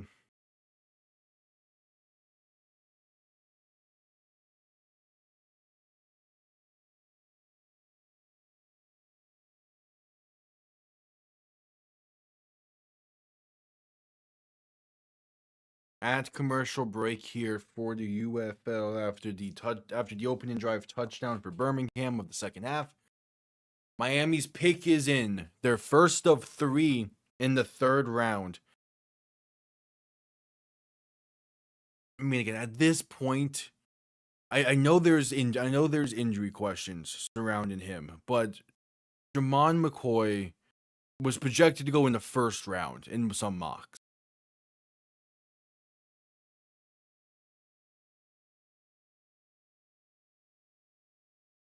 Who does Miami pick? They go wide receiver, Caleb Douglas out of Texas Tech. I am fine with that. He was solid for them last year, led the team in receiving yards and touchdowns. And it's a weapon for Malik Willis. Like we finally go skill position, so that way Malik Willis has someone to throw to. Aside from, Terrence Marshall.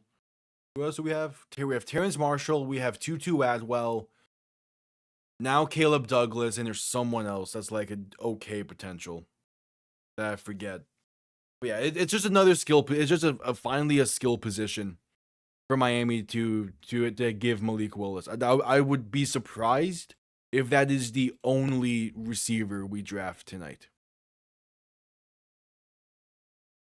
Oh yeah, Jalen Tolbert, that's the other one. Alongside Malik Washington, who's still a solid receiving option, but against not a receiver one. We finally give Malik Willis someone to throw to.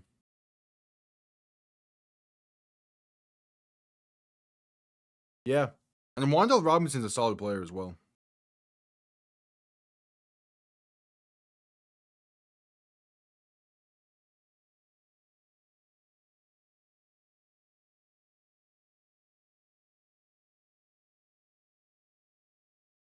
All right, 13 minutes to play in the third quarter, just coming back from commercial break. Yeah, Miami's going to be up again in about 10 picks. Kickoff underway, going to be returned beginning from the 6. Spaced out past the 20, 25, and going to be brought down right around the 30, maybe 31.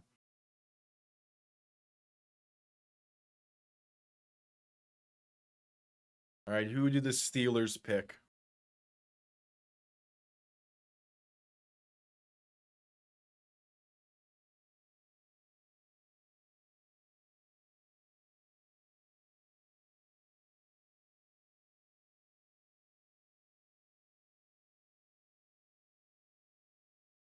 As DC's taking the field.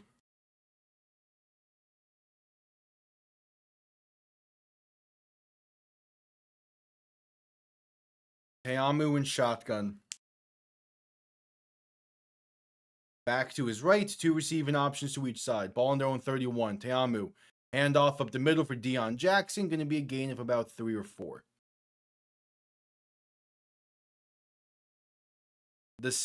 The Steelers get Drew Aller. Yes. Yeah.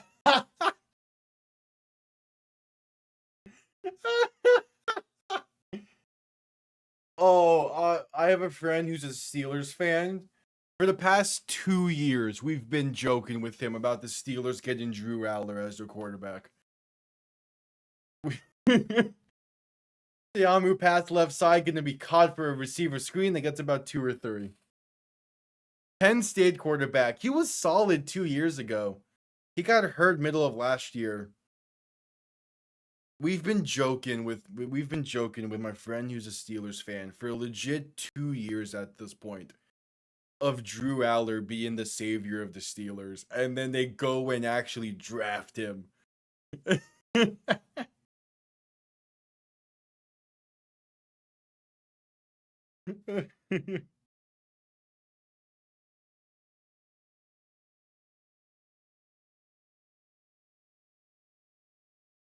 Teamu pass over the middle on 3rd and 4. Going to be enough for the first as Cornell Powell is down to about their own 47-ish.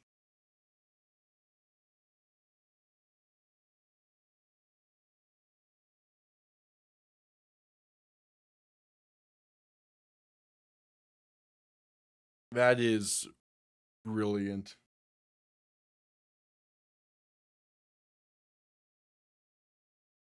I mean, there's a non-zero chance he is their week 1 starter next year because we have no idea what's going on with Aaron Rodgers. Teamu under center, play action looking to throw. Pressure coming, trying to escape. Rolling left, still buying time. and just gonna throw this one away incomplete. That is poetry. Drew Allers, the pick to Pittsburgh, man. It is Kenny Pick 2.0. It is Kenny Pickett 2.0. Them drafting a Pennsylvania talent to try and save the franchise.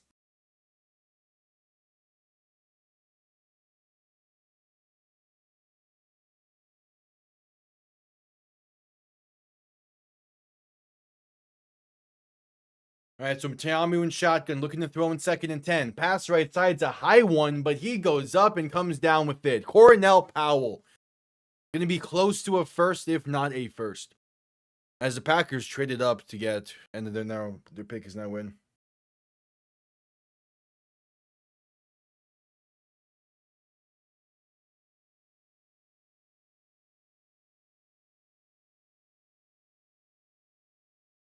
All right, who did the Packers go here? As it's 3rd and 1, 3rd and inches for DC.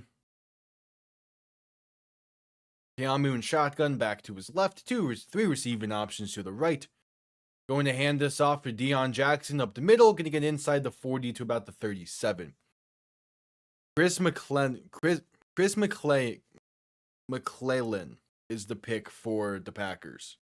All right.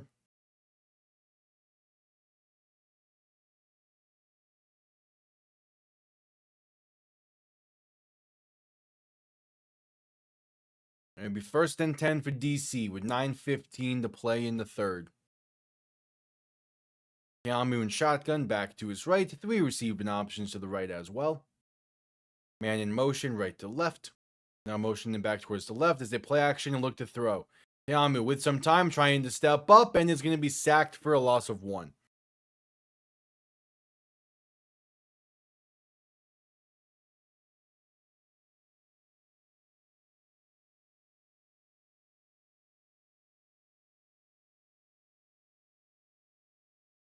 And the pick is now in for the Colts.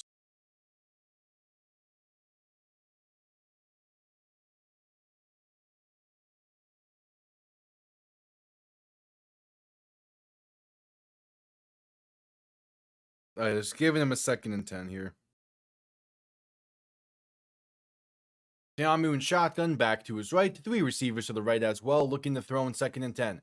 Has some time. Deep shot, right side. Wide open. It's Ty Scott, the walk-in 6. And they extend this lead to 8, potentially 9, depending on the extra point.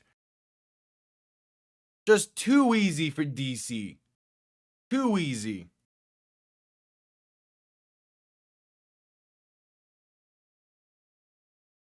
He burns past his man. Yeah, that was no contest there.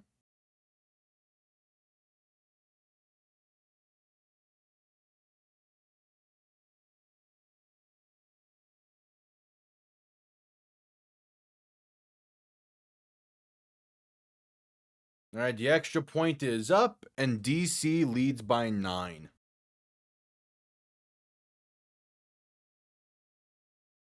Not bad.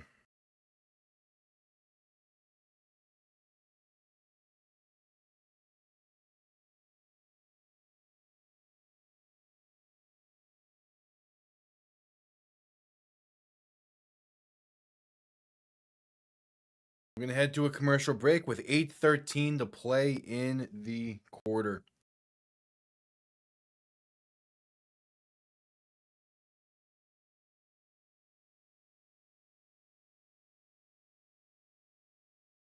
We're also at commercial break at the draft as we await the Colts' next pick.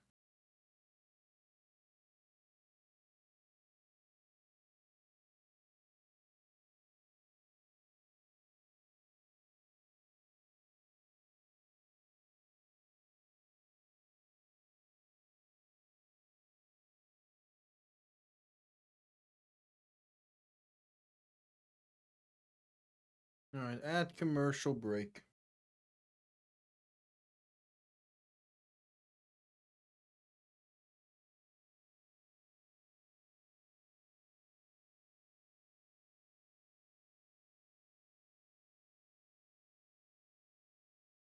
All right, the draft is back from commercial break.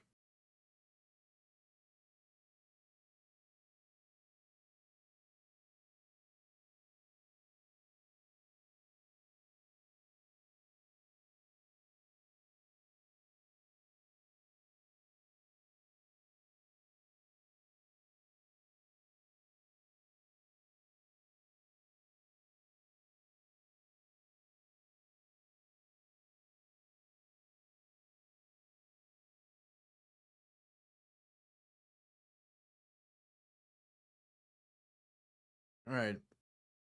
Who are the Colts getting here? And McAfee's back out there. Do the Colts have another pick after this? All right, we're just coming back from commercial break here in Birmingham.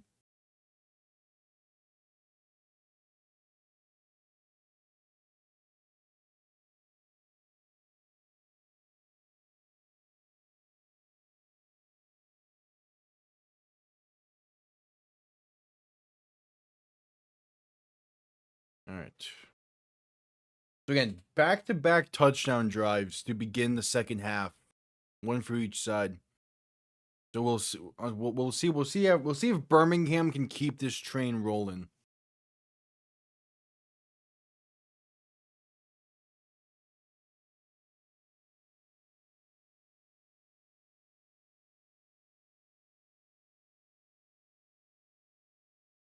As the kickoff is underway, going to be returned beginning from the 3, space out past the 15, out past the 20, trying to find space past the 25, past the 30, and brought down around the 33. Birmingham will start from there with some pretty solid starting field position.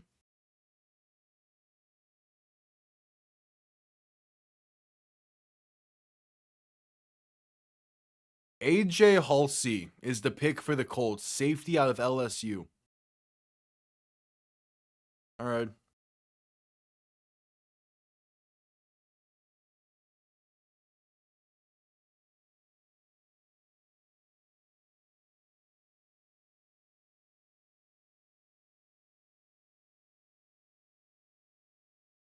So DTR looking to throw in 1st and 10. Pass over the middle is going to be caught right around midfield for Deion Kane.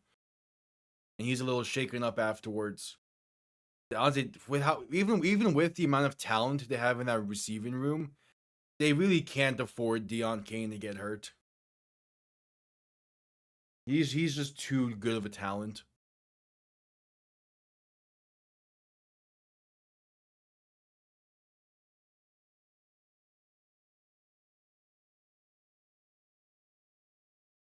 DTR and shotgun back to his left, 2 receiving options to each side. 1st and 10 from midfield. Going to quick pass. This left side is tipped and intercepted. Return pass to 30, 25, 20, and out of bounds around the 15. Garyon Connolly tips it at the line, and DC goes the other way. There is a penalty down as well. It would probably be a horse collar tackle against Birmingham. Off the corner blitz, Garyon Connolly. And this is where DC can start with things. It was after the play of sportsmanlike conduct against DC. Either way, the interception is going to stand, and the Falcons just selected Zachariah Branch. This has potential to be a really good pick for them. Yeah, the corner blitz and Garyon Connolly, man. Getting a hand on that ball is impressive. 2, tracking it and picking it off, even if it was like that close to him, it's still an impressive thing to do. And then to return it about 20 plus yards. DC is sitting pretty right now. That's the 3rd turnover of the night for the Stallions. This DC defense making things tough.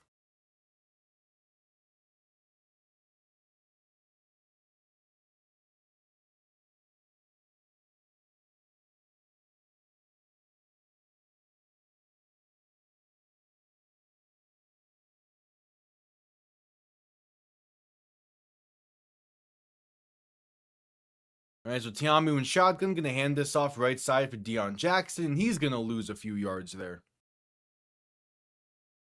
All right, pick is in for Baltimore. We're getting closer and closer to Miami's next pick.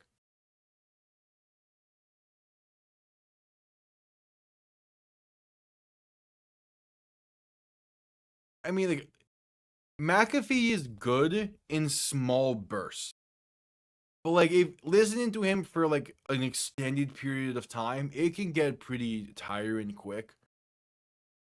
And this is from someone that listened to a lot of McAfee during COVID. Tamu understand you're gonna play action, look to throw, pressure coming quick, rolling right to buy some time. Still looking, gonna throw this one away, incomplete.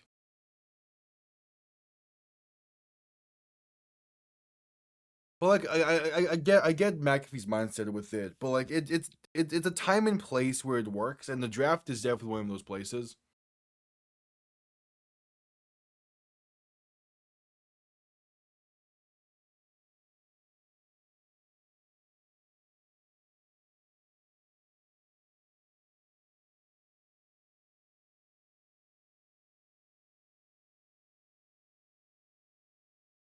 All right, the Ravens pick. As Teamu and shotgun back to his left, play clock winding down, two receivers to each side. Teamu looking to throw, pressure coming, dump off over the middle. Gonna be caught by Deion Jackson for only a gain of about 2. Ravens get a receiver. It's Jacoby Lane out of USC. Another really damn good player. And a really good receiving option for Baltimore. I mean that's a solid one for Lamar. Lamar Jackson has his main target, I would imagine now. All right, Matt McCrane on from 47 yards out and the right hash to put DC up by 12. Kick is up and it's right down the middle. Yeah, Branch is nice for the Falcons. I'm just curious on how he's gonna fit into that offense a bit.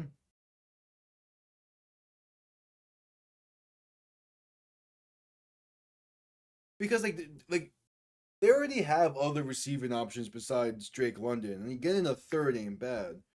But like Kyle Pitts has been slowly improving. I think he's on the 5th-year option this year.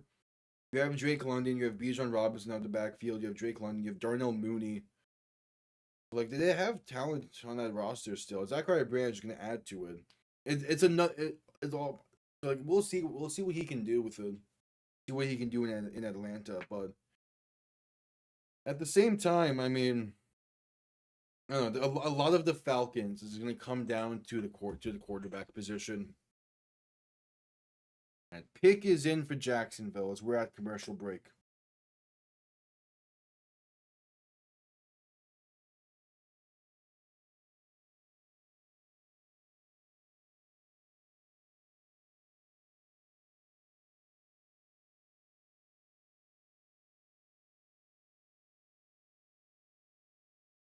I mean, at what point does McCoy go though? He's been falling insane.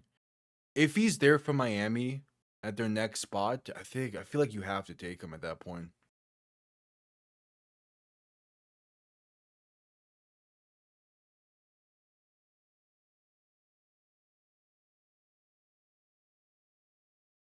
All right, who does Jacksonville pick here?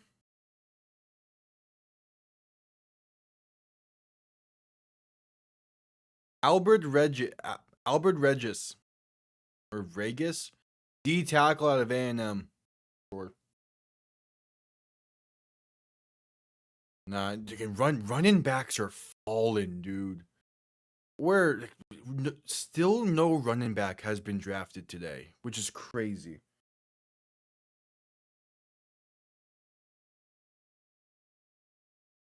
Right, still at commercial break after the 47-yard field goal. Actually, just getting back to commercial break.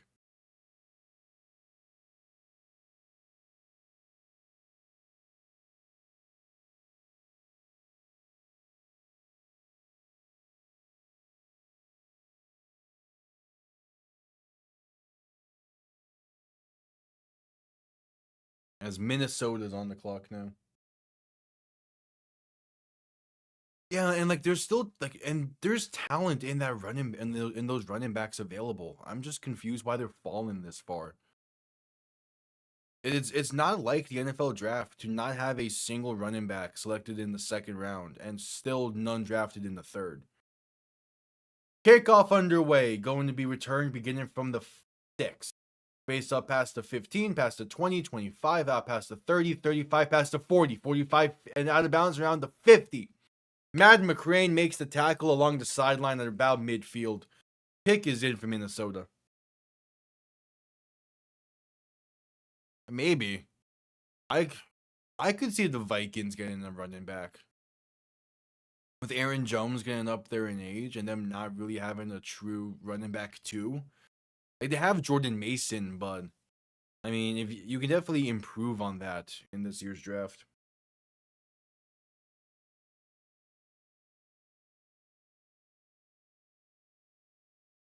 All right, 1st and 10, ball on the DC 49.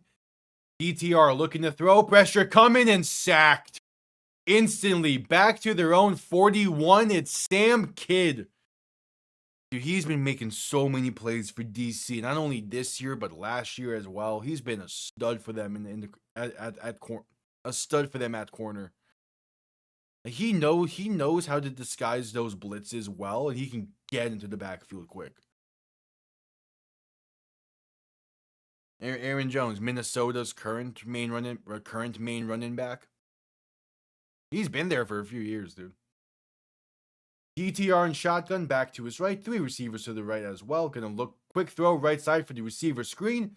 It is Deion Kane for about a gain of 2. But the thing with Aaron Jones is he got banged up quite a bit last year. So I wouldn't be shocked if they go running back to kind of just get that running back 3 or 2B in there.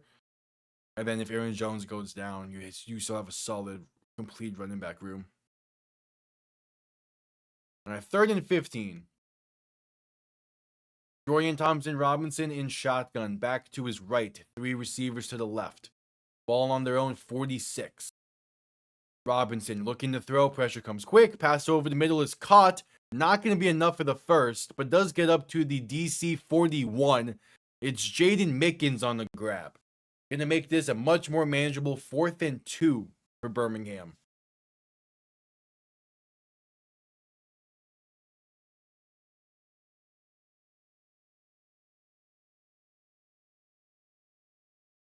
So Dorian Thompson-Robinson in shotgun, back to his right. They're going a weird formation here. Pass left side's off the mark and incomplete.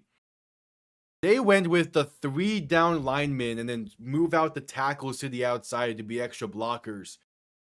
They tried some fancy stuff there in 4th and 2. It doesn't work. They turn over on downs.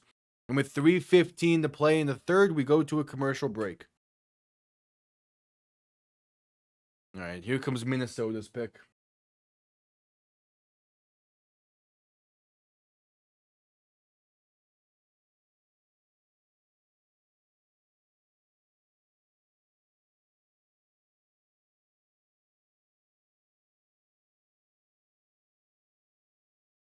Oh, they go D tackle. Dominique Orange out of Iowa State. Okay.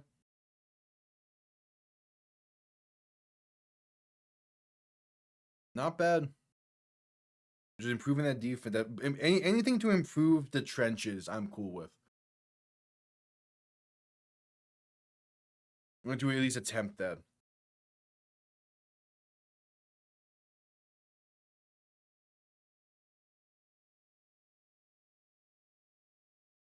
All right, still that commercial break.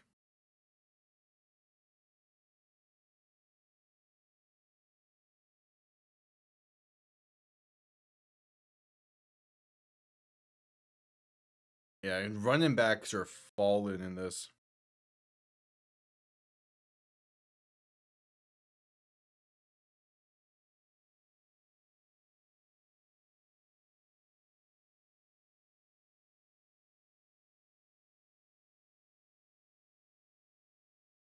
Add commercial break here from Birmingham. Pick is in for Carolina.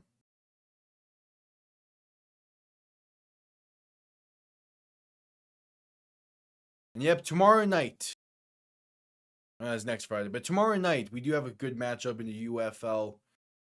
I was expecting that graphic to be it, but instead it was for next week. Tomorrow night, great matchup between the St. Louis Battlehawks and the Orlando Storm. Two of the top teams in the league. Should be a fun one.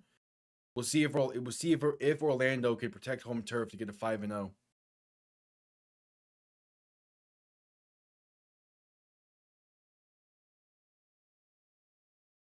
And we'll see what St. Louis can do with the roster they have over there. Chris Brazzell out of Tennessee, wide receiver, is the pick for Carolina.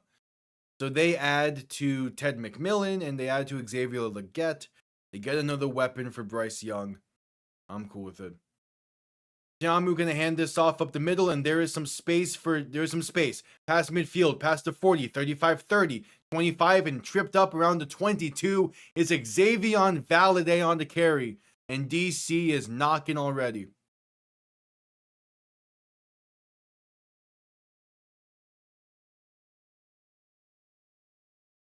Yeah, it's weird how it's just weird how running backs are falling like this. Handoff up the middle, going to be a gain of about 4. So my friend who's a Steelers fan, I texted him about the Drew Aller pick, saying they got their franchise quarterback. He has finally responded, simply saying he's a bum. I'm not surprised by that.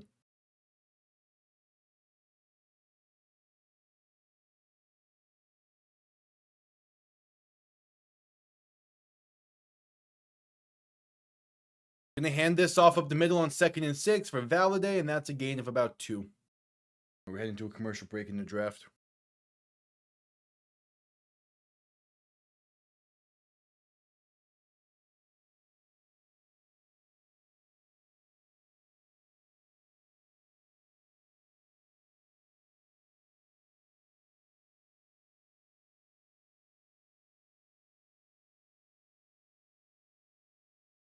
So 3rd and 4 for DC. Teamu in shotgun, back to his right. 2 receiving options to each side, going to look to throw. Pressure coming, rolls right, breaks off one would-be sack, tries to keep it himself, fights forward. Teamu hurdling down to the 1. Jordan Teamu using his legs to make it 1st and goal DC.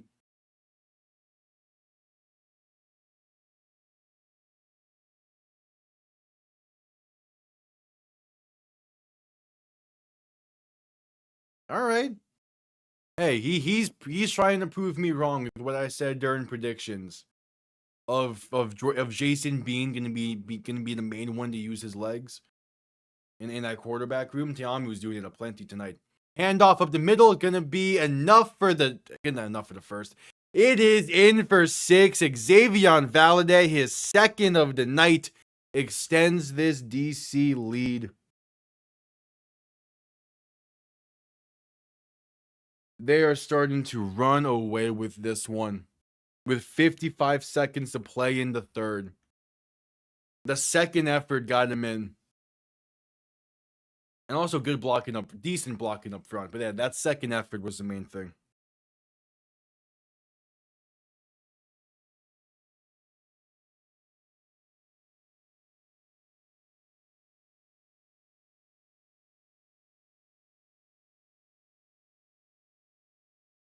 All right, the extra point is up. And it is good.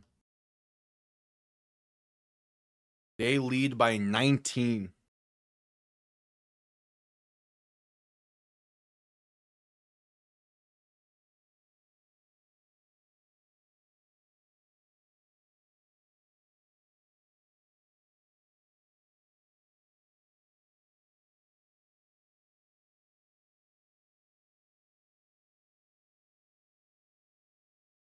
All right, at commercial break in this one, about 50 seconds to go in the 3rd quarter. Yeah. Jermon McCoy was the 19th overall prospect on Daniel Jeremiah's big board. And he is still available.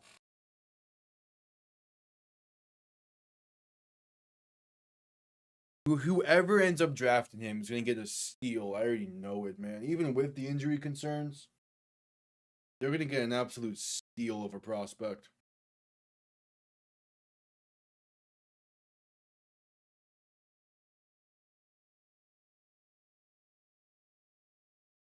All right, what does Tampa decide to do here?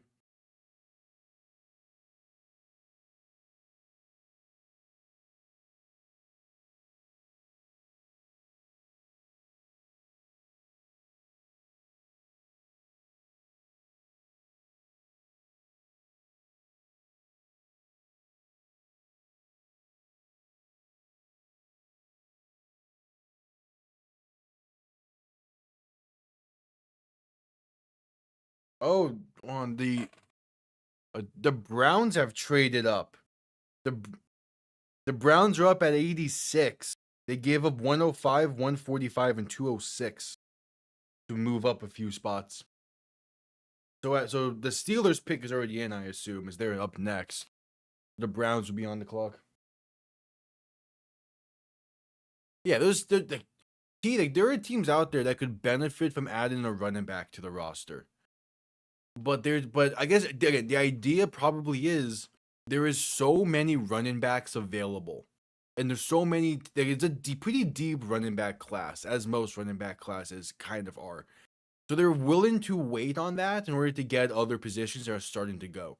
As the Buccaneers, they go wide receiver Ted Hurst out of Georgia State. Really solid receiver for them. It's another weapon to Tampa's running back, to Tampa's receiver room. After they lost Mike Evans, he's not going to be the Mike Evans replacement, but adding him to the same room of Emeka Egbuka and Chris Godwin is a solid addition. Kickoff going to be returned beginning from the 11. Spaced out past the 25, going to be around the 27, maybe 28 on the return.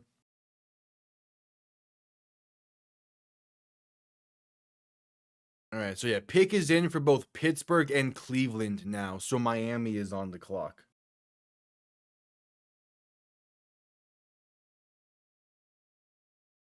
Yeah, it's making sure that they get their guys at the other positions of need. Because again, running back isn't a massive position of need for any team. It's just they could benefit from adding one, so they're not in a rush to pick those. Because again, none of the other running backs truly differentiate themselves enough to warrant being hasty with it. Jeremiah Love, again, it was Jeremiah Love, big gap everyone else in terms of running backs.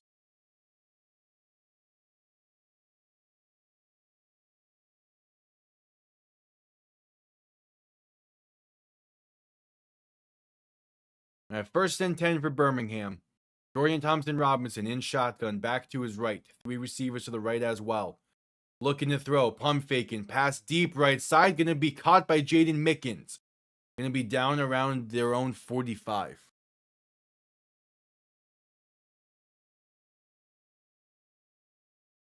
Now, one more play is needed before the end of the third quarter.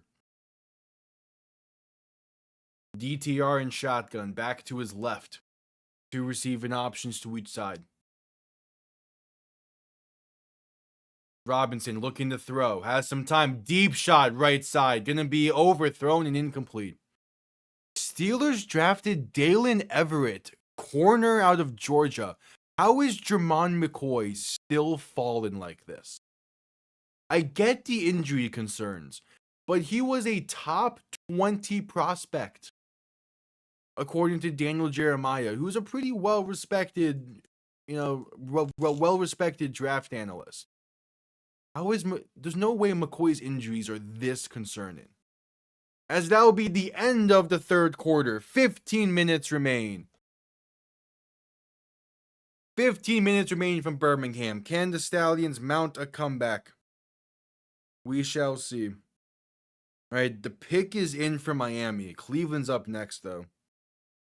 But the pick is in. If Cleveland does not go Jermon McCoy here, Miami needs to just throw the dart at him. Because there's no way he has fallen this far With even with the injuries, there has to be something else that we don't know.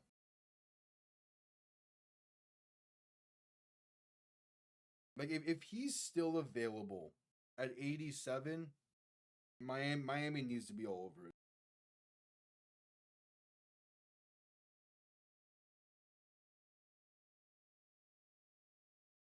All right, who did the Browns pick?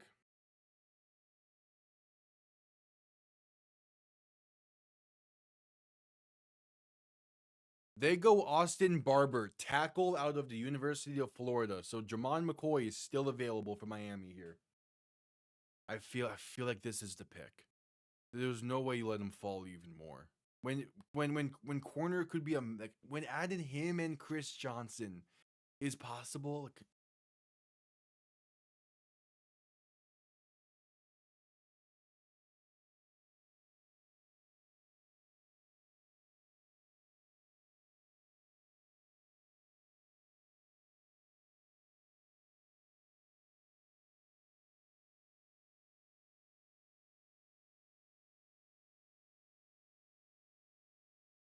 we'll see.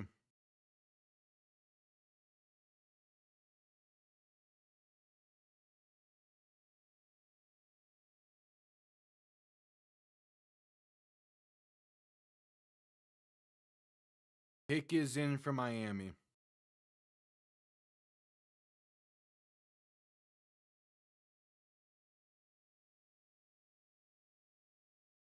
As we're still at commercial break for the end of the third quarter here in Birmingham.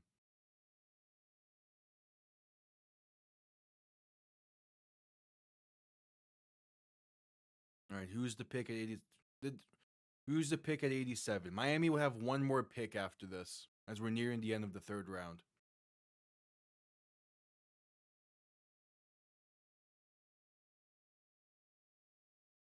Okay, they go tight end. I'm cool with it. Will Kaczmarek is the pick, tight end out of Ohio State. I'm cool with it, taking a flyer on the tight end. I kind of wish Jermon McCoy was the pick, but this is also a tight end room that is highlighted by Greg Dulcich and literally no one else. So I'm fine with getting the tight end.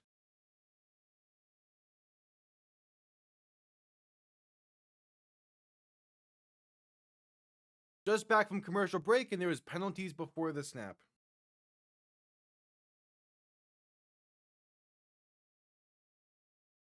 It's false start against the Stallions.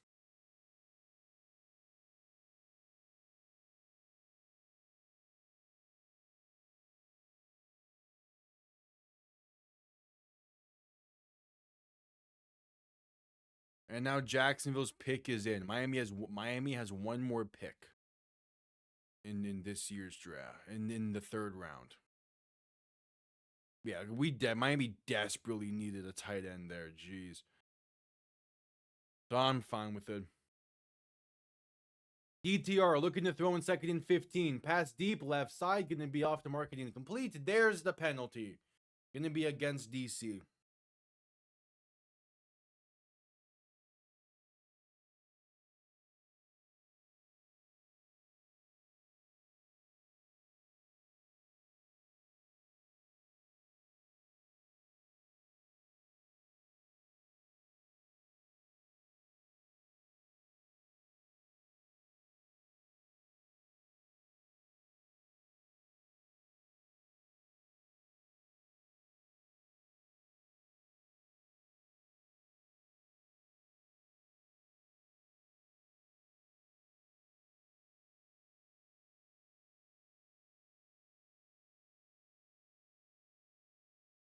There's a first and 10 after the penalty. A deep shot right side for Deion Kane, going to be off the market incomplete. I don't believe he is. I think you're thinking of someone else. I know Iowa has a quarterback with a similar last name. I don't know.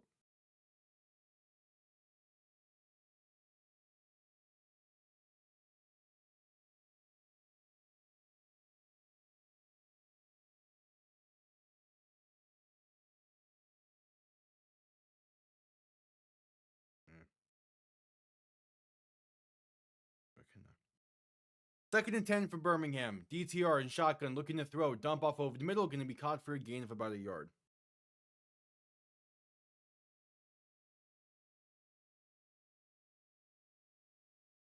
I'm pretty sure it's Mark Gratkowski is his name. I know who you're talking about. I can double check though.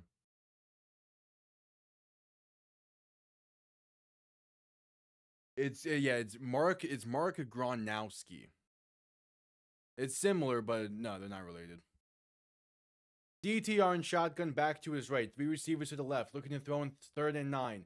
Dump off left side, gonna be caught for a gain of about 4 or 5 for Dion Kane. Yeah. Yeah, it's Gronowski. So it's slightly different.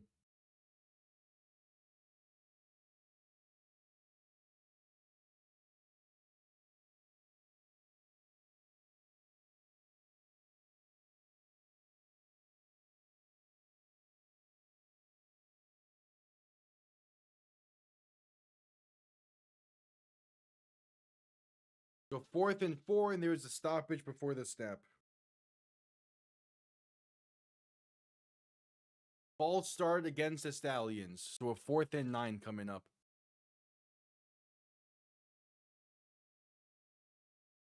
Yeah. No, but yeah, it's a similar last name, so I don't fault you too much with it.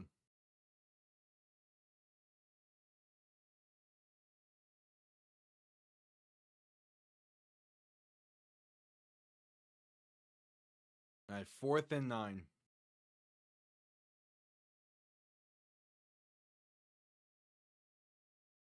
Dorian Thompson-Robinson in shotgun, back to his right. 3 receiving options to the right as well.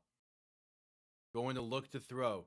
Has some time, dump off right side. Looking for some blockers, not going to get any. Stuffed at the line for no gain. The Stallions are 0 for 3 on 4th down tonight. They turn it over once again, and this game is starting to wind down. Jacksonville goes the guard out of Oregon, Emmanuel Prejon? Or is it Pregnon? Either way, they bolstered the offensive line.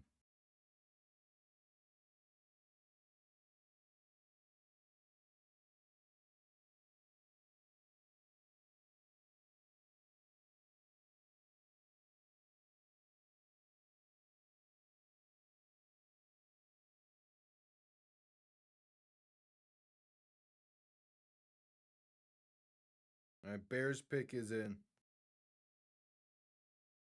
As we're at commercial break.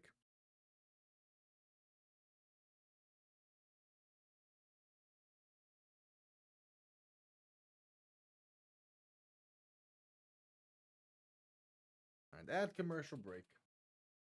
Pick is in for Chicago. It's looking that way with who still has to pick. It's possible. I mean, San Francisco could definitely pick a running back here. I wouldn't put it past them. Same with Seattle, obviously.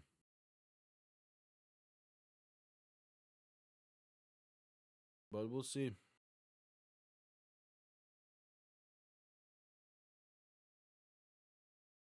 All right, the Bears go Xavion Thomas, wide receiver out of LSU. Okay. Another weapon for that offense.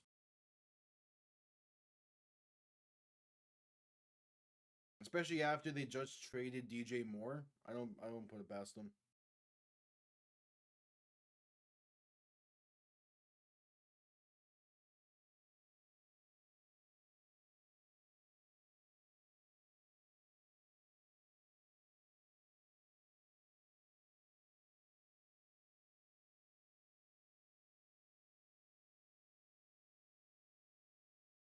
All right, at commercial break. Should be coming out of it here soon.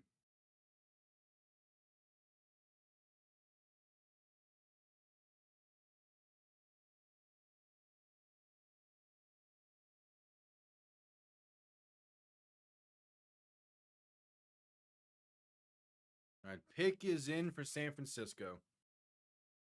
This is the first spot I could see.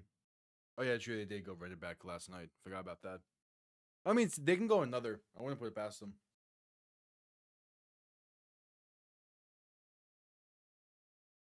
All right, just getting back from commercial break.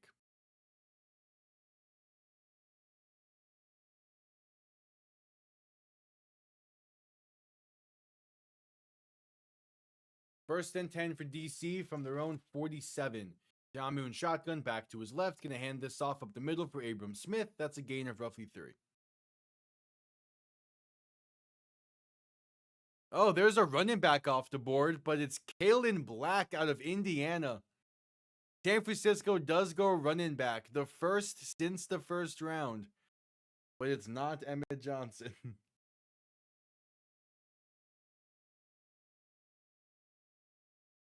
Second and 7 for DC. Jamu and shotgun back to his right. 3 receivers to the right as well. Ball on roughly their side of midfield, but barely. Jamu gonna hand this off up the middle for Abram Smith, and that is enough for the first, up to about the 42-ish.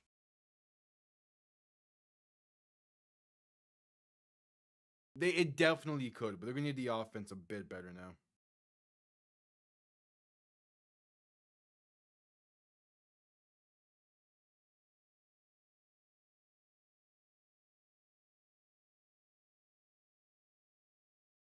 At first and 10 for DC. Jamu and shotgun back to his right. 3 receivers to the right as well. Gonna dump this off right side for Eric Ezukanma, who has space. It's a foot race inside the 20, the 15, the 10, and inside the 5, staying in bounds, but now saying he's out just shy of the end zone. As the Raiders are still on the clock, they haven't picked yet. But Eric Ezukanma on the receiver screen puts DC inside the 20. Gets those good initial blocks and then just able to take it the rest of the way. When does he step out? Inbounds inside the 10, at the 9. Okay, steps out around the 7, but it's close.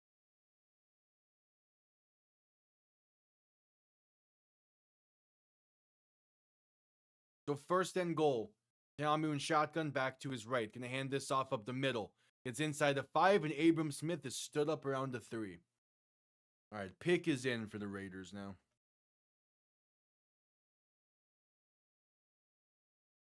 CJ Stroud does not need to be elite next year. He needs to be good, but he doesn't need to be MVP level by any means. He just needs to be he just needs to not turn the ball over, and the Texans will be just fine next year. Even if the defense slightly underperforms next year, because I do not expect them to have a similar showing to what they did this past year. Jamu and shotgun back to his left. Gonna hand this off up the middle, and that stood up at the line for no gain.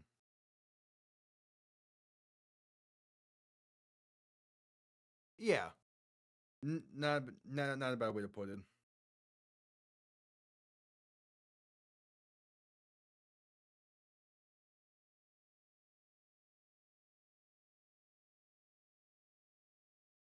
All right, third and goal.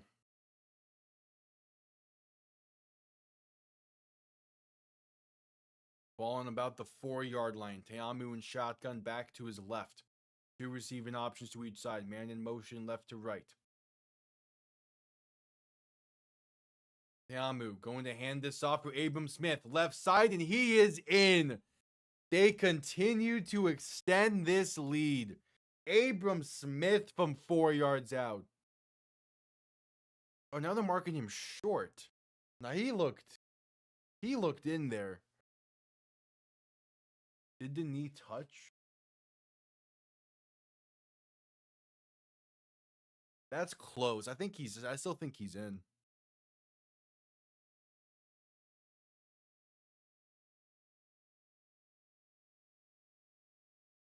They're marking him shy there, but no, he looks in.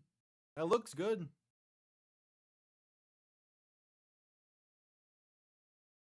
I think that ball barely crosses the plane by the time his knee touches.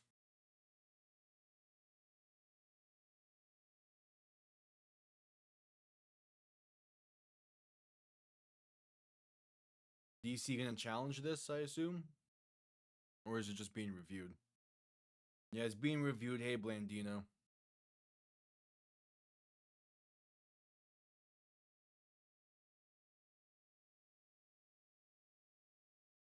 We'll see what the ruling is. In the meantime, the Raiders are making their pick.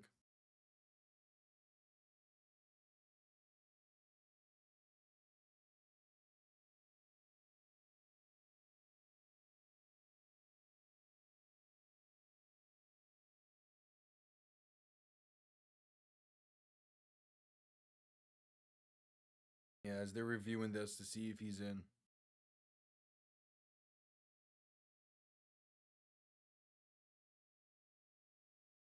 All right, they're gonna say he's short. It's his 4th and goal for DC. As the Raiders go, Trey Zune, center out of Texas A&M. All right, not bad. It's a backup draft. It's a backup pick. They just signed Tyler Linderbaum to a massive deal. This is for a depth piece, or they might move him out to guard. But no, I would imagine this is more so a depth piece. All right, 4th and goal from the 1. Teamu in shotgun, back to his right. 3 receiving options to the right as well. Teamu gonna keep it himself. Now a dump off right side is wide open for Brilly Moore, and now they extend the lead even more. This game is getting out of hand already. It's got out of hand pretty quick. All right, Dallas's pick is in. Miami's a few picks away.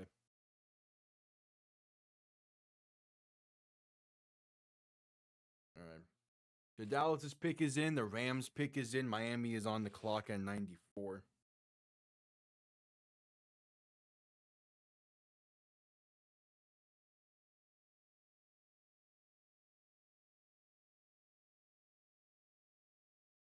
All right, the extra point is up, and it is good.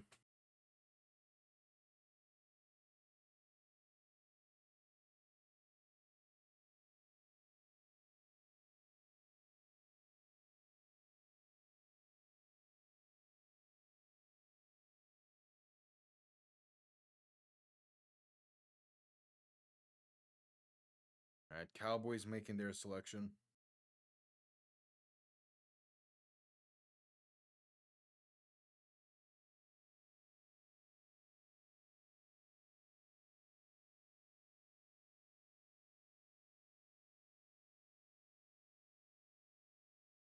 Cowboys go Jayshon Barham, edge rusher out of Michigan. Dude, how is Jermon McCoy still not picked yet? Like, I'm getting to the point where like my Miami's pick is coming up at 94 here. Again, like you have to take a flyer on this dude at some point. Even if the injury is that big of a scare, his talent outweighs it when it's a late 3rd round pick.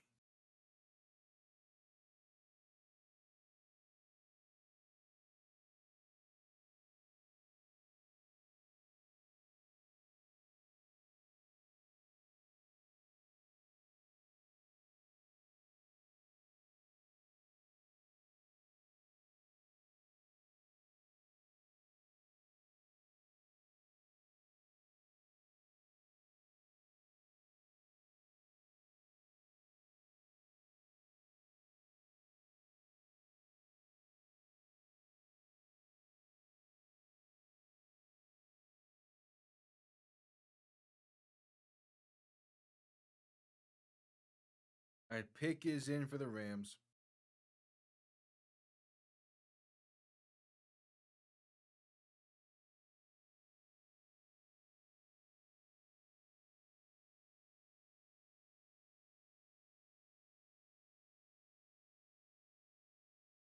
As we're just coming back from commercial break here in Birmingham, 8:18 to play in the game. DC up by a bunch.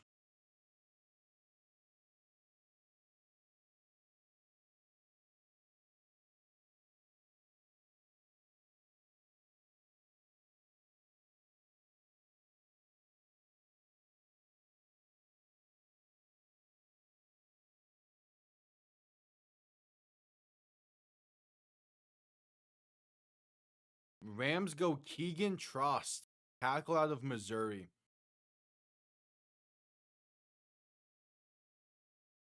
All right, kickoff underway, going to be returned beginning from the 10. Space out past the 20 and brought down around the 24.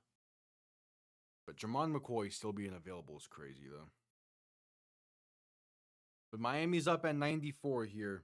The pick is in, so Miami will make their final selection of night 2. And we'll see who they have in the cards.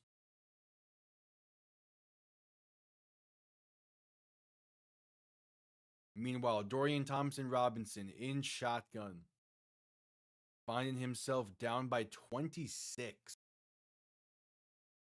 which is still a 3-possession game. It's not like they're down by 4 scores just yet. DTR in shotgun, back to his right, 2 receivers to each side, looking to throw in 1st and 10. Dump off over the middle, caught by Snoop Connor, going to get enough for the first, a gain of 10. You know, one thing I've noticed about the Stallions this game is Anthony McFarland has been a non-factor. He's either hurt or they're not using him. Not sure which.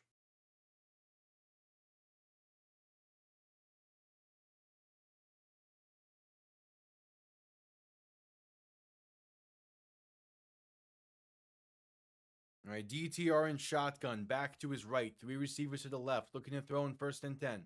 Dump off right side, going to be caught with some space up past the 40 and down to about the 41.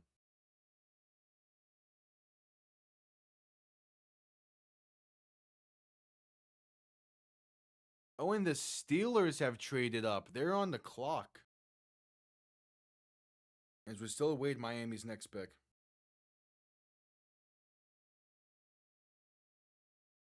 Second and 3 coming up.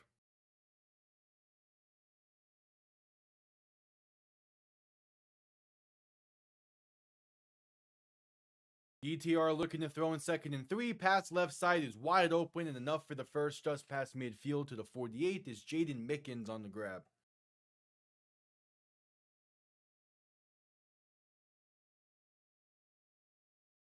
The weird thing is, again, Jermon McCoy having fallen this far is insane, but Miami still needs another receiver. I would think it's either this pick or the next they would get him. And like Skylar Bell and Elijah Surratt are still available. You go either of them, I think you're fine. DTR looking to throw. Pass right side, can be caught just past the 40 and down to about the 38. Deion Kane on the grab, going to be enough for the first. Now, the other side of this coin is, again, Miami is expecting to be pretty bad next year, but maybe Malik Willis does show some good signs. You have a top 3 pick, top 5 pick, and you get Ryan Williams or Jeremiah Smith next year. That's a potential. After the play, a personal foul against the Stallions is the call. Going to be pushing them back some after the first down pickup.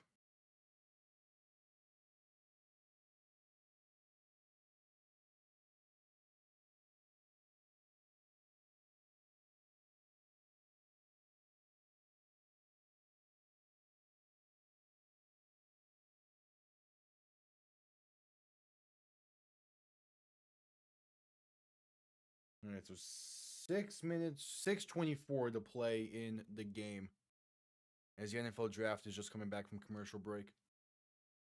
DTR in shotgun, back to his right, 3 receivers to the left, looking to throw in 1st and 10. Pressure coming, pass over the middle, going to be caught by Jordan Thomas, and he falls backwards. Should be enough for the first.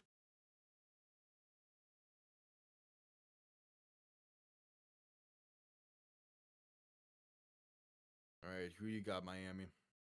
This is 1st and 10 for Birmingham.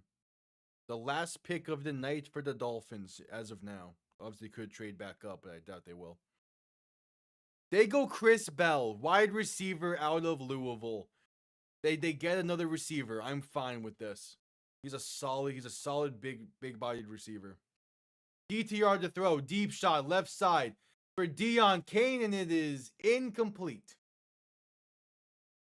Chris Bell out of Louisville. So in this night 2, they get a really damn good linebacker in Jacob Rodriguez. They get their tight end 2 and main block in tight end in the tight end out of A&M. And then they get probably their receiver 1 and 2 in Chris Bell and Caleb Douglas. I'm cool with it.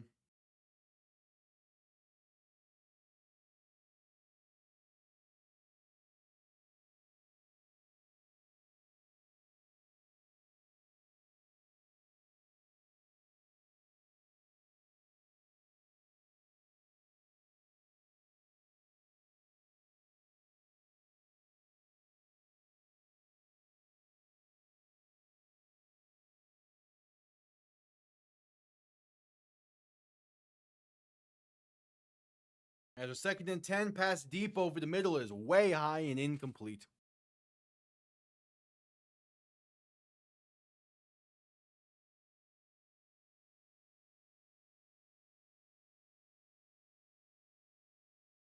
Third and 10 coming up for the Stallions.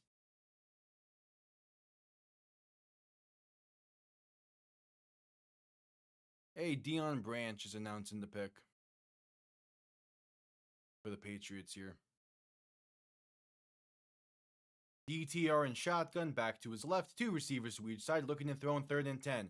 Pass over the middle is dropped, looking for Jordan Thomas.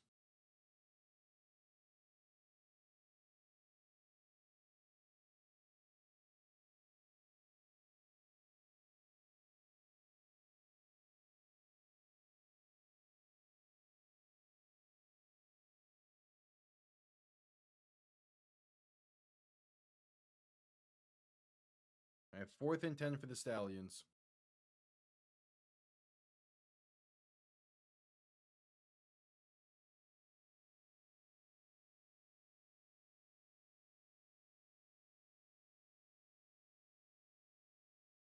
DTR and shotgun looking to throw in 4th and 10. Pass left side going to be caught inside the 30 and down to about the 28.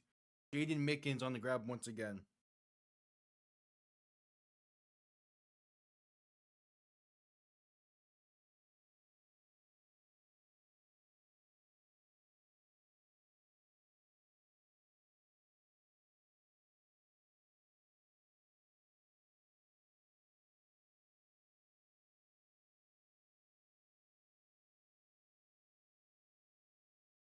Quick pass right side going to be caught inside the 20, inside the 15. Fights his way down to about the 12. It's a 1st and 10 for the Stallions. I was dealing with some Dolphins talk after the draft as they've wrapped up their night.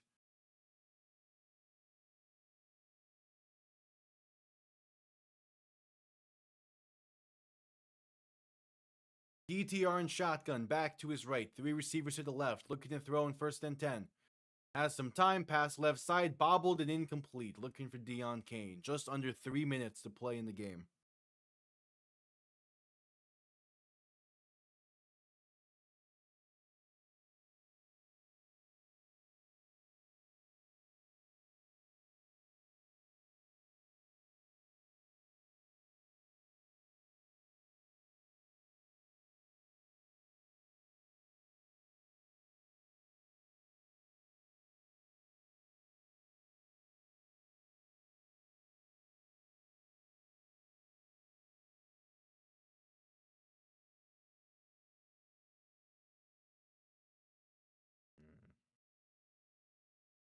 DTR pass left side going to be bobbled and incomplete. 3rd and 10 coming up.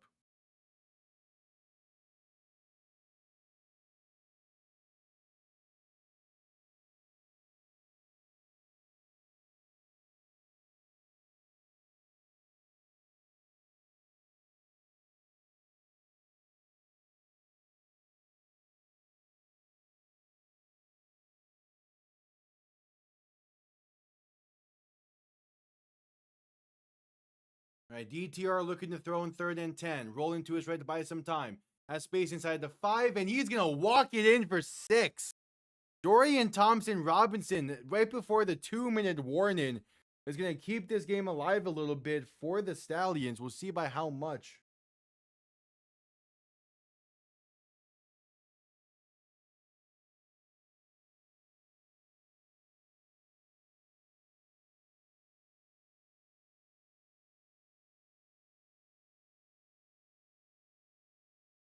All right. Steelers go. Was it Gaining's dunker out of Iowa?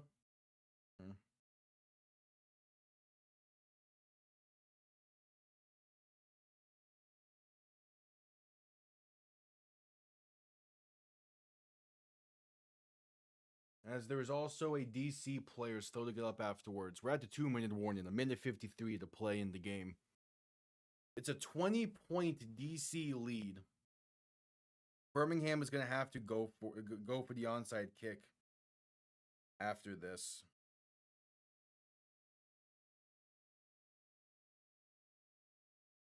Just to try and keep this game alive a little bit. All right, 4 picks remain in night 2. The pick is in for Minnesota.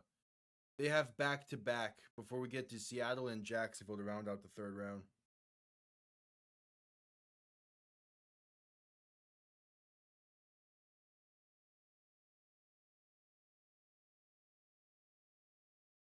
All right, a minute 53 to play in the game.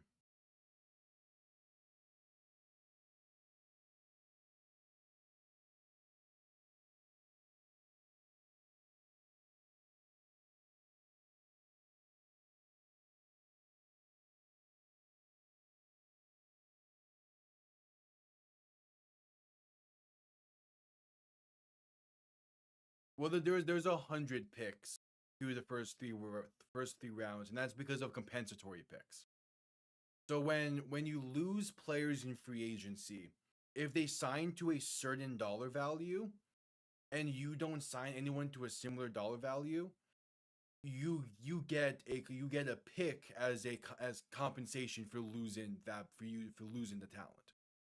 DTR looking to throw on the 3-point conversion attempt. Rolling right, buying some time. Pass towards the end zone is going to be tipped, and it's bobbled but caught by Jordan Thomas. He gets in. There's a penalty down in the end zone. Yeah, 3rd round and later has compensatory pick. And it's all based off of like how many players are moved in free agency. What are the big dollar values and big money amounts? Other players that those teams brought in, coaching changes tie into it as well. The compensatory pick system is a bit weird, but it explains the added picks to the rounds. But the conversion attempt is good for Birmingham, and we head to commercial break for the 2-minute warning. He could. Like, they have back-to-back.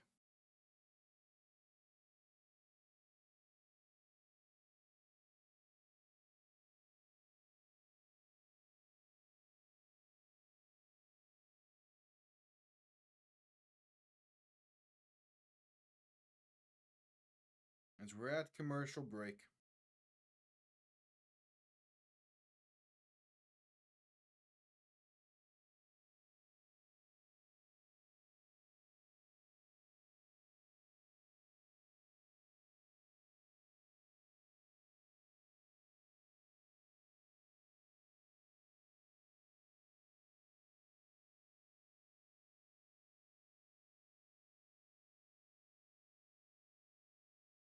All right, at commercial break for the 2-minute warning. The NFL draft is just getting out of commercial break.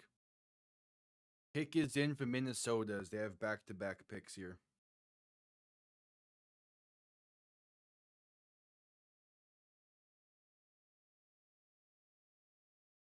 The first is Caleb Tierman, tackle out of Northwestern. All right.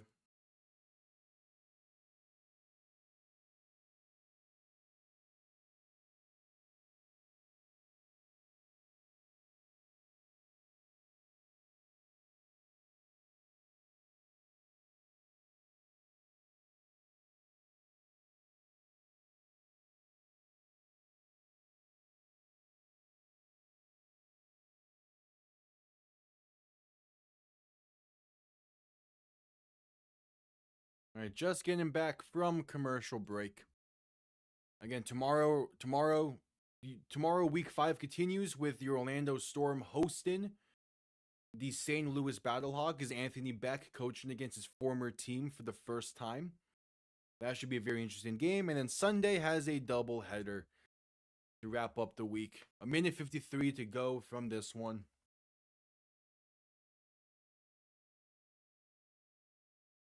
And to try and keep the game alive a little bit longer, the Birmingham Stallions are going to go for the 4th and 12 onside kick attempt as the Vikings now go Jacoby Thomas with pick 98. Dorian Thompson-Robinson alone in shotgun, 3 receivers to the right, 2 to the left, looking to throw on 4th and 12. Pass left side, going to be underthrown and incomplete. Had an open John Ross, but they couldn't connect. And that will most likely be the deciding factor.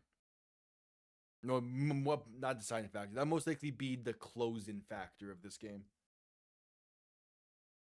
With 1:49 to play, down by 17, it's going to be a long road ahead for the Stallions. Falling to 1-4 on this season.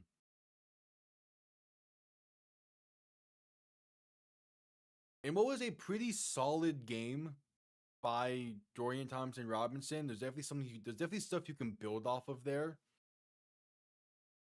The turnovers killed you. The turnovers killed them in this one. Tiamu and shotgun gonna hand this off up the middle for Deion Jackson. That's a gain of about a yard.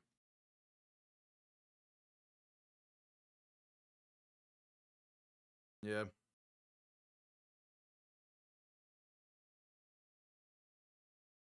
Running backs have been weird in this year's draft. I don't know why they're falling like this.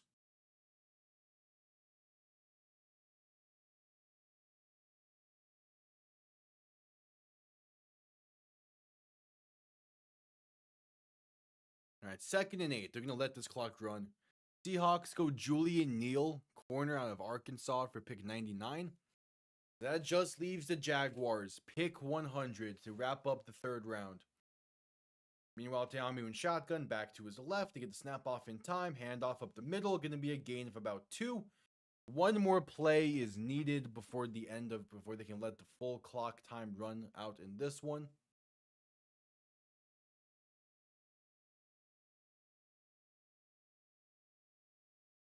So the pick is in for the Jaguars.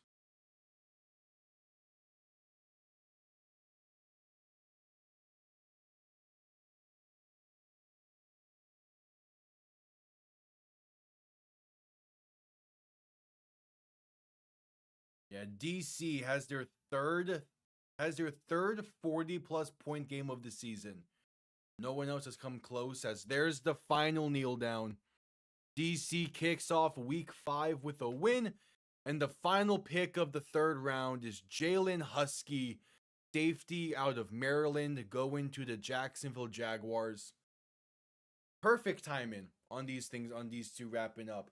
Tomorrow, I will not be live with day 3 of the NFL draft. It's too long to be live for, especially when at 7 p.m. EST, right after day 3 of the draft, I will be live with St. Louis taking on Orlando in what should be a really good game. I like that ESPN is smart enough to go straight from day 3 of the draft into the UFL. It should help with TV ratings. It is crazy that Emmett Johnson fell this far, but he's not the only running back. That is kind of crazy they fell this far. Nicholas Singleton falling this far is a bit crazy as well. And obviously Mike Washington is the highest rated back currently. But yeah, it's weird. We'll see how those fall tomorrow. Again, I'll be live at 7 p.m. EST right after day 3. At the beginning of the St. Louis Orlando game, so I'll be open to talking about the draft and all that during the game as well. Appreciate everyone tuning in for this. I'll see you all tomorrow. Have yourselves a damn good one. Peace.